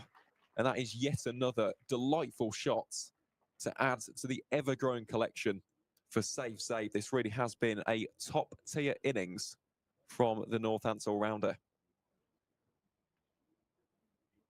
Yeah, it's fantastic. It's the maturity in this little spell as well. She really has. He's played superbly. I just wonder if they'll leave a man out. Oh, they still. It looks a heavy offside field, and he's really hitting it to that sweep area. I think I might be tempted just to leave one out there and have 4 in the offside. See what happens. Well, they brought Harry Moore up here as Zabe again using the feet crashes that down the ground. Well, that is a thumping strike from Safe Zabe. Beats the dive of Lewis Rees there at a wideish mid-off. Goodness me, he really is beginning to flow through the gears now, is Safe Zabe. In a flash, he's on 71. Back-to-back boundaries, putting the pressure back on Alex Thompson. And let's see what he can concoct on this final delivery. Thompson's figures now taking a bit of a hit after those 2 4s. Oh, the ball just dropped short of Wayne Madsen at first slip. Well, that will bring an end to a very productive over for Northamptonshire and Safe Zabe. 8 runs come from it, and at the end of the 60th, Northamptonshire 196 for 8 here at Wantage Road, as we see the 2 batters have a bit of a conversation out there in the middle. It will be Jack Morley to continue here on the afternoon session. Of course, still plenty to come here on day 1, the first of potentially 4 days.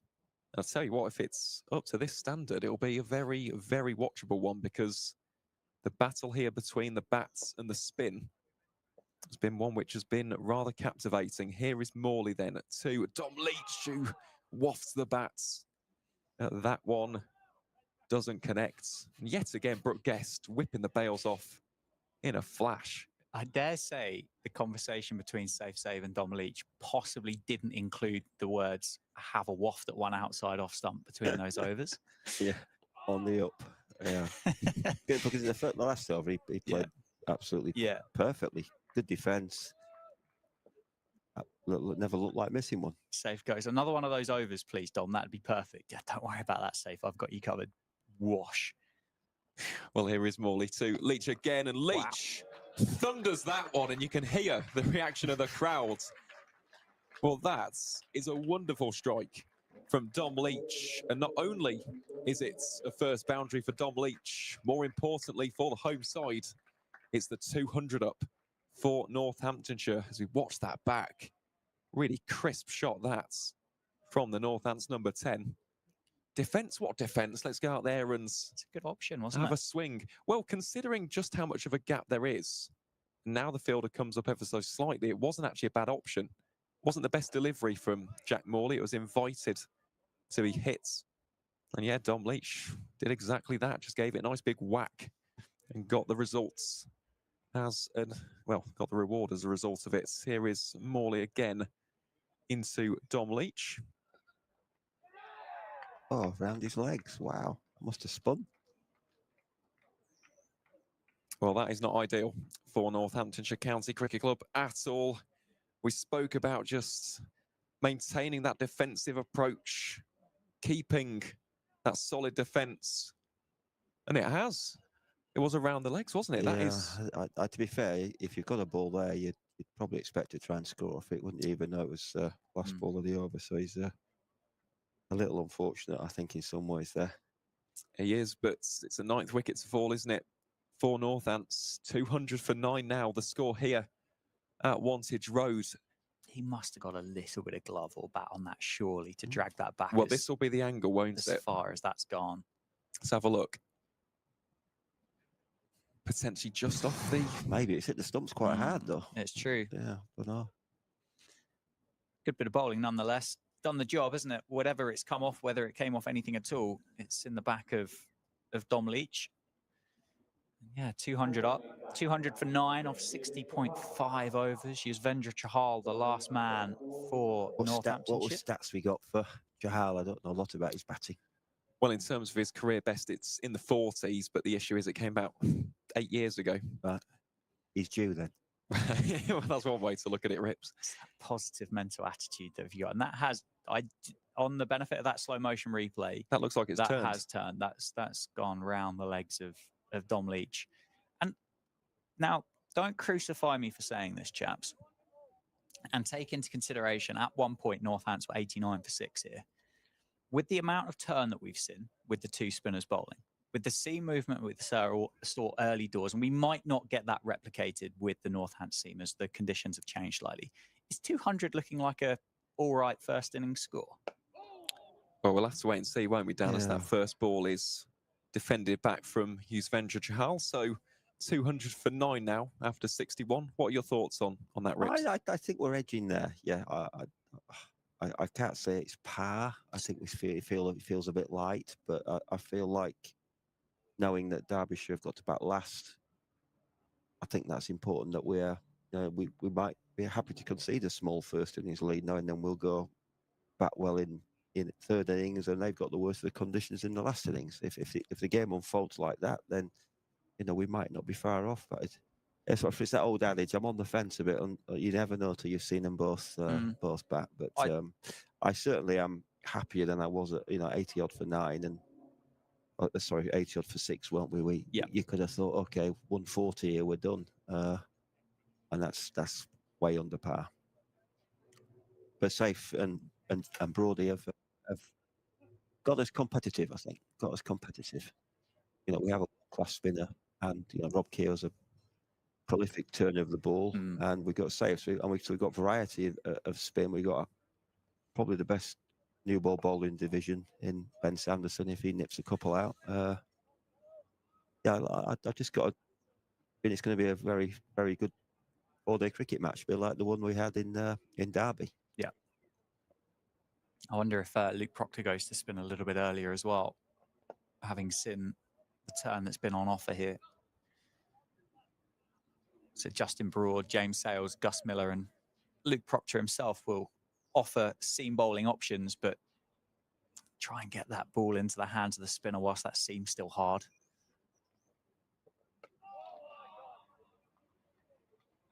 Well, this will be a pattern now, won't it, with the final wicket pairing. They will look to have as much of the strike as possible, keep Yuzvendra Chahal at the non-striker's end. Yeah, that will be fascinating, actually, how Luke Proctor goes about with his bowling rotations, because this ball is turning an awful lot as Zabe again, nice sweep shots, goes down to Harry Moore, who fields that cleanly, so it'll just be a single. Does put Yuzi Chahal on strike, and as you can see there, Wayne Madsen immediately goes for the helmet, so we'll have a quite pronounced change of field here. I guess he would have faced a lot of spin in his formative years and in his career. Good high quality spin. So if Safe's turned the strike over, perhaps he's confident that he's just going to play the spin as well. I think, well, Aaron will be able to fact check this for me, but I think he's only played 37 first-class games of cricket. Yeah, he's primarily T20, isn't he? So you look at the IPL, he's RCB's all-time leading wicket taker, played an awful lot of T20 cricket over the years, but you're right, doesn't really play much in the Ranji Trophy. As Thompson in towards Chahal, deals with that one successfully, but yeah, as I spoke about, when you look at his career bests, they were quite a few years ago, whether that's with the ball or with the bats. We're not talking about 2022 or 2023. Hasn't played as much for Haryana nowadays, but yeah, he's definitely more than capable in first-class cricket. As Thompson, this one very full and driven rather splendidly there from Yuzvendra Chahal. That will bring about the end of the over, after which Northampton 201 for 9 after 62, and yeah, not bad that from Chahal. In terms of body language, just looks really relaxed out there, doesn't he? Just having a chat with the Derbyshire fielders around there. Looks like he's really kind of just up for this situation, and looks pretty comfortable from those 3 balls that he's faced. There, spin continues from the Lynn Wilson centre end, as you'd expect, I think. Could be tempted. Could you get Zach Chappell or Harry Moore loose for an over if Chahal is on strike and maybe blow that front pad off, or test the Yorkers out, get some short ones in at him, try and get rid of him that way. But Morley continues to save Zabe, goes for the sweep, doesn't time it, and as you'd expect, doesn't take the single as it dribbles its way off the square at the county ground in Northampton. Crowd has grown slowly during the course of the day, still not bumper by any stretch, is it? But a few more people have turned up as the weather's got a bit warmer. A few patches of blue sky above us now. Reverse sweep by Save. This time they do take 1. Are they going to come back for a 2? I think they should. I'm going for it. But take on Thompson. Yeah, well done. It's well run. Thompson, the man doing the fielding.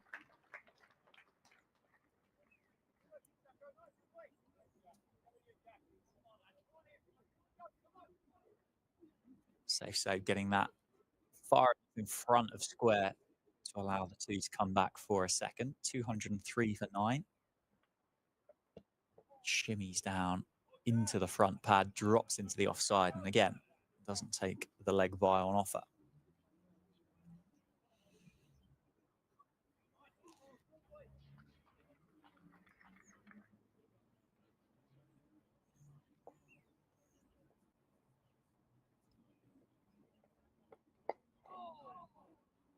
Single taken that time. So Chahal will have 2 from Jack Morley to contend with at the end of the 63rd over. 204 for 9. Save now on 75 of 130 deliveries. Chahal has faced the 3, survived the 3 successfully so far. What's your thoughts on it then, Aaron? Do you think this is a score that is, well, we're not going to use the word great, but not bad in the context of the game of what we've seen from these 63 overs?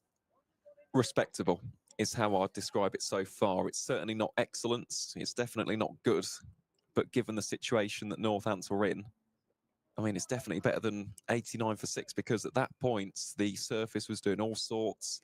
The Derbyshire bowlers really had the wind in their sails, and you thought, well, they could have been bowled out for 140, 150 at one point. So you have to give tremendous credit for Justin Broad and, of course, Save, the main man, for at least putting a bit of a foundation, a bit of groundwork in to give the bowlers something to work with. But in terms of today, it's been dominated by Derbyshire. The seam bowlers have been impeccable. The spin bowlers have been imperious. And yeah, it really has been a wonderful day for the visitors. But as is the age-old adage in cricket, you can't judge a pitch off of the first innings, right?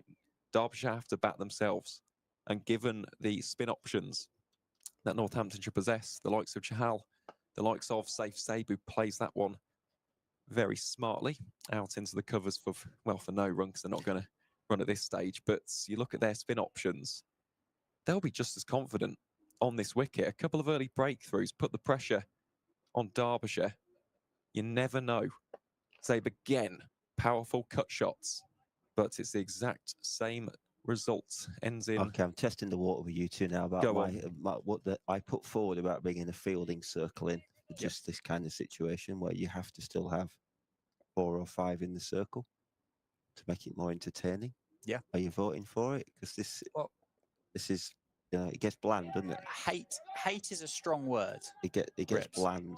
Yeah, hate is a strong word, but there's not much I dislike more in red ball cricket than a number 11 out there with a batter that's looking to manage the strike, because it does just feel pointless.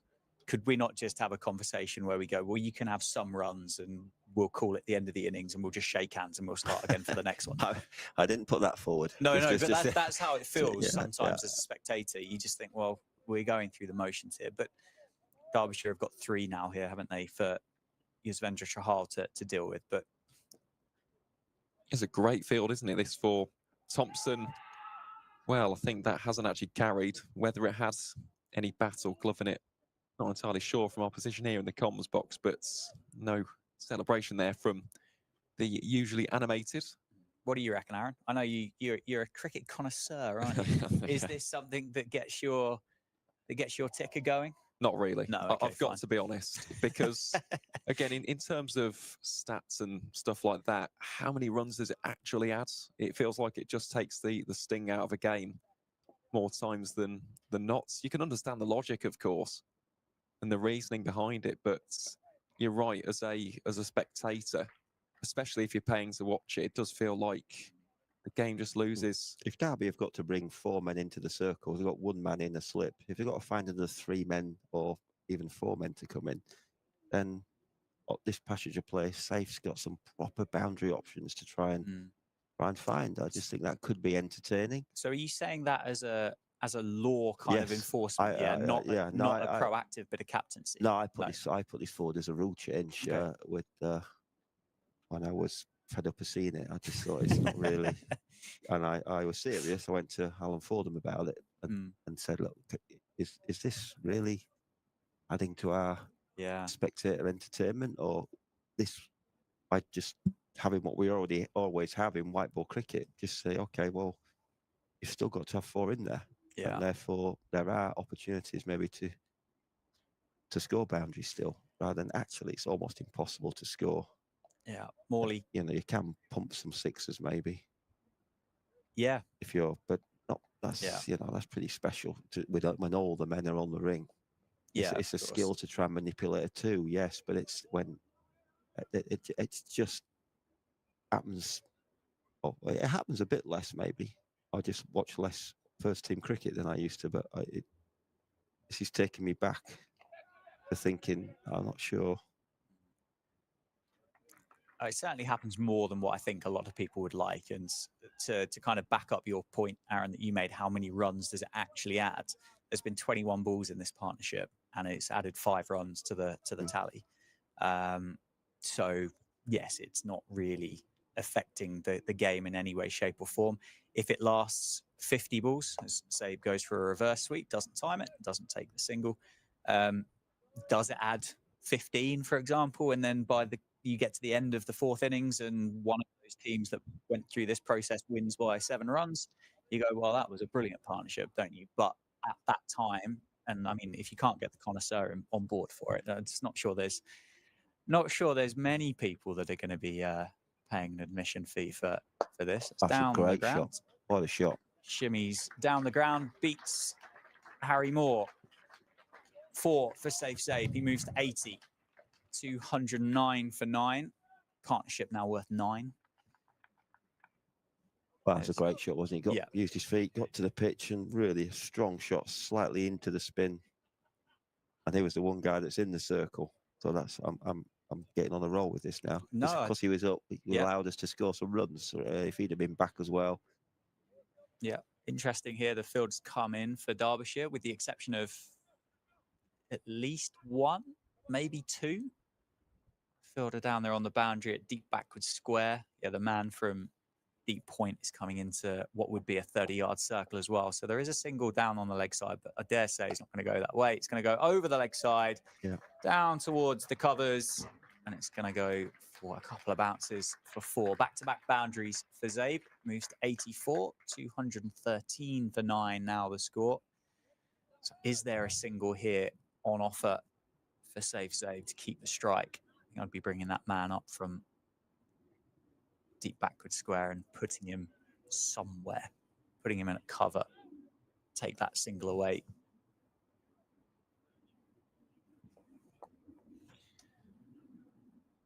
Last ball of Morley's 12th over. Goes again, slog sweep. I think he's got all of it this time. He's gone aerially. It's landed in the walkway around the edge of Wantage Road, and it's 6. 14 runs off the final 3 balls of Jack Morley's 12th over.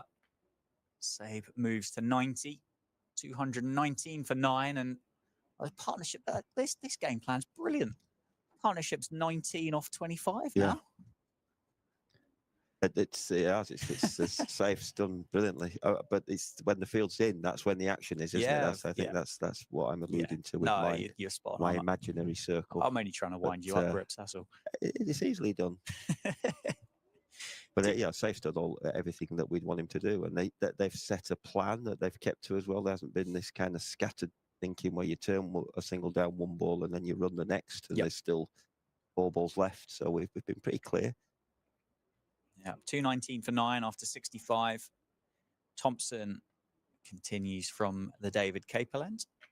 It does feel there's a little bit of momentum shift. I think just look at the body language, the change around there. The fielders just didn't quite look as they have been, and looking at the scoreboard, wondering if there's an opportunity missed and gone, and it's not quite. They haven't just knocked us over. And Derbyshire will have the best view in the house to have seen what this pitch has done so far, won't they? And maybe 219 now is starting to look like a score that they're going to go, blimey, we're going to have to bat well here to get to that number. It's popped up off the bat, I think. Didn't quite land. Didn't reach Nurian Donald at short leg. Don't know whether Chahal just kind of put his hands up there to plead his innocence as to what that hit, but it sounded a little bit woody, didn't it, as it came off the bat or the body of Yuzvendra Chahal. Just takes a wander down and has a conversation with Safe Save. I don't quite know what's going on. This is the game's ground to a halt. I think he's trying to. There's a big conversation going on behind the wicket, isn't there? Between another helmet's coming on. I just couldn't quite work out what was going on, but the helmet's coming on. Another man going in, I guess, on the offside. Yeah, Harry Kane looks like he's going to be putting the helmet on. First slip. It's a leg slip. It's a short leg. Harry Kane's going to make his way into a short cover. Now, this is one of the best sights in cricket, when you got men around the bats, just hovering around like a pack of wolves. Because every single ball feels like a massive event. What can Thompson do here? Well, he, unsurprisingly, is defended by Yuzvendra Chahal. But they are just swarming in at the moments. Nice, aggressive, attacking field here from David Lloyd and Derbyshire. Played this really nicely so far. Chahal continues to do so as he defends it back to Thompson. It's 3 balls, apologies, off the over so far, which Chahal has navigated.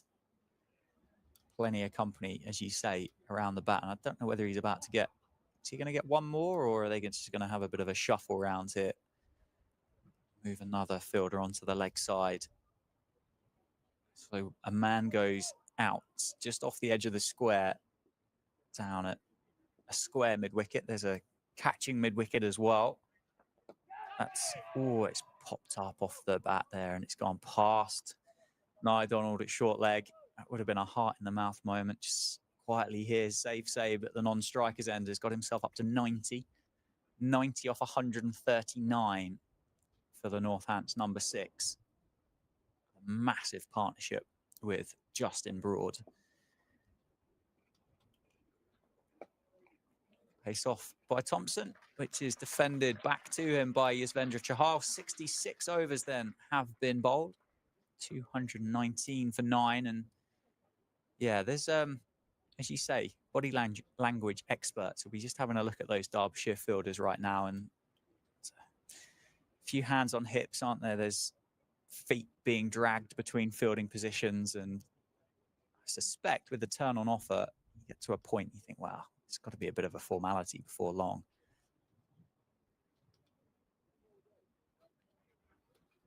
Are we going to have a change of bowling? I think we are, aren't we? The captain's coming on, I think. He is. I think he bowls spin. Last time I saw him bowl, he bowled mediums, but I think I've seen him bowl spin or early bowl spin. But Well, the run-up doesn't give... You'd think it'd be spin, wouldn't you? Yeah, But I think off spin. I'm pretty sure I've read that somewhere or seen it on a clip. But he used to bowl little seamers. Well, Jack Morley then, 12 overs, 1 maiden, 2 for 58.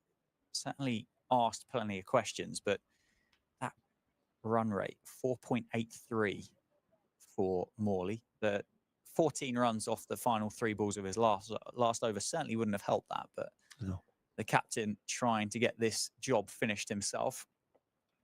Let's bowl that one into the surface. And safe save doesn't take the single on offer. There is a first slip in place. Chahal takes a wander down to have a chat with Save, who has the presence of mind to go, actually, Yuzzy, make sure you get back in your crease here.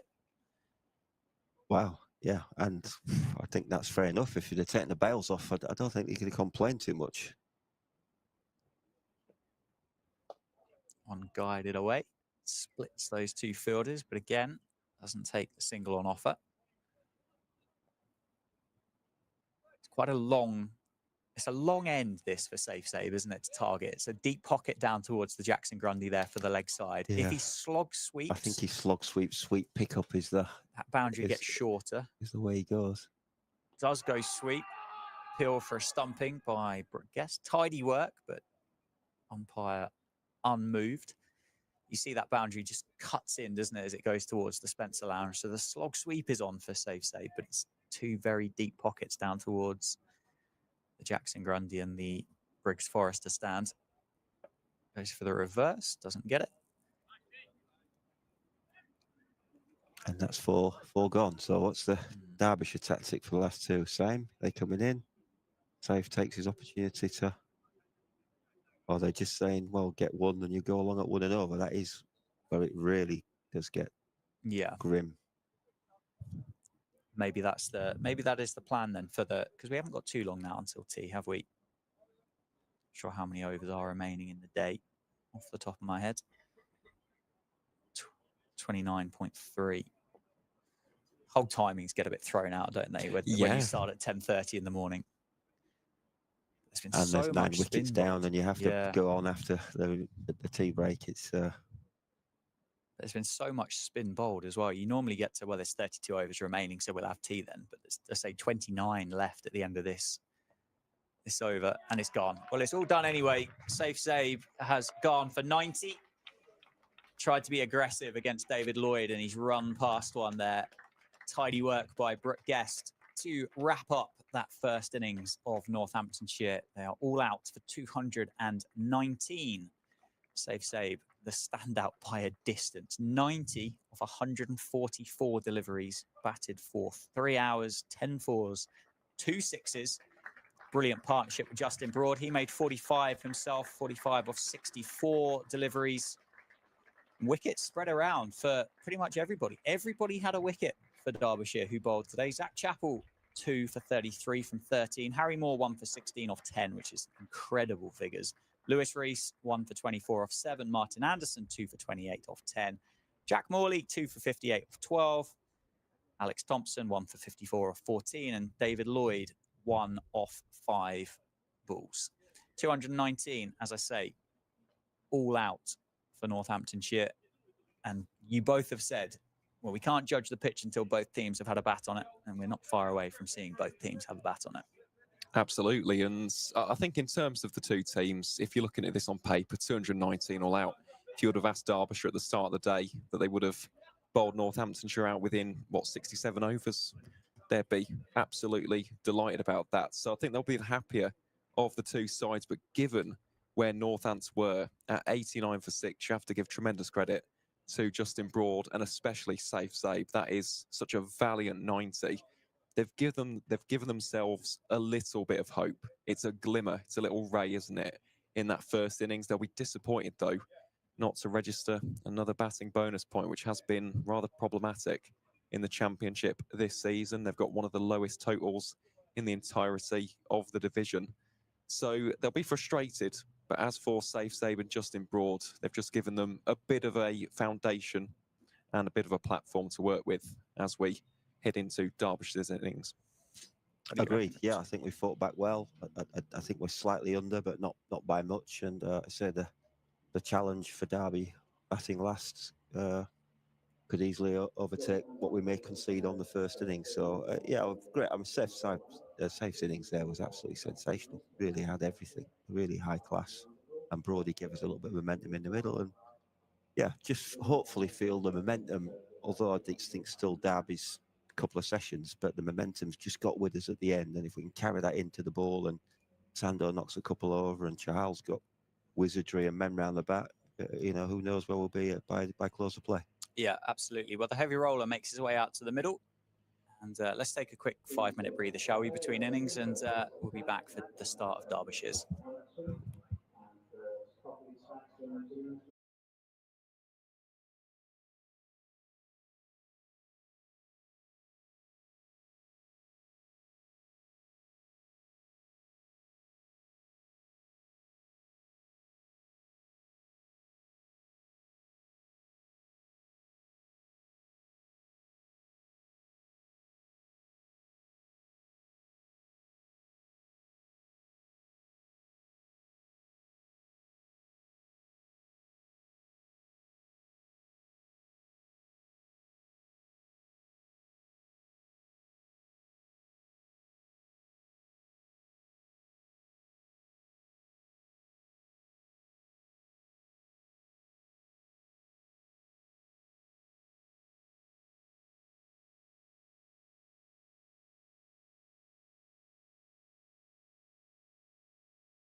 Batting for Derbyshire. Good afternoon. Welcome back to the county ground in Northampton. Players make their way out to the middle after tea. Derbyshire had a fantastic morning, which was wrestled back by Northamptonshire. Derbyshire still on top, still favourites, I think. Bowled Northampton. Particularly the fact that they were asked to bowl first here in Northampton as well. The two Derbyshire openers, Harry Kane and Lewis Rees, are out in the middle. Ben Sanderson will open the bowling from the Lynn Wilson Centre end. He passes his jumper to the umpire. 3 slips in place for Sando. Having a chat with his captain, Luke Proctor, out the window. My name is Dan Jadzovic. I'm joined by Aaron Viles, as I have been all day. The stream at Northamptonshire is powered by Daffabet as well. Do you think that's a par score? It still feels low, doesn't it? But it's a lot on offer. There is. I think par score probably would have been over 250 as Sanderson gets ready to bowl this first ball of the Derbyshire innings, strays down the leg side for no run. I think in terms of par score, it's beneath that. But as I mentioned beforehand, is it respectable? Absolutely, because Northants were in a hole and they were dug out of it by Justin Broad. And of course, the main man himself saved Zabe. That was quite an astonishing 90, given the circumstances. So I think Northants will be the less happier of the two, but they have given themselves at least something to work with as against Sanderson in from the Lynn Wilson centre end. Oh, it's a beauty. It is. Sanderson getting that lateral movement with this new Kookaburra, one that we saw nibble around a lot for that first 20 or so overs for Derbyshire earlier today. Sanderson, 2 balls in, just showing exactly what Northants supporters want to see. This ball moving about. I am very, very intrigued to see, 1, who opens the bowling from the David Capel end, and 2, if it isn't a spinner, which it isn't going to be, it looks like it's going to be Justin Broad, as it should be, following his 7 for 33 last week. How long it takes for Luke Proctor to throw the ball towards one of several spinners that he has available to him.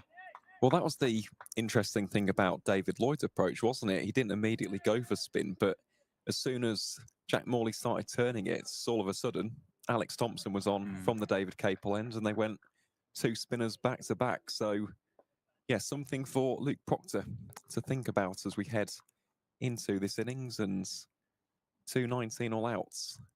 There's definitely less runs than Northants would have hoped to have been playing with. But again, it's a long game. It's a 4-day match. I know from experience, having watched Warwickshire rack up a 230-run lead down in Essex, that even that's not safe sometimes in this format. So you cannot judge the game based off of 1 innings.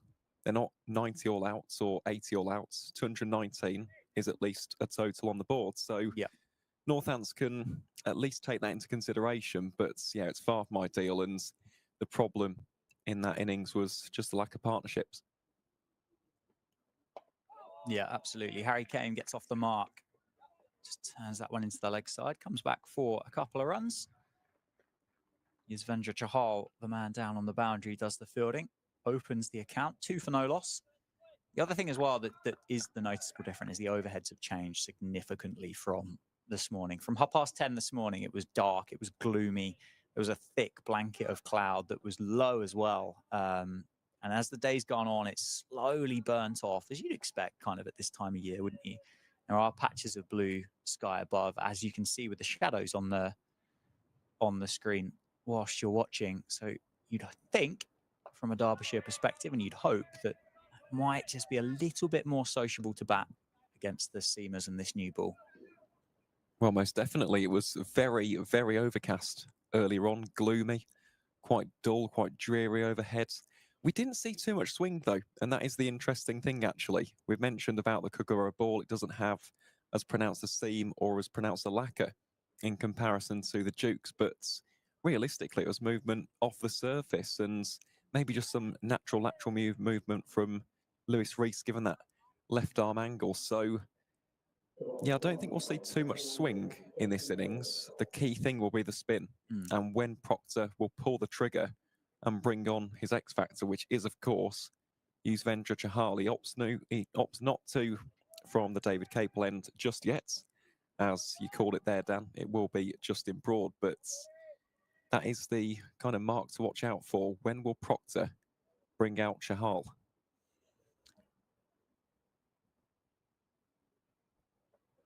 Yeah, it's a very good question. Broad starts over pitched and on leg stump, which Lewis Rees says, oh, thanks very much, and turns it through square leg for 4. Opens his account this evening or this afternoon, first time of asking.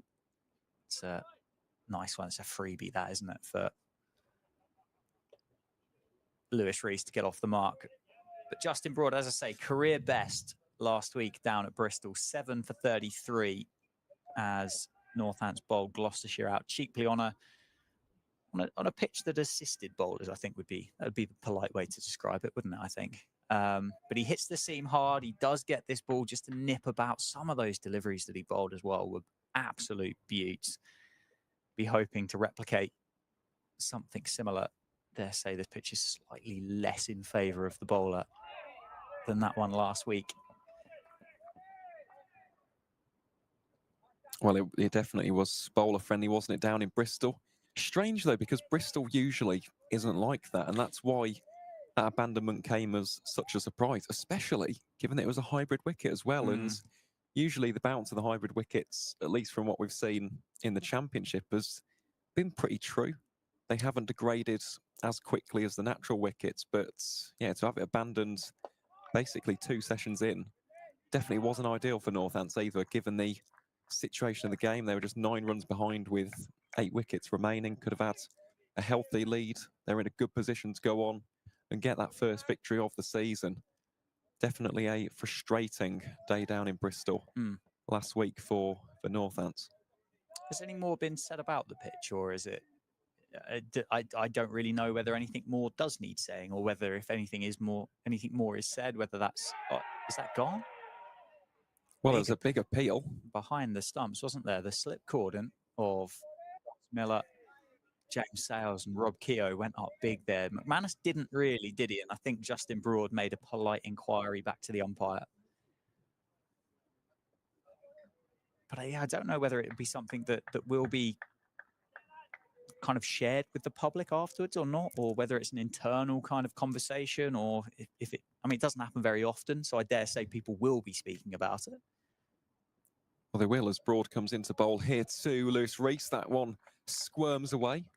Won't quite have the legs on it to go down to the boundary there in the 3rd region, but they do scamper back for 2. I'm not sure if that actually will be, I don't know, brought to further attention. I'm not entirely sure if it was. It would be, you know, via the cricket regulator. They seem to be the go-to with regards to that. But I've not heard any additional updates from that since the Gloucestershire board came out and basically explained what went on. They just said they're waiting for the results of an ECB investigation on the pitch. But yeah, we'll have to wait and see. To be honest, it's something which hasn't really been communicated in the past 7 days or so. So no, yeah, whether that will be, you know, out in the public, we yet to find out, I suppose. Yeah, it's a beauty from Broad there to finish the over. And I mean, if there is conversations to be had about it, they should be had. But in the grand scheme of things, 6th versus 7th in the Division 2 of the County Championship doesn't really have a massive amount of impact on either team. No team there is no relegation. Neither team are anywhere near contention of promotion. So, yeah, does it actually kind of affect anything a great deal? It should still happen, but not as big of an impact as what it could have been if it was a Sussex or a Yorkshire or a Middlesex, I suppose. Sanderson continues on the money, defended by Harry Kane. Sanderson on the money. 3 words, well, 4 words that have been said an awful lot over the years. Such a consistent bowler is Ben Sanderson. He was the 3rd leading wicket taker in the division heading into this game, and every single season just nips the ball about off of that seam. Such a consistent operator. Here he is again from the Lynn Wilson centre end. And it just feels like every single season, you just look back on the stats and his name is in the top 3, top 5. It is remarkable consistency, and in the same vein as Rob Keogh. He has been a tremendous servant to this cricket club. Yeah, fantastic cricketer. Just the absolute perfect blueprint bowler for Championship cricket is Ben Sanderson. Missed out on him last year. Wasn't fit for the entirety of the season, which is a shame. Left Jack White with a lot of work to do. Did very well, to be fair. He picked up 50 wickets in Division 1 last year, but dare say if he'd have been backed up by Ben Sanderson throughout the entirety of the competition, would they have avoided the drop, and would Kent have gone down last year? Who knows, but certainly missed out on Ben Sanderson last year. Is he still third in the wicket? He certainly, as you say, entered this round as third, but whether one of those Yorkies has gone past him or not, I'm not sure. We'll find out. I'll get on that in a few moments' time, Dan. Sanderson again into Harry Kane. Flirts with that one. There's some oohs and ahs in the slip cordon. But yeah, there's no connection there with the blade of the Basingstoke-born opener. Just try and survive this opening spell, won't they? His first 10 overs when it really did nip about earlier on today. Can Derbyshire, can these two just navigate? Can they negotiate these opening 10, which will put them in a fantastic position in their attempt to get close and surpass that 219 Northampton made in the first innings?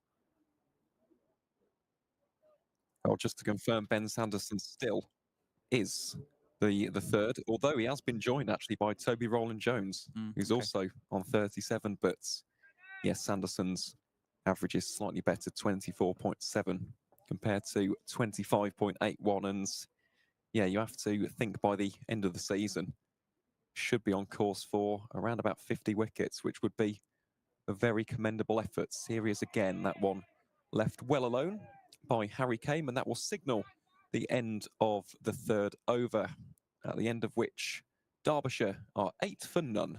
Yeah, maiden that time for Ben Sanderson. Invited and drew Harry Kane into a few full shots there, but the Derbyshire opener survives the over. I'd say we've spoken about it. It feels at length in these 3 overs, but I'm so interested to see how early spin comes into the piece here. Chahal in front of us, you can just see is getting loose. I don't know whether that's kind of a a nod to Luke Proctor to say, I'm ready. I want this ball in hand. I've seen how much it's turned. That's a great shot. Broad misses his length, drags it down. Lewis Rees doesn't miss out on that. Cuts it away in front of point. Picks up 4, his second boundary of this innings so far. Just rifled. It sounded like a gunshot, didn't it? Off the bats. Very clean strike there from Lewis Rees, who does look the more comfortable of the 2 Derbyshire openers so far, albeit very early on in this innings. We're not even 4 overs in, but yeah, played a couple of lovely shots there against Justin Broad. The first one was a little bit of a loosener, was invited to be hit and didn't say no to that invitation. And then that second one, as you've just said, Dan, absolutely cracked through the point region, and this one squirmed away down the leg side. McManus, the wicketkeeper, will do the fielding, and that will be another single to add to the Derbyshire total. Moves them on to 13 runs. Yeah, first time these two have just changed ends as well. So Justin Broad will get a look at Harry Kane for the first time. 3 slips in place for Justin Broad. Other fielders middle on, middle off. Vendra Chahal at cover. Dom Leach at backward point. Prithvi Shaw's at mid-wicket. And there's, I believe it'll be safe save. That'll be down on the hook. It's just squared. Harry came up a touch. Well played in the end. Sends it down into the onside. Maybe I'm just being greedy as well. Maybe I'm the one that's desperate to see spin into the attack. Absolutely not, Dan. I'm just as eagerly with my anticipation. Very, very keen to see when they come on, to be honest, especially Chahal. I mean, he must be licking his lips on this surface. We've already seen pronounced turn from the likes of Thompson and the likes of Morley. So, well, this one struck on the pads. Broad goes up for the appeal. Looked, at least from our angle, like it was sliding well down leg. That will be given as a leg bye.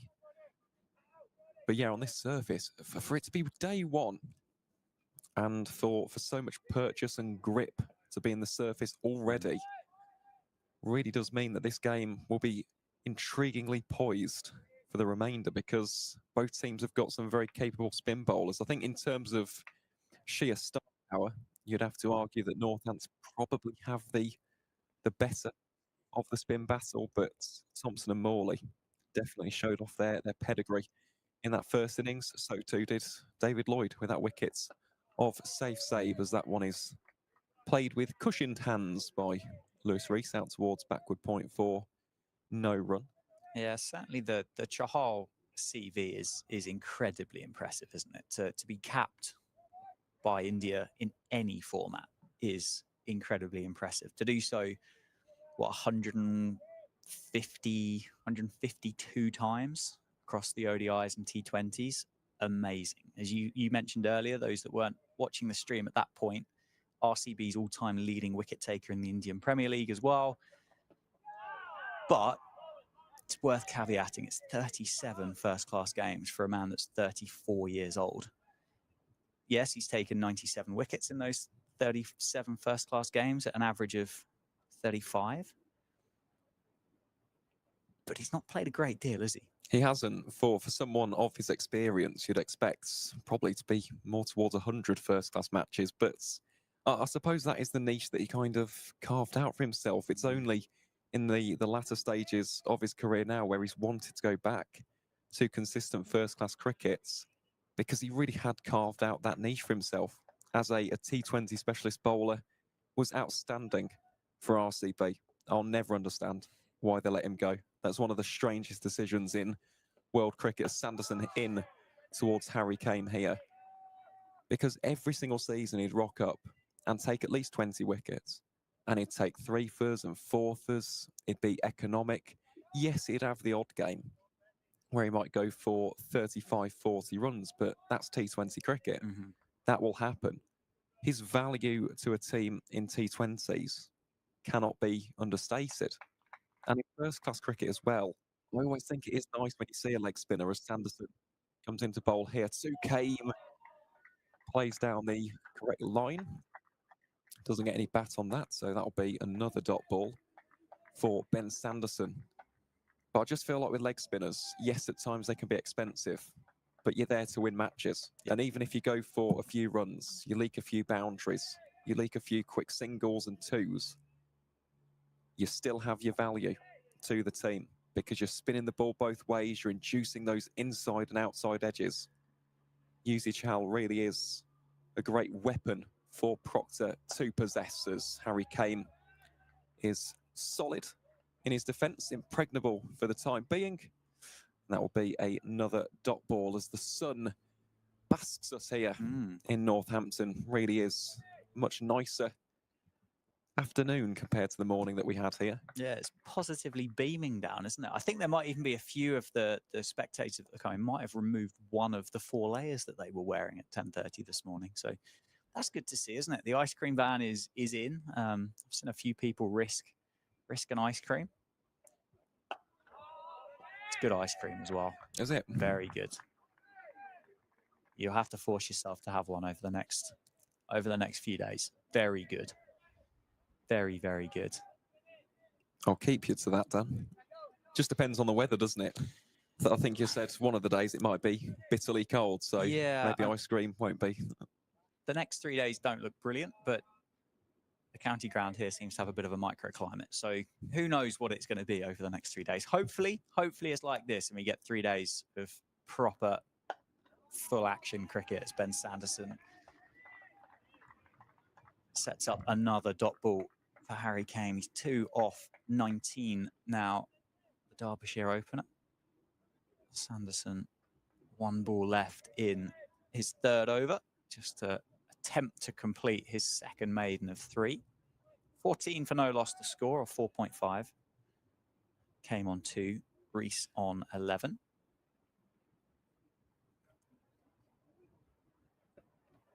Short ball is pulled away, it's gone up, it's going to land safe. Is it going to run away? Is it going to get hauled off? It is. Chahal is the man out there. And it's just going to be a couple of runs. We spoke this morning, didn't we, about the outfield that's a bit stodgy, it's a bit slow. It's been wet, isn't it, really, in the UK for the last week? And that outfield there, that shot in particular, has just highlighted the fact that there's a bit of stick in there.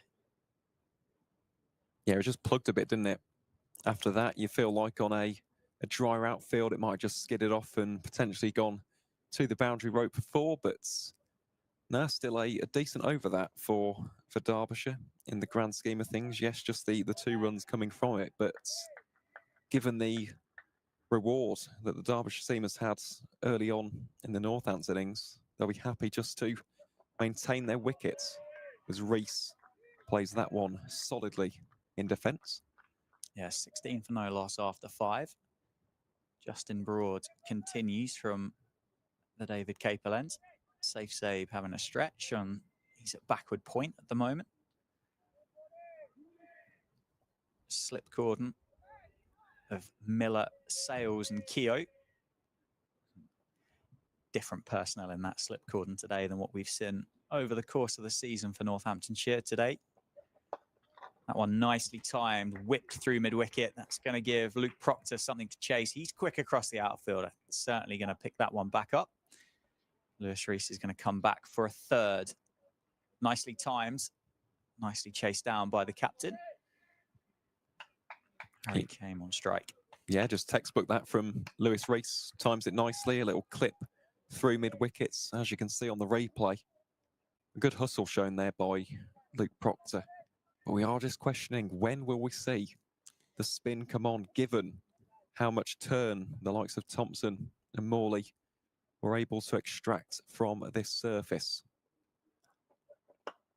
Nicely played down the ground to the captain. Does the fielding. Broad's getting genuine swing here with this Kookaburra. He just hasn't quite got his length right. He's overpitched a lot, hasn't he, to Lewis Rees in particular. There was the one drag down that was cut away through point, but there's been a lot of full balls that have been bowled by Justin Broad, but it is swinging. It is. And it's almost the opposite to our conversation about Harry Moore, where we were saying to pitch it up slightly fuller. Broad's taken that to the extreme for the time being, but let's see what he'll come up with on this one. Invites the drive from Harry Kame. Pocketed by Lewis McManus. It was there. The invitation was opened up there by Justin Broad. Yeah, that's just rolled straight along the floor, that, hasn't it? I wonder if that's got a bit of bottom edge on that from Harry Kame as it's gone through to McManus. But it's bounced a long way in front of the Northampton wicket keeper. He's done well to tidy that up. They're always a bit nasty when you get them on the half volley. And it's gone. Broad gets the breakthrough. Great catch by James Sales at second slip. Good height, to be fair, for the catch, but Harry Kame has got to go for 4.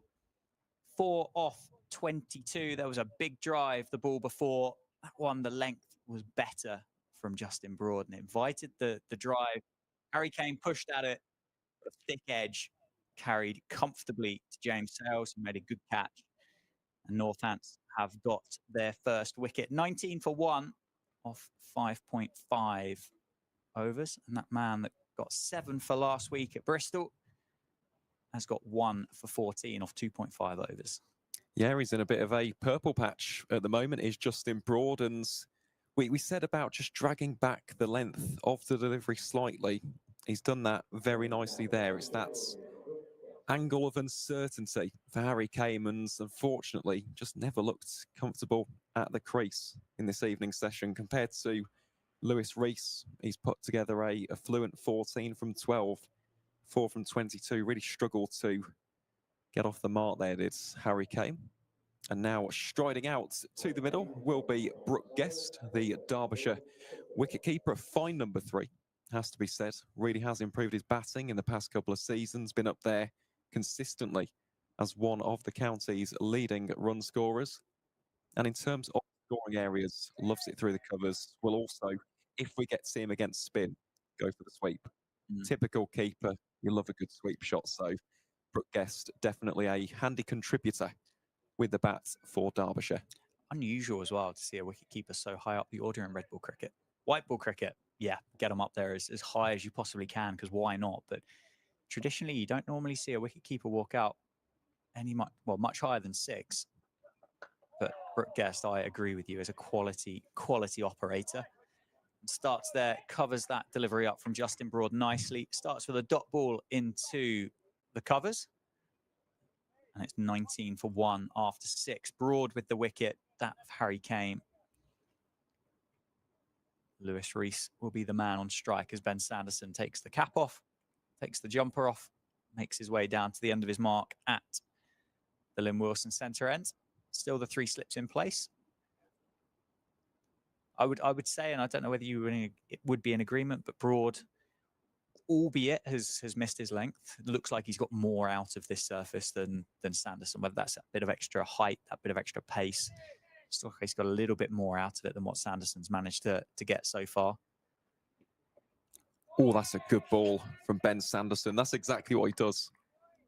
You could say that he's bowled that ball probably thousands of times over the course of his illustrious county cricket career. Just that avenue of apprehension, the corridor of uncertainty. Really was a top-tier delivery, that from Ben Sanderson.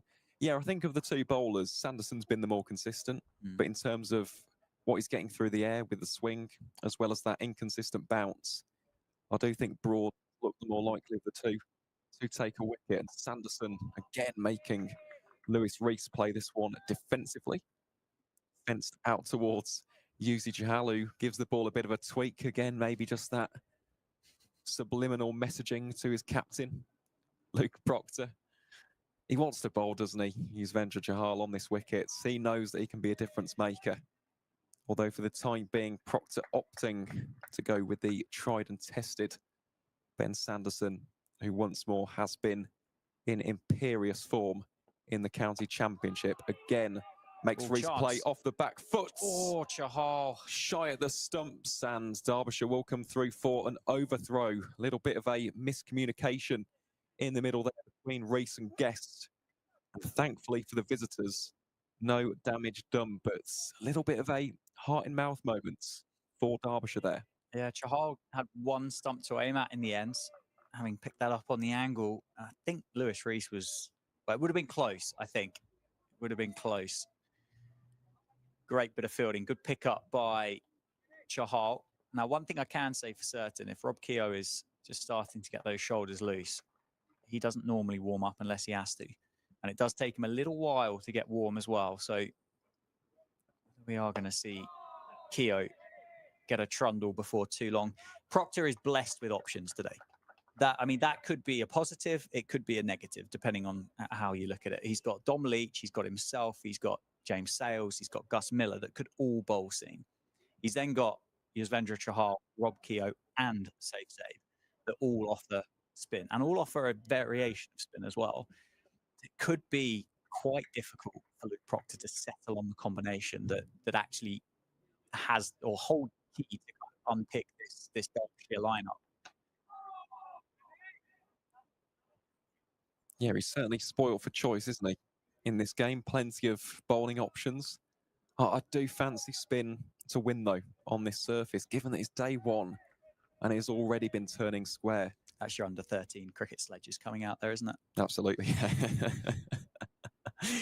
But yeah, in terms of the options, so many to choose from. Really is an embarrassment of riches in terms of bowlers that he can turn to. But as you said, Dan, it's about the combination. You've got to get it right, especially in what could be quite a low-scoring game as Guest rocks onto the back foot, tries to punch that through the covers, but that will be a dot ball. So at the end of the 7th, Derbyshire 20 for 1.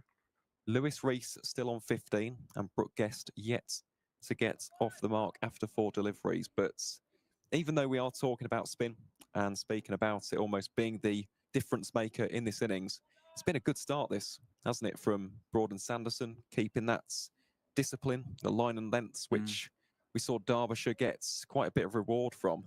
You look at the run rate, 2.86, it's been pretty decent, this. Yeah, and I mean, Broad's going to continue, so it is going to be seen for a bit longer. Obviously, all those wickets fell, and out of the 10 that fell, 6 of them fell to the seamers. So we do have to caveat it slightly, but like kind of little school kids when you get kind of an opportunity to go to the sweet shop after school. You do get a bit giddy, don't you? And when you see the ball turn, I think everybody just gets a bit excited and just goes, "Oh, just give it to the spinners. Let's just keep watching it turn because this is great fun." Actually, seems so far today has proved to be the more effective of the two. And let's not forget that partnership between Broad and Zabe. That run rate climbed and climbed quickly as well. Like Morley's gone at just under fives. Thompson's gone at just under fours. They were knocked around a little bit, weren't they? Those two spinners. They did off a turn. They certainly did, and it did turn big as well. But it's not like it was. It wasn't a bowling partnership that kind of really dried it up. And they took 4 wickets between the three of them. Well, they did. They were big wickets, though, weren't they? And Broad and Zabe did look good with the bat in hand as this one is clipped off the pads by Lewis Rees. The call straight away was 2. They'll test the arm of Rafi Weatherall, the substitute fielder, and they do indeed come back for the second. But yeah, of all of the Northants batting options, Safe was by far and some distance the best today. Really did look imperious with his approach, and the timing of some of those shots was absolutely impeccable. But Broad played the perfect foil. It was just a shame that the other partnerships were so low. It was mostly in the 20s for the majority of that innings, and that has just cost Northants in that first go with the bat as Rees is invited to drive. Nice crisp shot up towards mid-off for no run. I mean, encouragement still out there for Justin Broad as well. But yeah, again, those 20-run partnerships, they were down to the fact of how well. Yep, Zach Chappell, just so disciplined. It was metronomic, actually, in terms of the way that he was just landing it in that same area time and time again, that good to full length, inviting the shots. That one very full. It's crashed into the pad, I think, given the angle, that would be going down leg stump. So not too much in that appeal from Justin Broad. It was a good leg stump Yorker in the end, wasn't it, by Justin Broad, just pushing it into Lewis Rees, and was always going to slide down with the angle there. Yeah, Chappell, brilliant. Harry Moore on debut, only 1 wicket. He's bowled 10 overs for 16 runs with 5 maidens in there. 5 maidens. My exact point I was going to make. 5 maiden overs on your first class debut. As that one very full again. Will it be stopped? That's a great piece of fielding. Absolutely wonderful stop that. Yeah, Luke Proctor leading by example as he always does for Northants. Body on the line, full length dive to save 4 runs there for the team. 22 for 1 after 8 overs. Justin Broad, the man with the wicket, 1 for 16 off 4. Sanderson continues from the Lynn Wilson centre end. Well, just to pick up on our point, Dan, I think maybe 10th or 12th over. That's my guess when it comes to this spin. They'll either give 5 or 6 maybe to Sanderson in this opening spell, and then I fancy it to be Chahal. You just see him over there down at the long leg boundary. He's warming up, he's getting loose, as is Rob Keogh. It's an astute observation that you've made there. So I imagine these two will be major players as we head into the next 30, 40 minutes or so, as Sanderson again makes guess defend. They think about coming through for the single. Communication hasn't been great between these two in the early exchanges, but again, no harm done on that one. There were no fielders patrolling that area around short legs, so they could afford to have that yes, no, maybe. But yeah, not the most comfortable of starts here for Brooke Guest after 5 deliveries. No, he's not be the first person to walk out there and have a bit of a tough time at this, is he? It does, against the seam, and it does genuinely all just look a little bit innocuous, but there is clearly just enough lateral movement here to prove tricky. Sometimes you can swing it and nip it too much to the point that it becomes almost useless. But there just seems to be enough here that really does make it tricky, that it just hits the inside half or the outside half of the bat. Doesn't make it easy to time it. And yeah, Brooke Guest, as I say, is not the first person to walk out there and start in some pretty tough conditions, and Sanderson's going to make it pretty difficult for you. Well, he is, regardless of conditions. That's the kind of bowler that Ben Sanderson is. Such a skillful bowler. And here he is in towards Brooke Guest. Again, pushed forward on the front foot by the Derbyshire keeper. Has been disciplined this from Sanderson so far, not searching for wickets, not going too full, not over pitching as of yet, just keeping it in that good slash full area. You're looking at that kind of region on this surface. It's been a very useful area to try and target, and that's what he does. He really does read pitch conditions well. It's something which he's been fantastic at doing all career long, as here he comes again in towards Brooke Guest. This one again just played defensively by the number 3. Out in towards that cover region. It's Prithvi Shaw doing the fielding there. It's been a while since we mentioned Prithvi Shaw's name, wasn't it? I bet you thought you turned up this morning and you thought, well, they've won the toss. They're going to have a bat first. You hadn't. I don't think you'd seen Prithvi Shaw in the flesh, had you? Had your paths crossed at any point? Don't think they did last year against Warwickshire, and certainly not in the championship. Well, a huge shout there. Umpire absolutely unmoved. All of the Northants fielders coming in as though that was a clear tuckle behind, but yeah, nothing given there. So that will not be a wicket. In terms of Prithvi Shaw, just trying to think if I would have seen him in the One Day Cup, because I have attended quite a few neutral matches. Wow, did flirt with that one, didn't he, Brooke Guest? I don't think there was any connection. Not entirely sure what the Northants fielders were hearing in terms of a noise. But let's see how Sanderson will respond after that one, a potential near miss. Again, defensively played by Brooke Guest, just cannot get any of these deliveries away. And it is a maiden over for Ben Sanderson. So the score now 22 for 1 after 9. Derbyshire trail by 197 runs in comparison to Northamptonshire's 219. 9 overs, Aaron. 9 overs, and we're going to get our first look at Yuzvendra Chahal. There we go then. 1 over off. I said the 10th over or the 12th. So yeah, Luke Proctor, he's seen enough. Although Broad was looking dangerous, I still think we'll see Justin Broad play a big role in this innings. But let's face it, Dan, both of us, along with a lot of people tuning into the live stream, want to see this. Yuzvendra Chahal, a magician with the ball in hand, whether it's red or white. Leg spinner, gets a lot of flight, top spin. Obviously a lot of rotation as well. It's something which he did for years at RCB. Such a fantastic bowler to watch. And this really will be some blockbuster stuff. If you have got popcorn, I'd recommend you're getting it right now.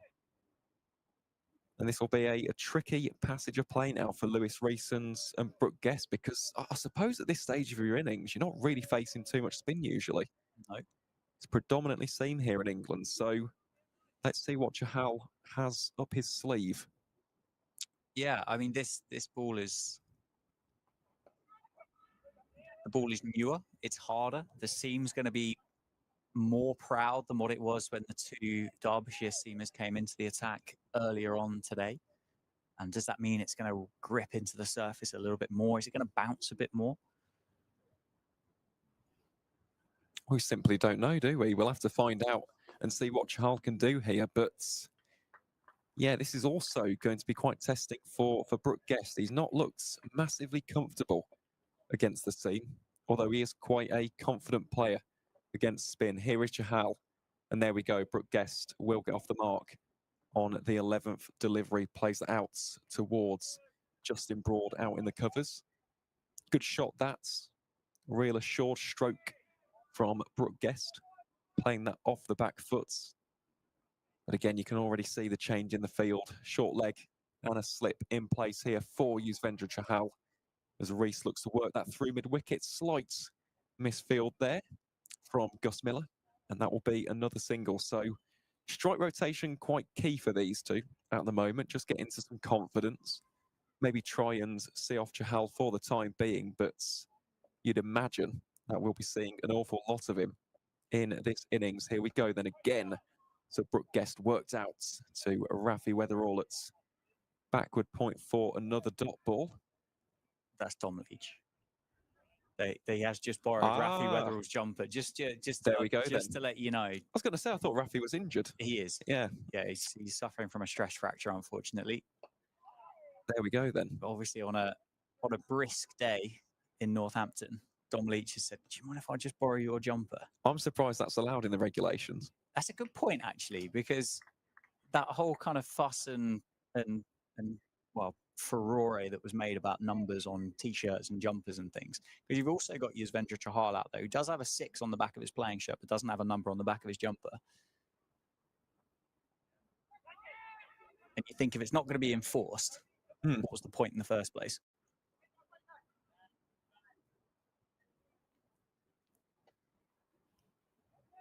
I feel like turning up for Arsenal with your teammate's shirt on and just go, well, it doesn't matter. It's got a number and a name on the back. Yeah, exactly. Well, yeah, but it's not yours. Well, there we go then. So for future reference, if we do call the number 84 Dom Leach, it is Dom Leach. He's just wearing Rafi Weatherall's shirt. But that will be the end of the 10th over. The score now 28-1. Reese on 19 and Guest on 2. As we'll see some more Ben Sanderson seam bowling here. I imagine we will see Rob Keogh shortly as well, though, potentially, depending on how Chahal gets on. If he can get a wicket or two, then they might go spin from both ends. But as we've alluded to, Dan, plenty of seam options with the aforementioned Dom Leach, Luke Proctor himself, James Sales and Gus Miller. Really is a bag of all sorts. Here we go. Sanderson hits him on the pads. I think it's a bit too high just from our position here in the comms box, so that will not be given out. That's a tough angle, isn't it? Sanderson loves bowling to left-handers. But obviously that angle there, if the ball's not swinging hugely, that's going to be difficult to really kind of bring that back into the pads of Lewis Rees. Definitely. But that's the problem when you come over the wickets to the left-hander as well. It's always about where the ball is pitching, because a lot of them do pitch outside leg. And of course, in crickets, if that is the case, you can't be given out. LBW, that one is fenced up towards Rob Keogh at mid-off for no run. I bet there's a few clubbies out there saying I've been given out LBW a few times, having had the ball pitch outside leg stump. I have. So, I have for there'd be Rowington. one Yep, there you somewhere, go. yeah. It doesn't take long, does it? No, although in fairness, that isn't at county level. That's Cotswold 4th League Division level. So, yeah, slight difference in the standard and professionalism of the umpiring as Ben Sanderson, again, another dot ball. That one just seen behind by Lewis Rees for no run. What did you think about Chahal's opening over? Decent. I think it was decent. Got good revs on the ball, gave it a nice rip. Only problem with that was probably just the length. I think that's the problem. His lines are okay, but he just needs to be getting it on that good length. Felt like he overpitched a couple of them. Just allowed Brooke Guest to work it away. And a couple of them were short as well. Allowed for the back foot punch. So just needs to find his lengths. Does Yuzi? Just a thought. Obviously, the two spinners that we saw for Derbyshire were both finger spinners. Mm-hmm. Wristies tend to put more revolutions on the ball than a finger spinner, but a finger spinner can really kind of drive that ball into the surface. Potentially the leg spinner that kind of floats down onto that surface maybe doesn't get as much purchase out of it than the finger spinners, potentially. I don't know. Particularly Morley really looked like he was driving that ball into the surface for a lot of that spell. Well, he was. He started off with a lot of arm balls and just darting him, almost like Joe Root style deliveries, weren't they? But as he got into his spell, slowed it down slightly, but really did give it a massive rip into the surface, as you said, and got a lot of turn. Jack Morley really was turning it around corners. So we'll have to wait and see what happens with that. But if that is the case, Northants do have the two finger spinners. You've got Safe Sabe and you've got Rob Keogh. So it's not as though Chahal is the only option. Here is Sanderson coming around the wicket then in towards the left-handed Rees, and that is played up towards Luke Proctor at mid-on for no run. We'll also signal the end of the 11th over, which sees Derbyshire up to 27-1. Rees on 19 and Guest on 2. We will see the second over here for Yuzvendra Chahal from the David Capel end. Let's see what he can concoct with his leg spin. As we said beforehand, he's got a good leg break, good top spinner. Also has the Rongan or the googly, depending on your preference in terminology, that he can bust out at any given time. Let's see what Yuzvendra can whip up here. So we have a silly point in. And Prithvi Shaw is in at first slip. This one played off the back foot again by Brooke Guest. Worked out towards the point, which is Dom in his Rafiq Weatherall kit. In terms of the rest of the field as well, there is also a long leg and a deep point. So only a couple of men on the boundary for the time being. Guest again, this one keeps slightly lower, works out towards that deep point boundary. Justin Broad doing the fielding and gets across to that one sharply. Good throw back towards his keeper, Lewis McManus. But I'm just watching for the variations which Chahal is bowling here, because early in his spell, you imagine he'll go predominantly with the leg break. So you watch that last one, for example, that was the leg break. But he has also got quite a potent top spinner in his arsenal, as this one is worked up towards mid-on for another dot ball. Again, just slightly over pitching that one. Very full, almost towards the toes of Lewis Rees. Just needs to drop it slightly shorter. About there, actually, that's a good area for Chahal. So Rees crashes that one into James Sales at short leg. But just make Lewis Rees play. Make him play and make him second guess. That's what the Northants leg spinner needs to do here. And this one very full. Worked away on the sweep, and that will beat the chase of Justin Broad out on the fence. That'll be another 4 to add to Lewis Rees's total. And that, Dan, was a rather nice looking shot, What a shot from the that opener. was. That was, we've seen some good sweep shots throughout the course of the day so far. I'd be prepared to put my 50p on that one being the best one. That has been timed to perfection by Lewis Rees. There's 2 men out there on the sweep, and not one of them moved. No. Well, you can't get over to that. He just popped it in the gap perfectly. That will signal the end of another Yuzvendra Chahal over. That one even more eventful than the last. Goes for 5, so he has figures of none for 9 from his first 2. And at the end of the 12th over, Derbyshire move on to a score of 32 for 1. Yeah, it's been good by Chahal so far. It's followed a bit of a script though, hasn't it? That Derbyshire have been able to score off the spinner, similar to what Northants were able to do. Sanderson will continue from the Lynn Wilson centre end though, so not looking to go spin from both ends yet. Where do you see it? Where do you see Luke Proctor going? Do you see another seamer replacing Sanderson from, or do you give it to Keogh straight away? Depends who you're asking, Dan. You asking me, or you asking for me to put myself in Luke Proctor's shoes? Yeah, I'm asking for you as the imaginary first-class cricket captain. Very imaginary. I'd go Rob Keogh. I'd go spin from both ends, but I feel like Proctor might go for someone like Dom Leach, because, as you said, in that first innings, seam did also present its rewards if it was bowled in the correct areas. And Sanderson's been very consistent here. I thought Justin Broad did a good job from the David Capel end, and I feel like Dom Leach can also do a job in this innings. That's an excellent delivery yet again from Ben Sanderson. He can't believe that hasn't connected with the outside edge of Brooke Guest's bats. Yeah, I'd be tempted for Luke Proctor himself. Skiddy, quicker than what you think as well. Has the ability to really rush a batter. If there is a little bit of seam movement around there, then hopefully he'd look to extract it. But as you say, so many options out there. It's really quite difficult to second guess as to who that might be, or could it even be Justin Broad coming back on from the other end? He only bowled 4 overs.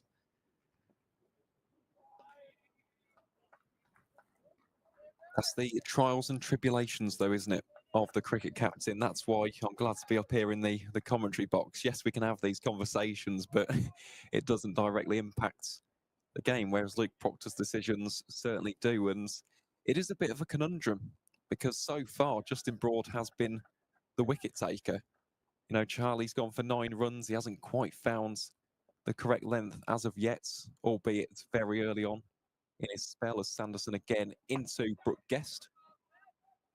Very steely defensive shot there. Goes out towards Rob Keogh at mid-on for a dot ball. But he has also got Gus Miller. He's also got James Sales who he could go for. Or he could even go for Safe Zabe if he wants to go for some left arm finger spin. Yeah, we can provide you with questions, just not answers. Exactly. That's the problem at this stage, isn't it? There's so many different options and different routes which could be taken by the Northants captain. And at the end of the day, he needs to make the right one because they don't have too many runs to work with in this first innings. Sanderson again dropping it on that good length. Clipped off the front pad there by Brooke Guest, and that'll be no run. Just looking at the field here for Guest, they haven't put anyone protecting the offside boundary. All of the players up in that imaginary circle. They have got a deep fine leg though. Should he just clip it off the pads? But Sanderson has not offered anything so far, not even a hint of width. He's kept it on that penny piece. Barely even bowled it too full. It really has been a great display this from the Northants seam bowler so far. And here he is again, and that is driven on the up by Brooke Guest. They do scramble through for the single, and that will bring us to an end to the 13th over. The partnership now standing at 14 runs, and Derbyshire's score is 33 for 1 with Guest on 4 and Rees on 23. 13 overs. Sanderson has bowled 7. He's conceded 6 runs from those 7 overs. Just that one, wasn't it? That very first ball that he bowled that he just pushed across and down the leg side. But other than that, as you say, on the money every single time and giving Brooke Guest mostly no opportunity to score. So much so that that free-flowing Derbyshire wicketkeeper is 3 not out off 20. 4 not out, apologies, off 21 deliveries. Chahal continues, well fielded in at cover by Gus Miller.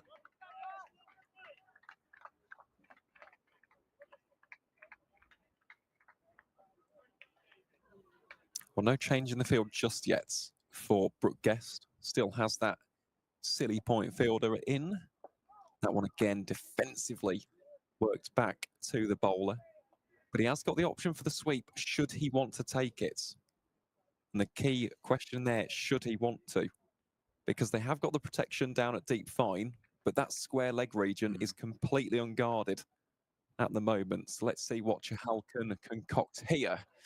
Well, that one a lot straighter. Good area, though. I think at the moment, Chahal's length is so inconsistent that I don't necessarily think the sweep is on.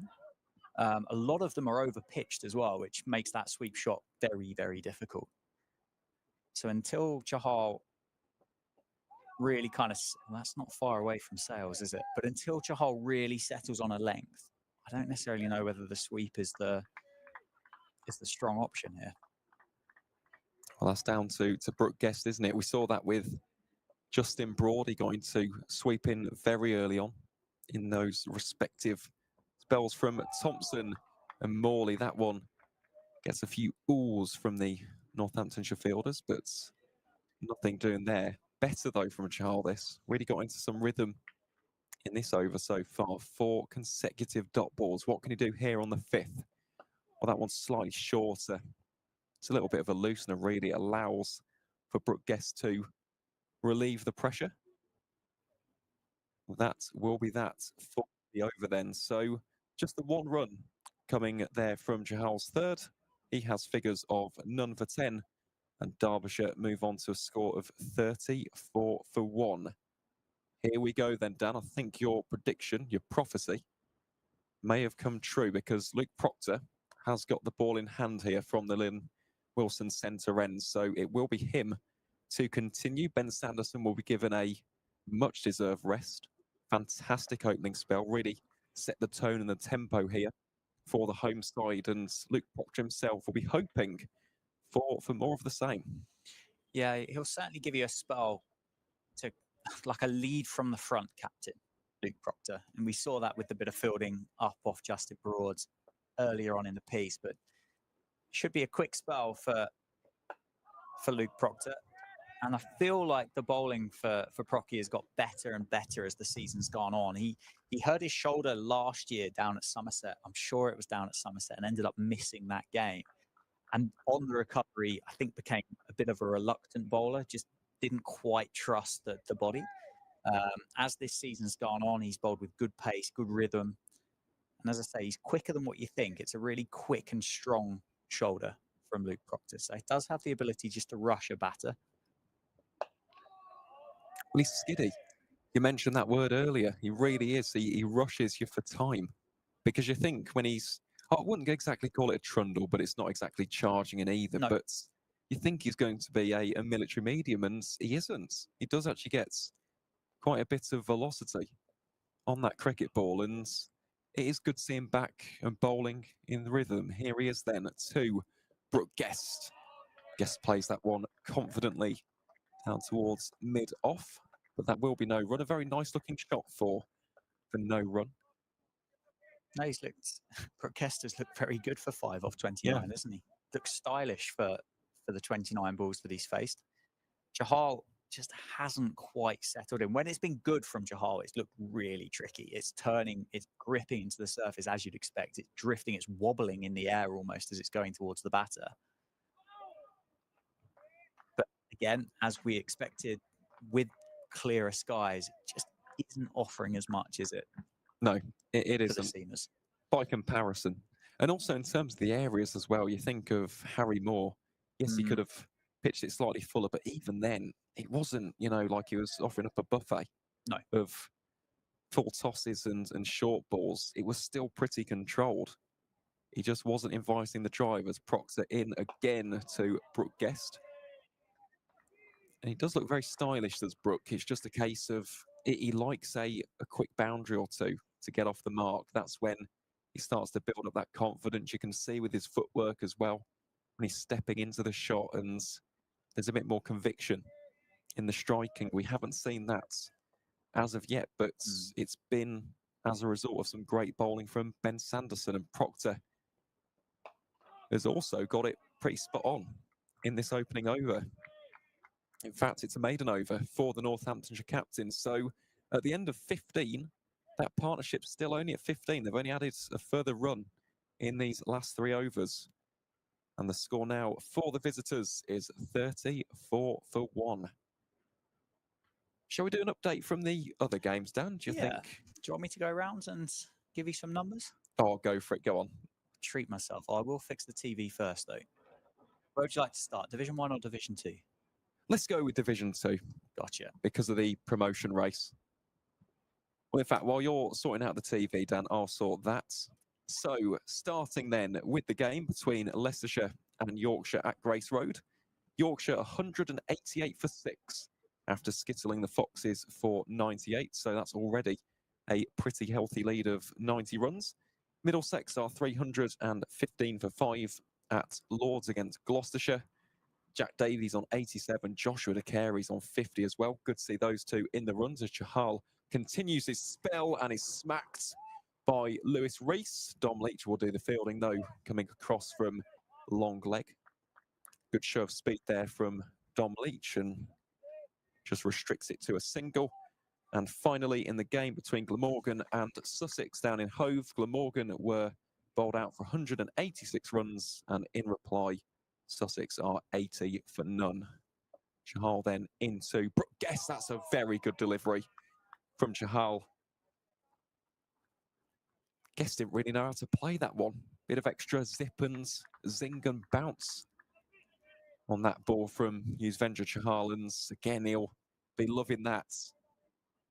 Yeah, I think the best thing Brooke Guest could have done on that one is just missed it, which he did well, to be fair. Certainly did. Here is Chahal again, and that's what we mentioned. Over pitching, that one probably a bit too full. In T20, you might have the shot being played out of desperation, but in first-class cricket, you can play it on its merits. Plenty of time left in this game here between these two East Midlands counties, and now Guest does go for the sweep shots, fielded by Safe Zabe there. And that will be a dot ball. we'll get on to the Division 1 scores then very shortly, Dan. I'll let you read those out. I'll do my best. I'll do my best to emulate you. But that just comes from radio commentary, to be honest, over the years. You just get used to it as Chahal gets ready to bowl here too. Brooke Guest again. That is a delicious delivery from Chahal. Guess not quite knowing how to play that one. She kept a little low, that one. Well, I'm intrigued to see the replay on that because it did seem like it kept slightly low. Chahal motoring through this over for the time being then. How can he finish this over? Makes Guest play it on the front foot. And that will just be the one run. Much better from Chahal, actually. In fact, since his first 2 overs, which went for 9, his last 2 have only gone for 2 runs. So that's pretty good going from the Indian leg spinner. So Derbyshire 35 for 1. Dan, what are the Division 1 scores looking like? After a delayed start, Durham won the toss, chose to have a bowl first against Lancashire. Relegation threatened Lancashire 138 for 6. Batting first up at Chesterless Street, so not going particularly well for Lancashire. Essex 199 for 4 against Nottinghamshire down at Chelmsford. It does say it's live, but I did just see on Essex's Twitter saying that they've been on and off for bad light. Here is Proctor then left well alone by Lewis Rees. That'll be a dot ball. Kent showing a bit of fight. They have Hampshire 186 for 5, having chosen to bowl first at Canterbury. Somerset, well, this is the big clash, isn't it? This is the one that's got people interested, got people purring about the championship. Saqib Al Hassan has come in for a game, 1 game only for Surrey to go to Taunton. Here's Proctor again to Rees, leaves that one well alone. I've just seen something there in that game. Dan, who scored the century? Well, Somerset having chosen to bat first, 301 for 5. Tom Banton, 129 not out of 166 deliveries. Northants fans would have been a victim of Tom Banton on Thursday night, but geez, was he in good form. And he's carried that through to the championship here with a big, big score. Incredible stuff yet again from Tom Banton as Lewis Rees attempts the late cuts. That'll be another dot ball. And was that 16 fours and a 6? 16 fours and a 6. Goodness me. The man of the moment at the start of the year is going at 6s down at Taunton. And then the one that you'll be interested in, Worcestershire, 244 for 8. Hannon Dalby's got another 3 foot. Brett D'Oliveira, the skipper for Worcestershire, made 76. Good to see him back, actually. He's had quite a few injury problems as Proctor. Again, it's that good line, good length. Left well alone by Lewis Rees. I've just seen 3 wickets for Oliver Hannon Dalby as well, which is fantastic to see. So, yep, folks, we'll keep you updated over these next 4 days with those scores on the doors from across the ground. So much to play for in the championship with that promotion battle. Sussex, you'd argue, are the favourites. They've played the best cricket in the division, but Yorkshire and Middlesex are breathing heavily down their necks as, again, this is an attempted late cut shot from Lewis Rees, finds backward points yet again. So 1 more delivery left in this 17th. And of course, it is the big game, isn't it? Down in Taunton. Somerset versus Surrey. Fair play to Tom Banton. Also saw Archie Vaughan get 44. Opening the batting as well. Opening the batting against Kemar Roach. I mean, that is great to see. Really is tremendous stuff, that from young Archie Vaughan in what is his 2nd first-class match. So, yeah, we'll keep you updated on that fixture as well. Proctor will end his spell with a dot ball. It's a fine start to his spell as well. Back-to-back maiden overs for the Northamptonshire captain. So 35 for 1 is the score after 17. And in terms of minimum overs remaining, just the 12. But I have a feeling that given we've had quite a bit of spin, we might see a little bit more than that. Yeah, and I mean, after a lot of umming and ahhing by us two at tea, we're pretty certain that 6 o'clock is the cutoff. Yeah, pretty certain. All, as I say, all gets a bit thrown out when you start at 10:30 in the morning. Everything you've learned over the last 5 months of Championship cricket, you suddenly go, "Am I right on this one? Am I questioning myself?" But it looks a bit easy, doesn't it, against Luke Proctor for Lewis Rees at the moment? Just quite happy to defend it back to the bowler. He has that one bit of a drag down by Yuzi Chahal, and that is fenced out towards Gus Miller for no run. But then again, he's not been loose. No. I know what you mean, though. Reese is just playing it on its merits. He's not really offering anything for the bowler. Charl again then here.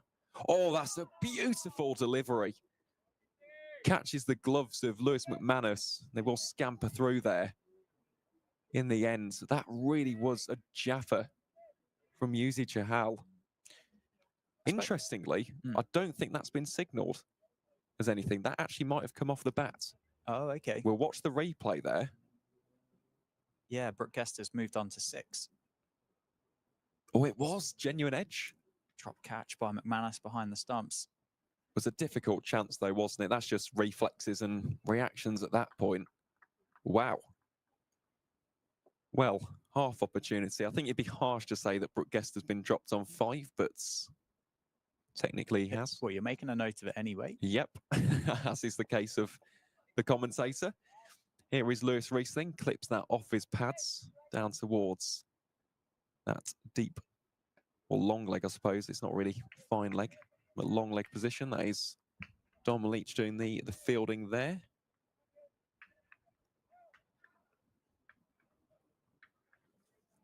Yeah, that's the inconsistency that we've mentioned with Yuzvendra's spell so far, though. Like on that one, probably a bit too much width given, just allowed for Lewis Reese to whip it around the corner for the single as Chahal pulls up in his run up there.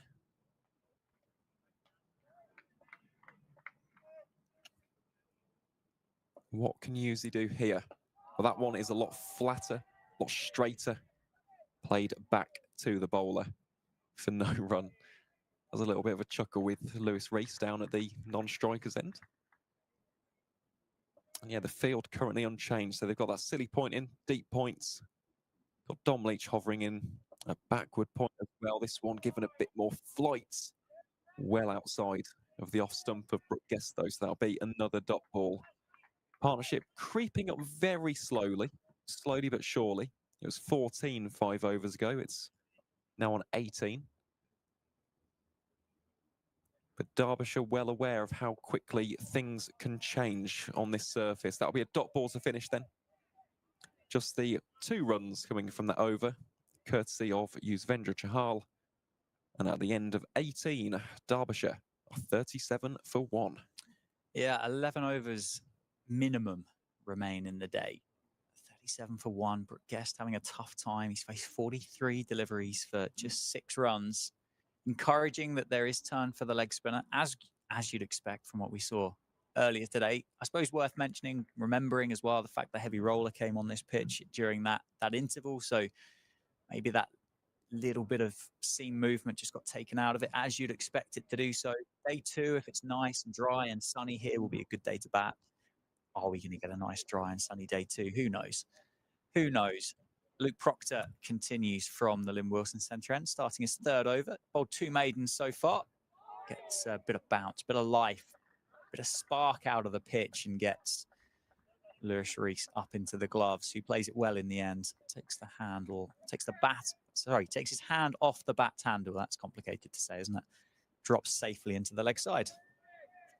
Yep, certainly does. And again, Rob Keogh going through the motions in front of us there. Making himself nice and loose. Needs to turn back round for this delivery, though. Which is...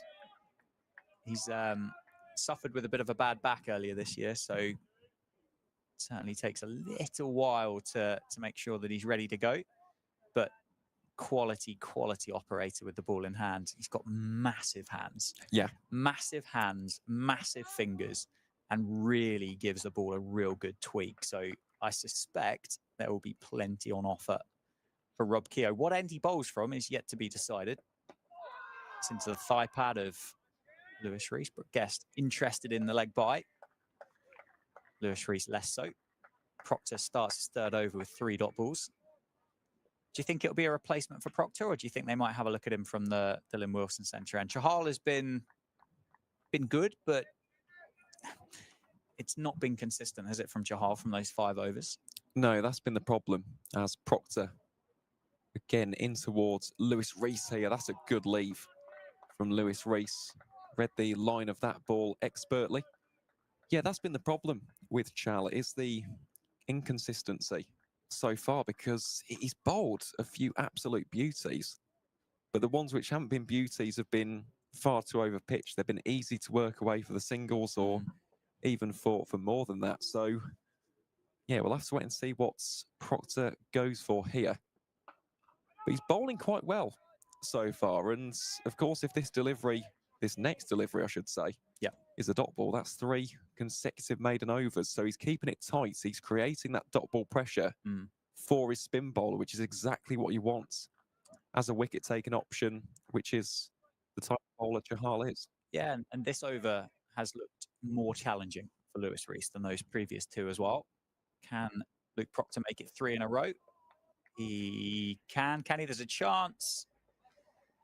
Guest was up to task. He reacted quickly. Dom Leach less so at backward point. And it isn't 3 maidens in a row for Luke Proctor. It's going to be a change of ends for Lewis Rees and a single off the final ball of Proctor's 3rd over. So it's going to be Lewis Rees on strike. It is going to be Chahal to continue. And that almost certainly then means that Rob Keogh, unless he's really desperate to bowl and Luke Proctor's given him absolutely no indication that he's going to get a go at all, will replace the skipper from the Lynn Wilson centre end. Captain and bowler just having a conversation as to where he wants the field. Well, just touching on that observation, you could see at the end of that last over, the Rob Keogh actually did just almost fake his run-up in from this end. So I imagine that he will come in from the Lynn Wilson centre and they'll keep Chahal on for the time being, because even though it has been inconsistent, this is what leg spinners do. Yep. They might go for a few runs, but you know that every single delivery could end in a wicket. Just depends what Yuzi can come up with here. Yeah, well, he's got first slip. He's got Prithvi Shaw at first. I think that's James Sales under the lid at short leg. Lewis Rees, as he has been able to do so against Yuzvendra Chahal in this innings so far, has just been able to get off strike, knock him somewhere for a single, hand it over to Brooke Guest, who has had a trickier time of it in this innings of 43 balls so far. Well, he has, and in terms of Lewis Rees, has he played a bad shot or even a shot in anger, really? It's just all timing at the moment, but it will be Brooke Guest on strike for this delivery against Yuzvendra Chahal. Again, drives this one very firmly up towards mid-off. Gives the ball a nice shine. Is Luke Proctor actually the fielder there? Yeah, just slightly over-pitched again, wasn't it, from Chahal? That's swept from Guest. We've been waiting for that, haven't we? He's going to put Saib under pressure down on the deep square boundary, and Saib can't cut it off. So Brooke Guest pulls the sweep out eventually and moves to double digits with that 4 through the leg side. Better length, though, for Chahal there. Yeah, it was. It's drift, isn't it? But it looks like it wobbles as it goes down through the air. It's not kind of it's not a consistent drift, which is interesting to see. No, and that shot from Brooke Guest was premeditated. I think that's why he was going to sweep that regardless. Plays this one off the back foot, and they'll scamper through for a quick single. But that is Brooke's calling card. He's a very good sweeper of the cricket ball, and as I said, he loves an early boundary, and he's not had that so far today. He's had to manufacture one out of thin air. He's done it quite well there, in fairness. Here is Chahal again to Lewis Rees. Yeah, I think like this opening 6 overs here from Chahal highlights just how well those 2 Derbyshire spinners bowled. Thompson and Morley, probably Thompson slightly more so than Morley. Chahal's really taken the pace off that, hasn't he? Try and tempt Lewis Rees into a big shot, but just drops it into the leg side for a single to end the over. But actually, I felt their length was consistent. Yes, okay, fine. Northants found it easier to score. Broad and Zabe swept a lot, didn't they? But Chahal has gone over-pitched, good length, short, over-pitched, short, good length.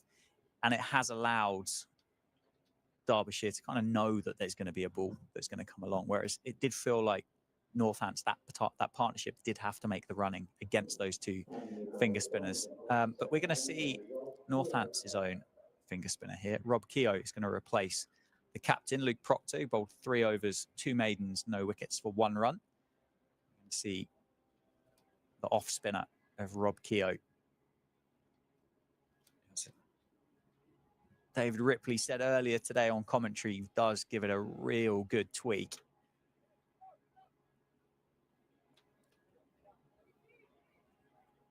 Can he get as much out of the surface as what the 2 Derbyshire finger spinners managed earlier today? Time will only tell. He's got a first slip. He's got a short leg. Northants can't be as aggressive in the field as what Derbyshire were. They haven't earned the right to be able to do so. Very aware of the fact they've only got 219 first innings runs to play around with, and Derbyshire are all but 25% of the way there. It's a good start from Rob Keogh. You'd expect more consistency, wouldn't you, from your finger spinner than your leggy? Yeah, you do. And that's the whole point of finger spin, isn't it? It's a slightly easier craft, let's face it. And it does allow you to be more consistent when you're landing it. Here is Keogh then again to Lewis Rees. Great delivery from Rob Keogh. Makes Rees drive. Speak about the extraction of turning the surface. Some good keeping as well from Lewis McManus. Whips off the bails in a flash. Yeah, finger spin, it's all about just getting into a rhythm. So many finger spinners overpitch the ball. I know we mentioned that about Chahal, but with finger spin, you don't have the magic delivery. Yeah. Now that the Doosra has gone out of the game and some bowlers even had the teaser, but yeah, when it's just a case of arm balls and off breaks, you might have the darted flatter one like a Joe Root has or a Chris Green has, but other than that, it's all about consistency. That's the key. You don't have the same degree of turn on wickets which aren't spin conducive in comparison to the leg spin bowlers. Here is Keogh again, sweep shots from Brooke Guest.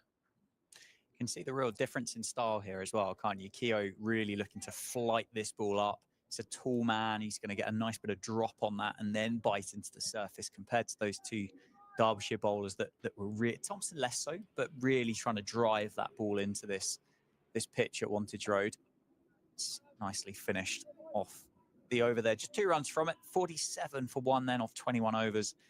8 overs minimum remaining, but we have 45 minutes of play left available to us, assuming that the light is good enough to do so. It just looks like it's got a little bit dark out there now, doesn't it? But possibly the sun's just disappeared behind one of the bigger clouds that we've got above us at the moment. Derbyshire trail by 172 then. 9 wickets in hand. Lewis Rees on 29. Brooke Guest on 12. Chahal continues. Short leg comes out. Goes to a second slip, but continues with the helmet and the shin pads on. Prithvi Shaw at first. That's quicker from Yuzvendra Chahal. Dom Leach does the fielding, fires that into Lewis McManus. Unfortunately, at the ankles of the wicketkeeper, which makes them quite difficult to gather in order to complete a potential run out. Well, interestingly there, the call was bowler's end. And Guest actually looked around. He wasn't fully paying attention there. So maybe if he would have gone to the other ends, maybe a half opportunity, although given where Leach was, it would have been a very, very difficult throw from that angle. But yeah, that miscommunication has plagued these 2 Derbyshire batters so far. Chahal then in to Lewis Rees. That will squirm off the hands of James Sales out towards the aforementioned Dom Leach. That will take Derbyshire up to 49 for 1. So even though we've mentioned the inconsistency of Chahal so far, he's not gone for too many runs. And when you look at the run rate, it's 2.27. So Northants have done a decent job. They just would have wanted the extra wicket or 2. That's the difference maker so far, because Northants themselves were 47 for 4 at one point after some excellent new ball bowling from Chappell and Harry Moore, and then that was followed up by Lewis Rees and Martin Anderson. So that's kind of the difference between these 2 teams at the moment. Even though Derbyshire are not scoring freely, they have got wickets in hand. Good ball from Chahal again. Yeah, well, you mentioned 47 for 4. That came at 20.1 overs. So actually, in terms of run rate, there really isn't much to choose between the two sides at all. One of which, the two sides, that's swept by Guest in front of square, but Zabe is going to cut that one off just for a single. Northamptonshire was pegged back by the fact that they lost those wickets. The 50 comes up for Derbyshire, 50 for 1.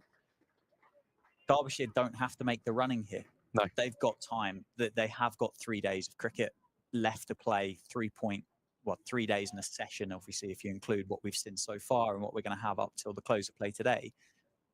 They don't have to go any quicker than 2.3 runs and over if they don't want to. Well, they don't. That's priceless commodity, isn't it, Dan? It's time. It's time. It's something which Northants didn't have, bowled out within 66.5 overs. Derbyshire, if they want to, in theory, can just bats and bats and bats and bats. But that's a lot easier said than done on this surface because we have seen some variable bounce. And of course, there is some turn and purchase for the spin bowlers. This one again, flighted but very full by Chahal, and that will bring us to an end to the 22nd over, an over which saw the partnerships surpass 30 and the Derbyshire total past the 50 run mark. So good stuff this from Lewis Rees and Brooke Guest. It's been tough going at times, but they're playing the ball quite nicely. They're not doing anything too rash or reckless. And if you are a fan of the visitors, you'll be happy that there's at least a bit of a platform. There's a foundation from which to build the rest of the innings off of.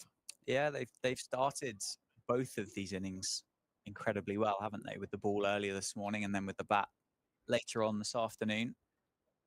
Lost their way a little bit with that partnership between Safe and Justin Broad. But other than that, it's been all Derbyshire and continues to be all Derbyshire as Rob Keogh into bowl from the Lynn Wilson centre end.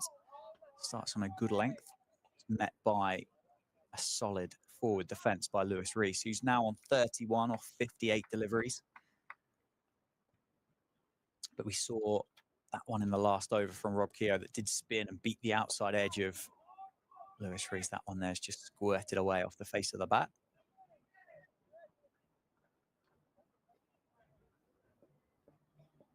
Really is top stuff this though, isn't it, from Rob Keogh? Not allowing anything loose, not offering too much width to the Derbyshire batters. Here he is again, that one slightly fuller, but worked out towards Chahal, so no damage done. A bit straighter that one as well, wasn't it? I think targeting more leg stump. I don't think he's getting as much turn out of this as what those two Derbyshire spinners were doing earlier today, or it's well left by Lewis Rees. Rob Keogh has got the ball that slides on. One potentially you leave at your peril. Certainly looking to turn this away from Lewis Rees with those two slips in place, and that one is overpitched, a full toss. Lewis Rees will feel like he missed out. He can't get it past Ben Sanderson at mid-on. Just going to start with 5 dot balls for Rob Keogh. Final ball of Keogh's second over. And is tickled down the leg side, has gone too straight. I think Save's going to get there. He is. He cuts it off well. Sun hat disappears off the head of the man that made 90 earlier today. Keeps that down to just 2. So saves his team a couple of runs. It's too straight, really, from Keogh to finish that over. And it's 53 for 1 after 23 overs. Lewis Rees on 33, Brooke Guest on 14. And it's a conversation now between McManus and Proctor, captain and vice captain, putting together a plan as to what happens next. Chahal now joins the piece. I suspect this is more field placements, isn't it, rather than bowling changes, as Chahal does make his way to the David Capel end to continue his spell, which is now into, how many overs has he bowled? 7. This will be his 8th. 7 overs, no maidens, none for 24. He's just having a chat again with his fielder at square leg here. Decides not to push him back for the time being. Yeah, you got Rob Keogh there, haven't you, just in front of square on the leg side. There is safe save down on the boundary behind square for the sweep. Well, another change of field here. James Sales still wearing the helmet in that catching position. Prithvishaw remaining in at first slip then. What can Jahal concoct? Well, it's punched off the back foot yet again from Brooke Guest. And hesitation again with the call. They're thinking of coming through for these quick singles, but the Northants fielders have been on the money so far, not allowing them to scamper through. Yeah, I'm surprised, actually, the amount that these two would have batted together. Swept by Guest, not timed. The easy work out there for safe save to make sure that's nothing more than just a single. Does allow the batters to rotate strike, which is important. Left-hand, right-hand combination. Again, that partnership between Zabe and Broad undoubtedly was benefited by the fact that that was a left-hand, right-hand combination. Doesn't really allow a bowler to settle. Does mean the field has to change significantly each ball. Bowler changes angles. Conversations happen again as to where fielders should be or where they want to be. Could also be an element here from Northants as well, just to make sure that with 37 minutes left to go before 6 o'clock, just to make sure that they don't let Derbyshire get too many runs this evening. It's only 5.4 overs minimum remaining in the evening. They won't want to put too many overs in the legs that they don't have to. Can they just slow it down a little, which will be difficult, won't it, with two spinners operating with kind of 6-step runners each. Swept by Lewis Rees, but straight down to Dom Leach, who tidies that one up for just a single. And the ball's not really going anywhere either, is it? No, I think that's the crucial point to pick up on, even though we are going to get more than those 5 overs, unless something really slows down, especially given the dual spin presence. Derbyshire haven't really looked to go ultra aggressive, have they? Neither of these two exactly coming out here and trying to smash 5-6 runs and over. Again, Guest, displaying my point, decides to just play that back to the bowler defensively. It's a case of laying the foundation for tomorrow. Whether they have a different approach after seeing what the surface is acting like, there may have been a bit of hesitation with regards to their own routes that they wanted to take. Yep. Given the fact that at one point Northants themselves looked comfortable with Broad and Zabe at the crease, but after that, again, they collapsed quite quickly. 160 for 6 was soon 219 all out. So these two are just finding their rhythm, just seeing what the surface is like. Of course, that also allows them to relay that information to the rest of the team heading into tomorrow. And then, yeah, we might see them be a bit more proactive and expansive heading into day 2. But I think for the time being, I don't think these two will do anything too much different as Keogh gets ready to bowl here too. Lewis Rees, and again, it's defensively played back to the bowler. Yeah, I'd be really surprised if you see anything different. Maybe if Jahal can just offer that little bit more consistency and build that pressure. Appreciate he's not going for a huge amount of runs, but Derbyshire will know that at the moment, kind of got to contend with 1, maybe 2 good balls and over. Even if they're not looking to score from it, they kind of know that they're not getting 6 beauties from Jahal that they've got to really worry about. The other thing as well for Northants, could they turn up at 10:30 tomorrow morning? Could it be cloudy again? Could that ball nibble and nip about a bit like it did for Derbyshire up top tomorrow morning with Leach, Proctor, Sanderson, which it hasn't done here in this second innings? So I think that would be partly why they won't really want to be desperate to really kind of rush through these overs. As you say, they're going to bowl more. There's 4.3 overs minimum left in the day, and we've still got half an hour to go. So could easily get five overs more than what we were credited for. So good money spent for those that made their way in today. Yeah, definitely. And it is a credit to both sides. There's a lot of chat, isn't there, about over rates, whether that's first class or test cricket. Here is Rob Keogh has a good shot off the back foot, powerfully punched up through the covers by Lewis Rees for just a single. Yeah, in terms of the fielding, both sides have been quite energetic. They've been rotating very quickly in between overs, and yeah, certainly got your money's worth in terms of overs being bowled as Chahal does get ready to enter his 9th over of the day. I just wonder if they could change the field here for Chahal, because so far he hasn't really showed too much data with this field sets. I know that it's always nice to have a short leg in, but maybe just put someone else under the helmets, put in that silly points, put someone in Lewis Rees's eye line, because just looking at that offside field, it is very open at the moment. Yes, if he gets the edge, it will go to Prithvi Shaw, but yeah, let's see what Chahal will go here. The field suggests that he'll bowl very straight and potentially very full.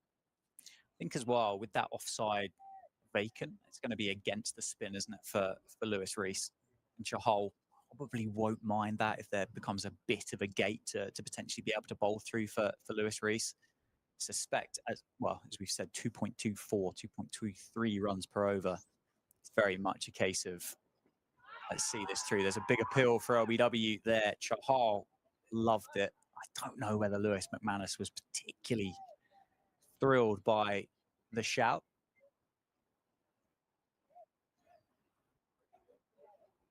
It's not bad, you know. It's not bad. I wonder whether there was a bit of bad involved there. Potentially just outside the line of off stump. It certainly didn't get Lewis Rees that far outside the line of off stump. But better from Chahal. Starts with 3 dot balls.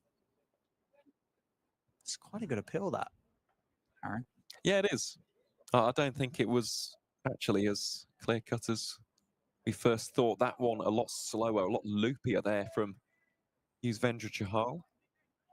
And he has started to deliver a few better balls. The issue is, though, it's just that the good balls are mixed in with some very tepid ones and very tame ones, which, you know, for Lewis Rees, even though he's not scoring at 100 strike rates, he still looks very comfortable at the crease. Nothing's really making him go on edge here. No. He looks very, very assured for his 36 from 77 so far. Yeah, and they've taken that single there into the offside, and they've not pushed the second. And No. I think that's a real nod to the fact that it's let's be watchful, and as you say, let's make sure we come back tomorrow and have a good day with 9 wickets in hand. Caught down the leg side. Umpire not interested. Dot ball to finish, just 1 run coming from it.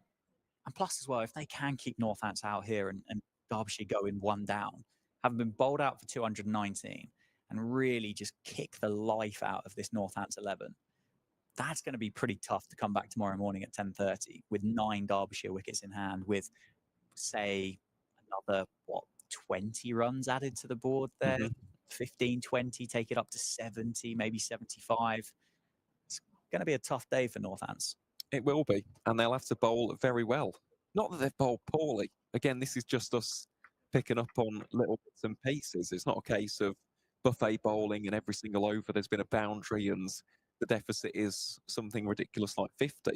162 is still quite a sizable lead for the time being. But the only issue is, if they do have wickets in hand, and let's say they do have a big partnership, this game very easily can get out of hand. So we'll have to wait and see. This is why we love live sport, though, isn't it, Dan? Because we ask all of these questions and we don't actually know until the narrative plays out in front of us, as a good single is taken there by the 2 Derbyshire batters, moves the score on to 58 for 1. We could rock up tomorrow and Justin Broad could take another 7 for. Yeah. Luke Proctor could take a 5 for. Yuzvendra Chahal could take 8. We don't know. You get a hat trick out of nowhere. And exactly. Yeah. And the only way that we can experience it is by being here and watching it potentially take place. And in reality, that never happens. It's usually 1 or 2 wickets per bowler as Keogh comes over the wicket. Huge shouts here. And the ball is going to squirm away down towards that boundary. That's gone down as runs. Has gone down as runs. There was bat on that. Just look at the sweep shot again from Brooke Guest. It served him well. Well, he's fortunate that he did get some bat on that. Otherwise, that would have been plumb in front, and Derbyshire would have lost their second wicket. It was overpitched by Keogh, wasn't it? Which I think probably put Guest in a bit of trouble there. A pickle. Almost kind of tried to sweep the Yorker, which nearly caused his demise. I wonder if there was just a bit of glove on it, you know? It didn't exactly race down towards the boundary, did it? This might be the angle here. Just looking on the replay. Let's have a watch. I think that's bat.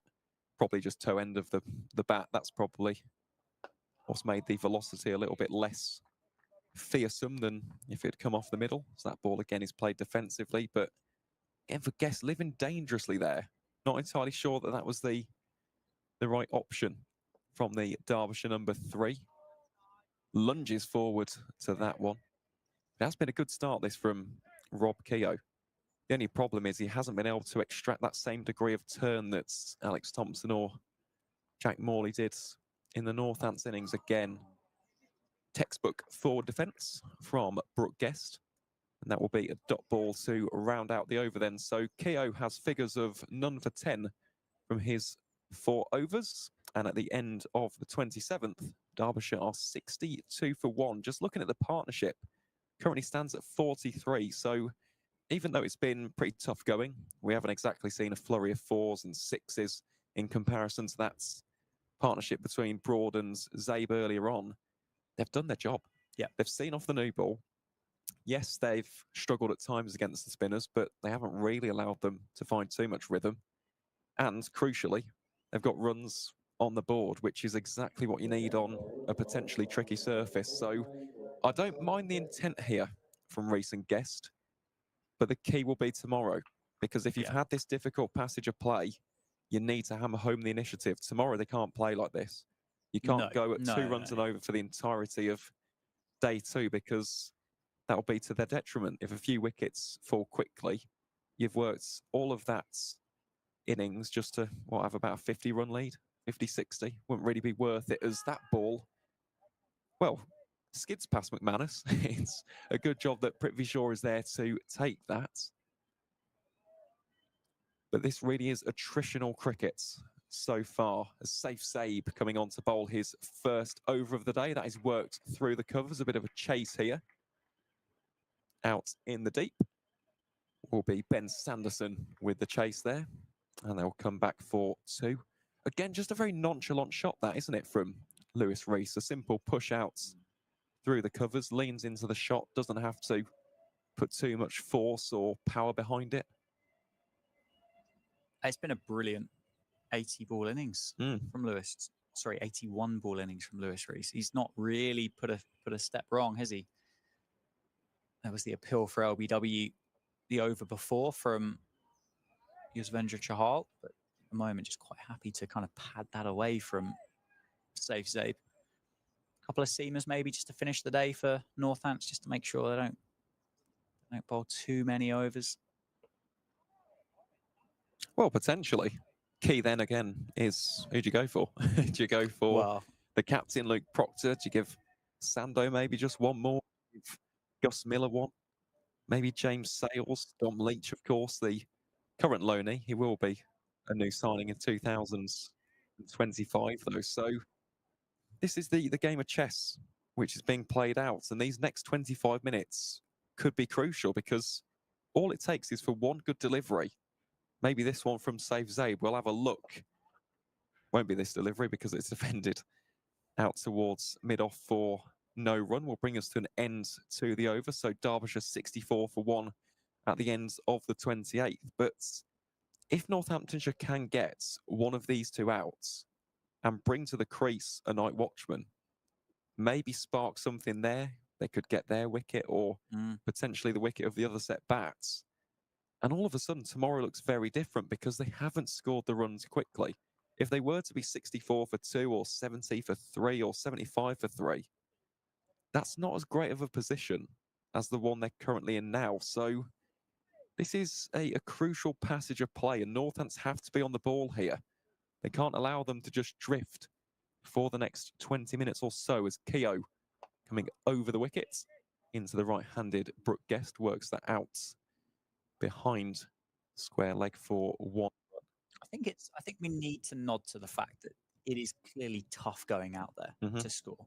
There is turn on offer, which is unusual. We don't, as you said, these two probably wouldn't have faced a huge amount of spin early on in their innings, and certainly not that offers as much turn as what Chahal, Keogh, and hopefully Safe Zabe are able to impart on this pitch. And I dare say, if there wasn't as much turn, actually they would be scoring a bit quicker. Yeah, they would. There have been bad balls that would have been put away, but they're in a position at the moment where they don't need to take that risk. And I completely agree with what you're saying, and the fact that obviously tomorrow is a different day, and yes, the game plan would probably change slightly, but why risk it at the minute? Well, there is no need to risk it. For the next 20 minutes, if Derbyshire can see off this sustained period of pressure with the spin bowlers, Keogh again here, played defensively by Lewis Rees, they've got the advantage heading into day 2. They've got that gold dust of wickets in hand, and they've got some very capable batting options. Wayne Madsen, I mean, it doesn't get much better than that in the 2nd division. You can argue in the entire county circuit. You've got the captain, David Lloyd, and Nyrin Donald can come in and provide some quick fire runs. As we do have a change of field. This is a nice field actually for Rob Keogh. Got 2 slips in and that silly point fielder. But it's too straight. Almost glances that down the leg side. Does Keogh, and Rees just plays that firmly down towards Ben Sanderson at mid-on. Just needs to give this a bit of flight and dip. Does Rob Keogh just try and induce that edge? That one a lot flatter. Punched out to Yuzvendra Chahal in the covers, so that'll be a dot ball to finish. Just the 1 run coming from Keogh's 5th. And at the end of the 29th over, Derbyshire move on to a score of 65 for 1. And that's just the next 3 batting options coming in. After that, you've got Martin Anderson, very capable. That stumps her. Oh, there we go. Told you it throws all kinds of timings and things out of the equation, doesn't it? It does. We thought a 6 o'clock scheduled finish, but there we go. 96 overs played.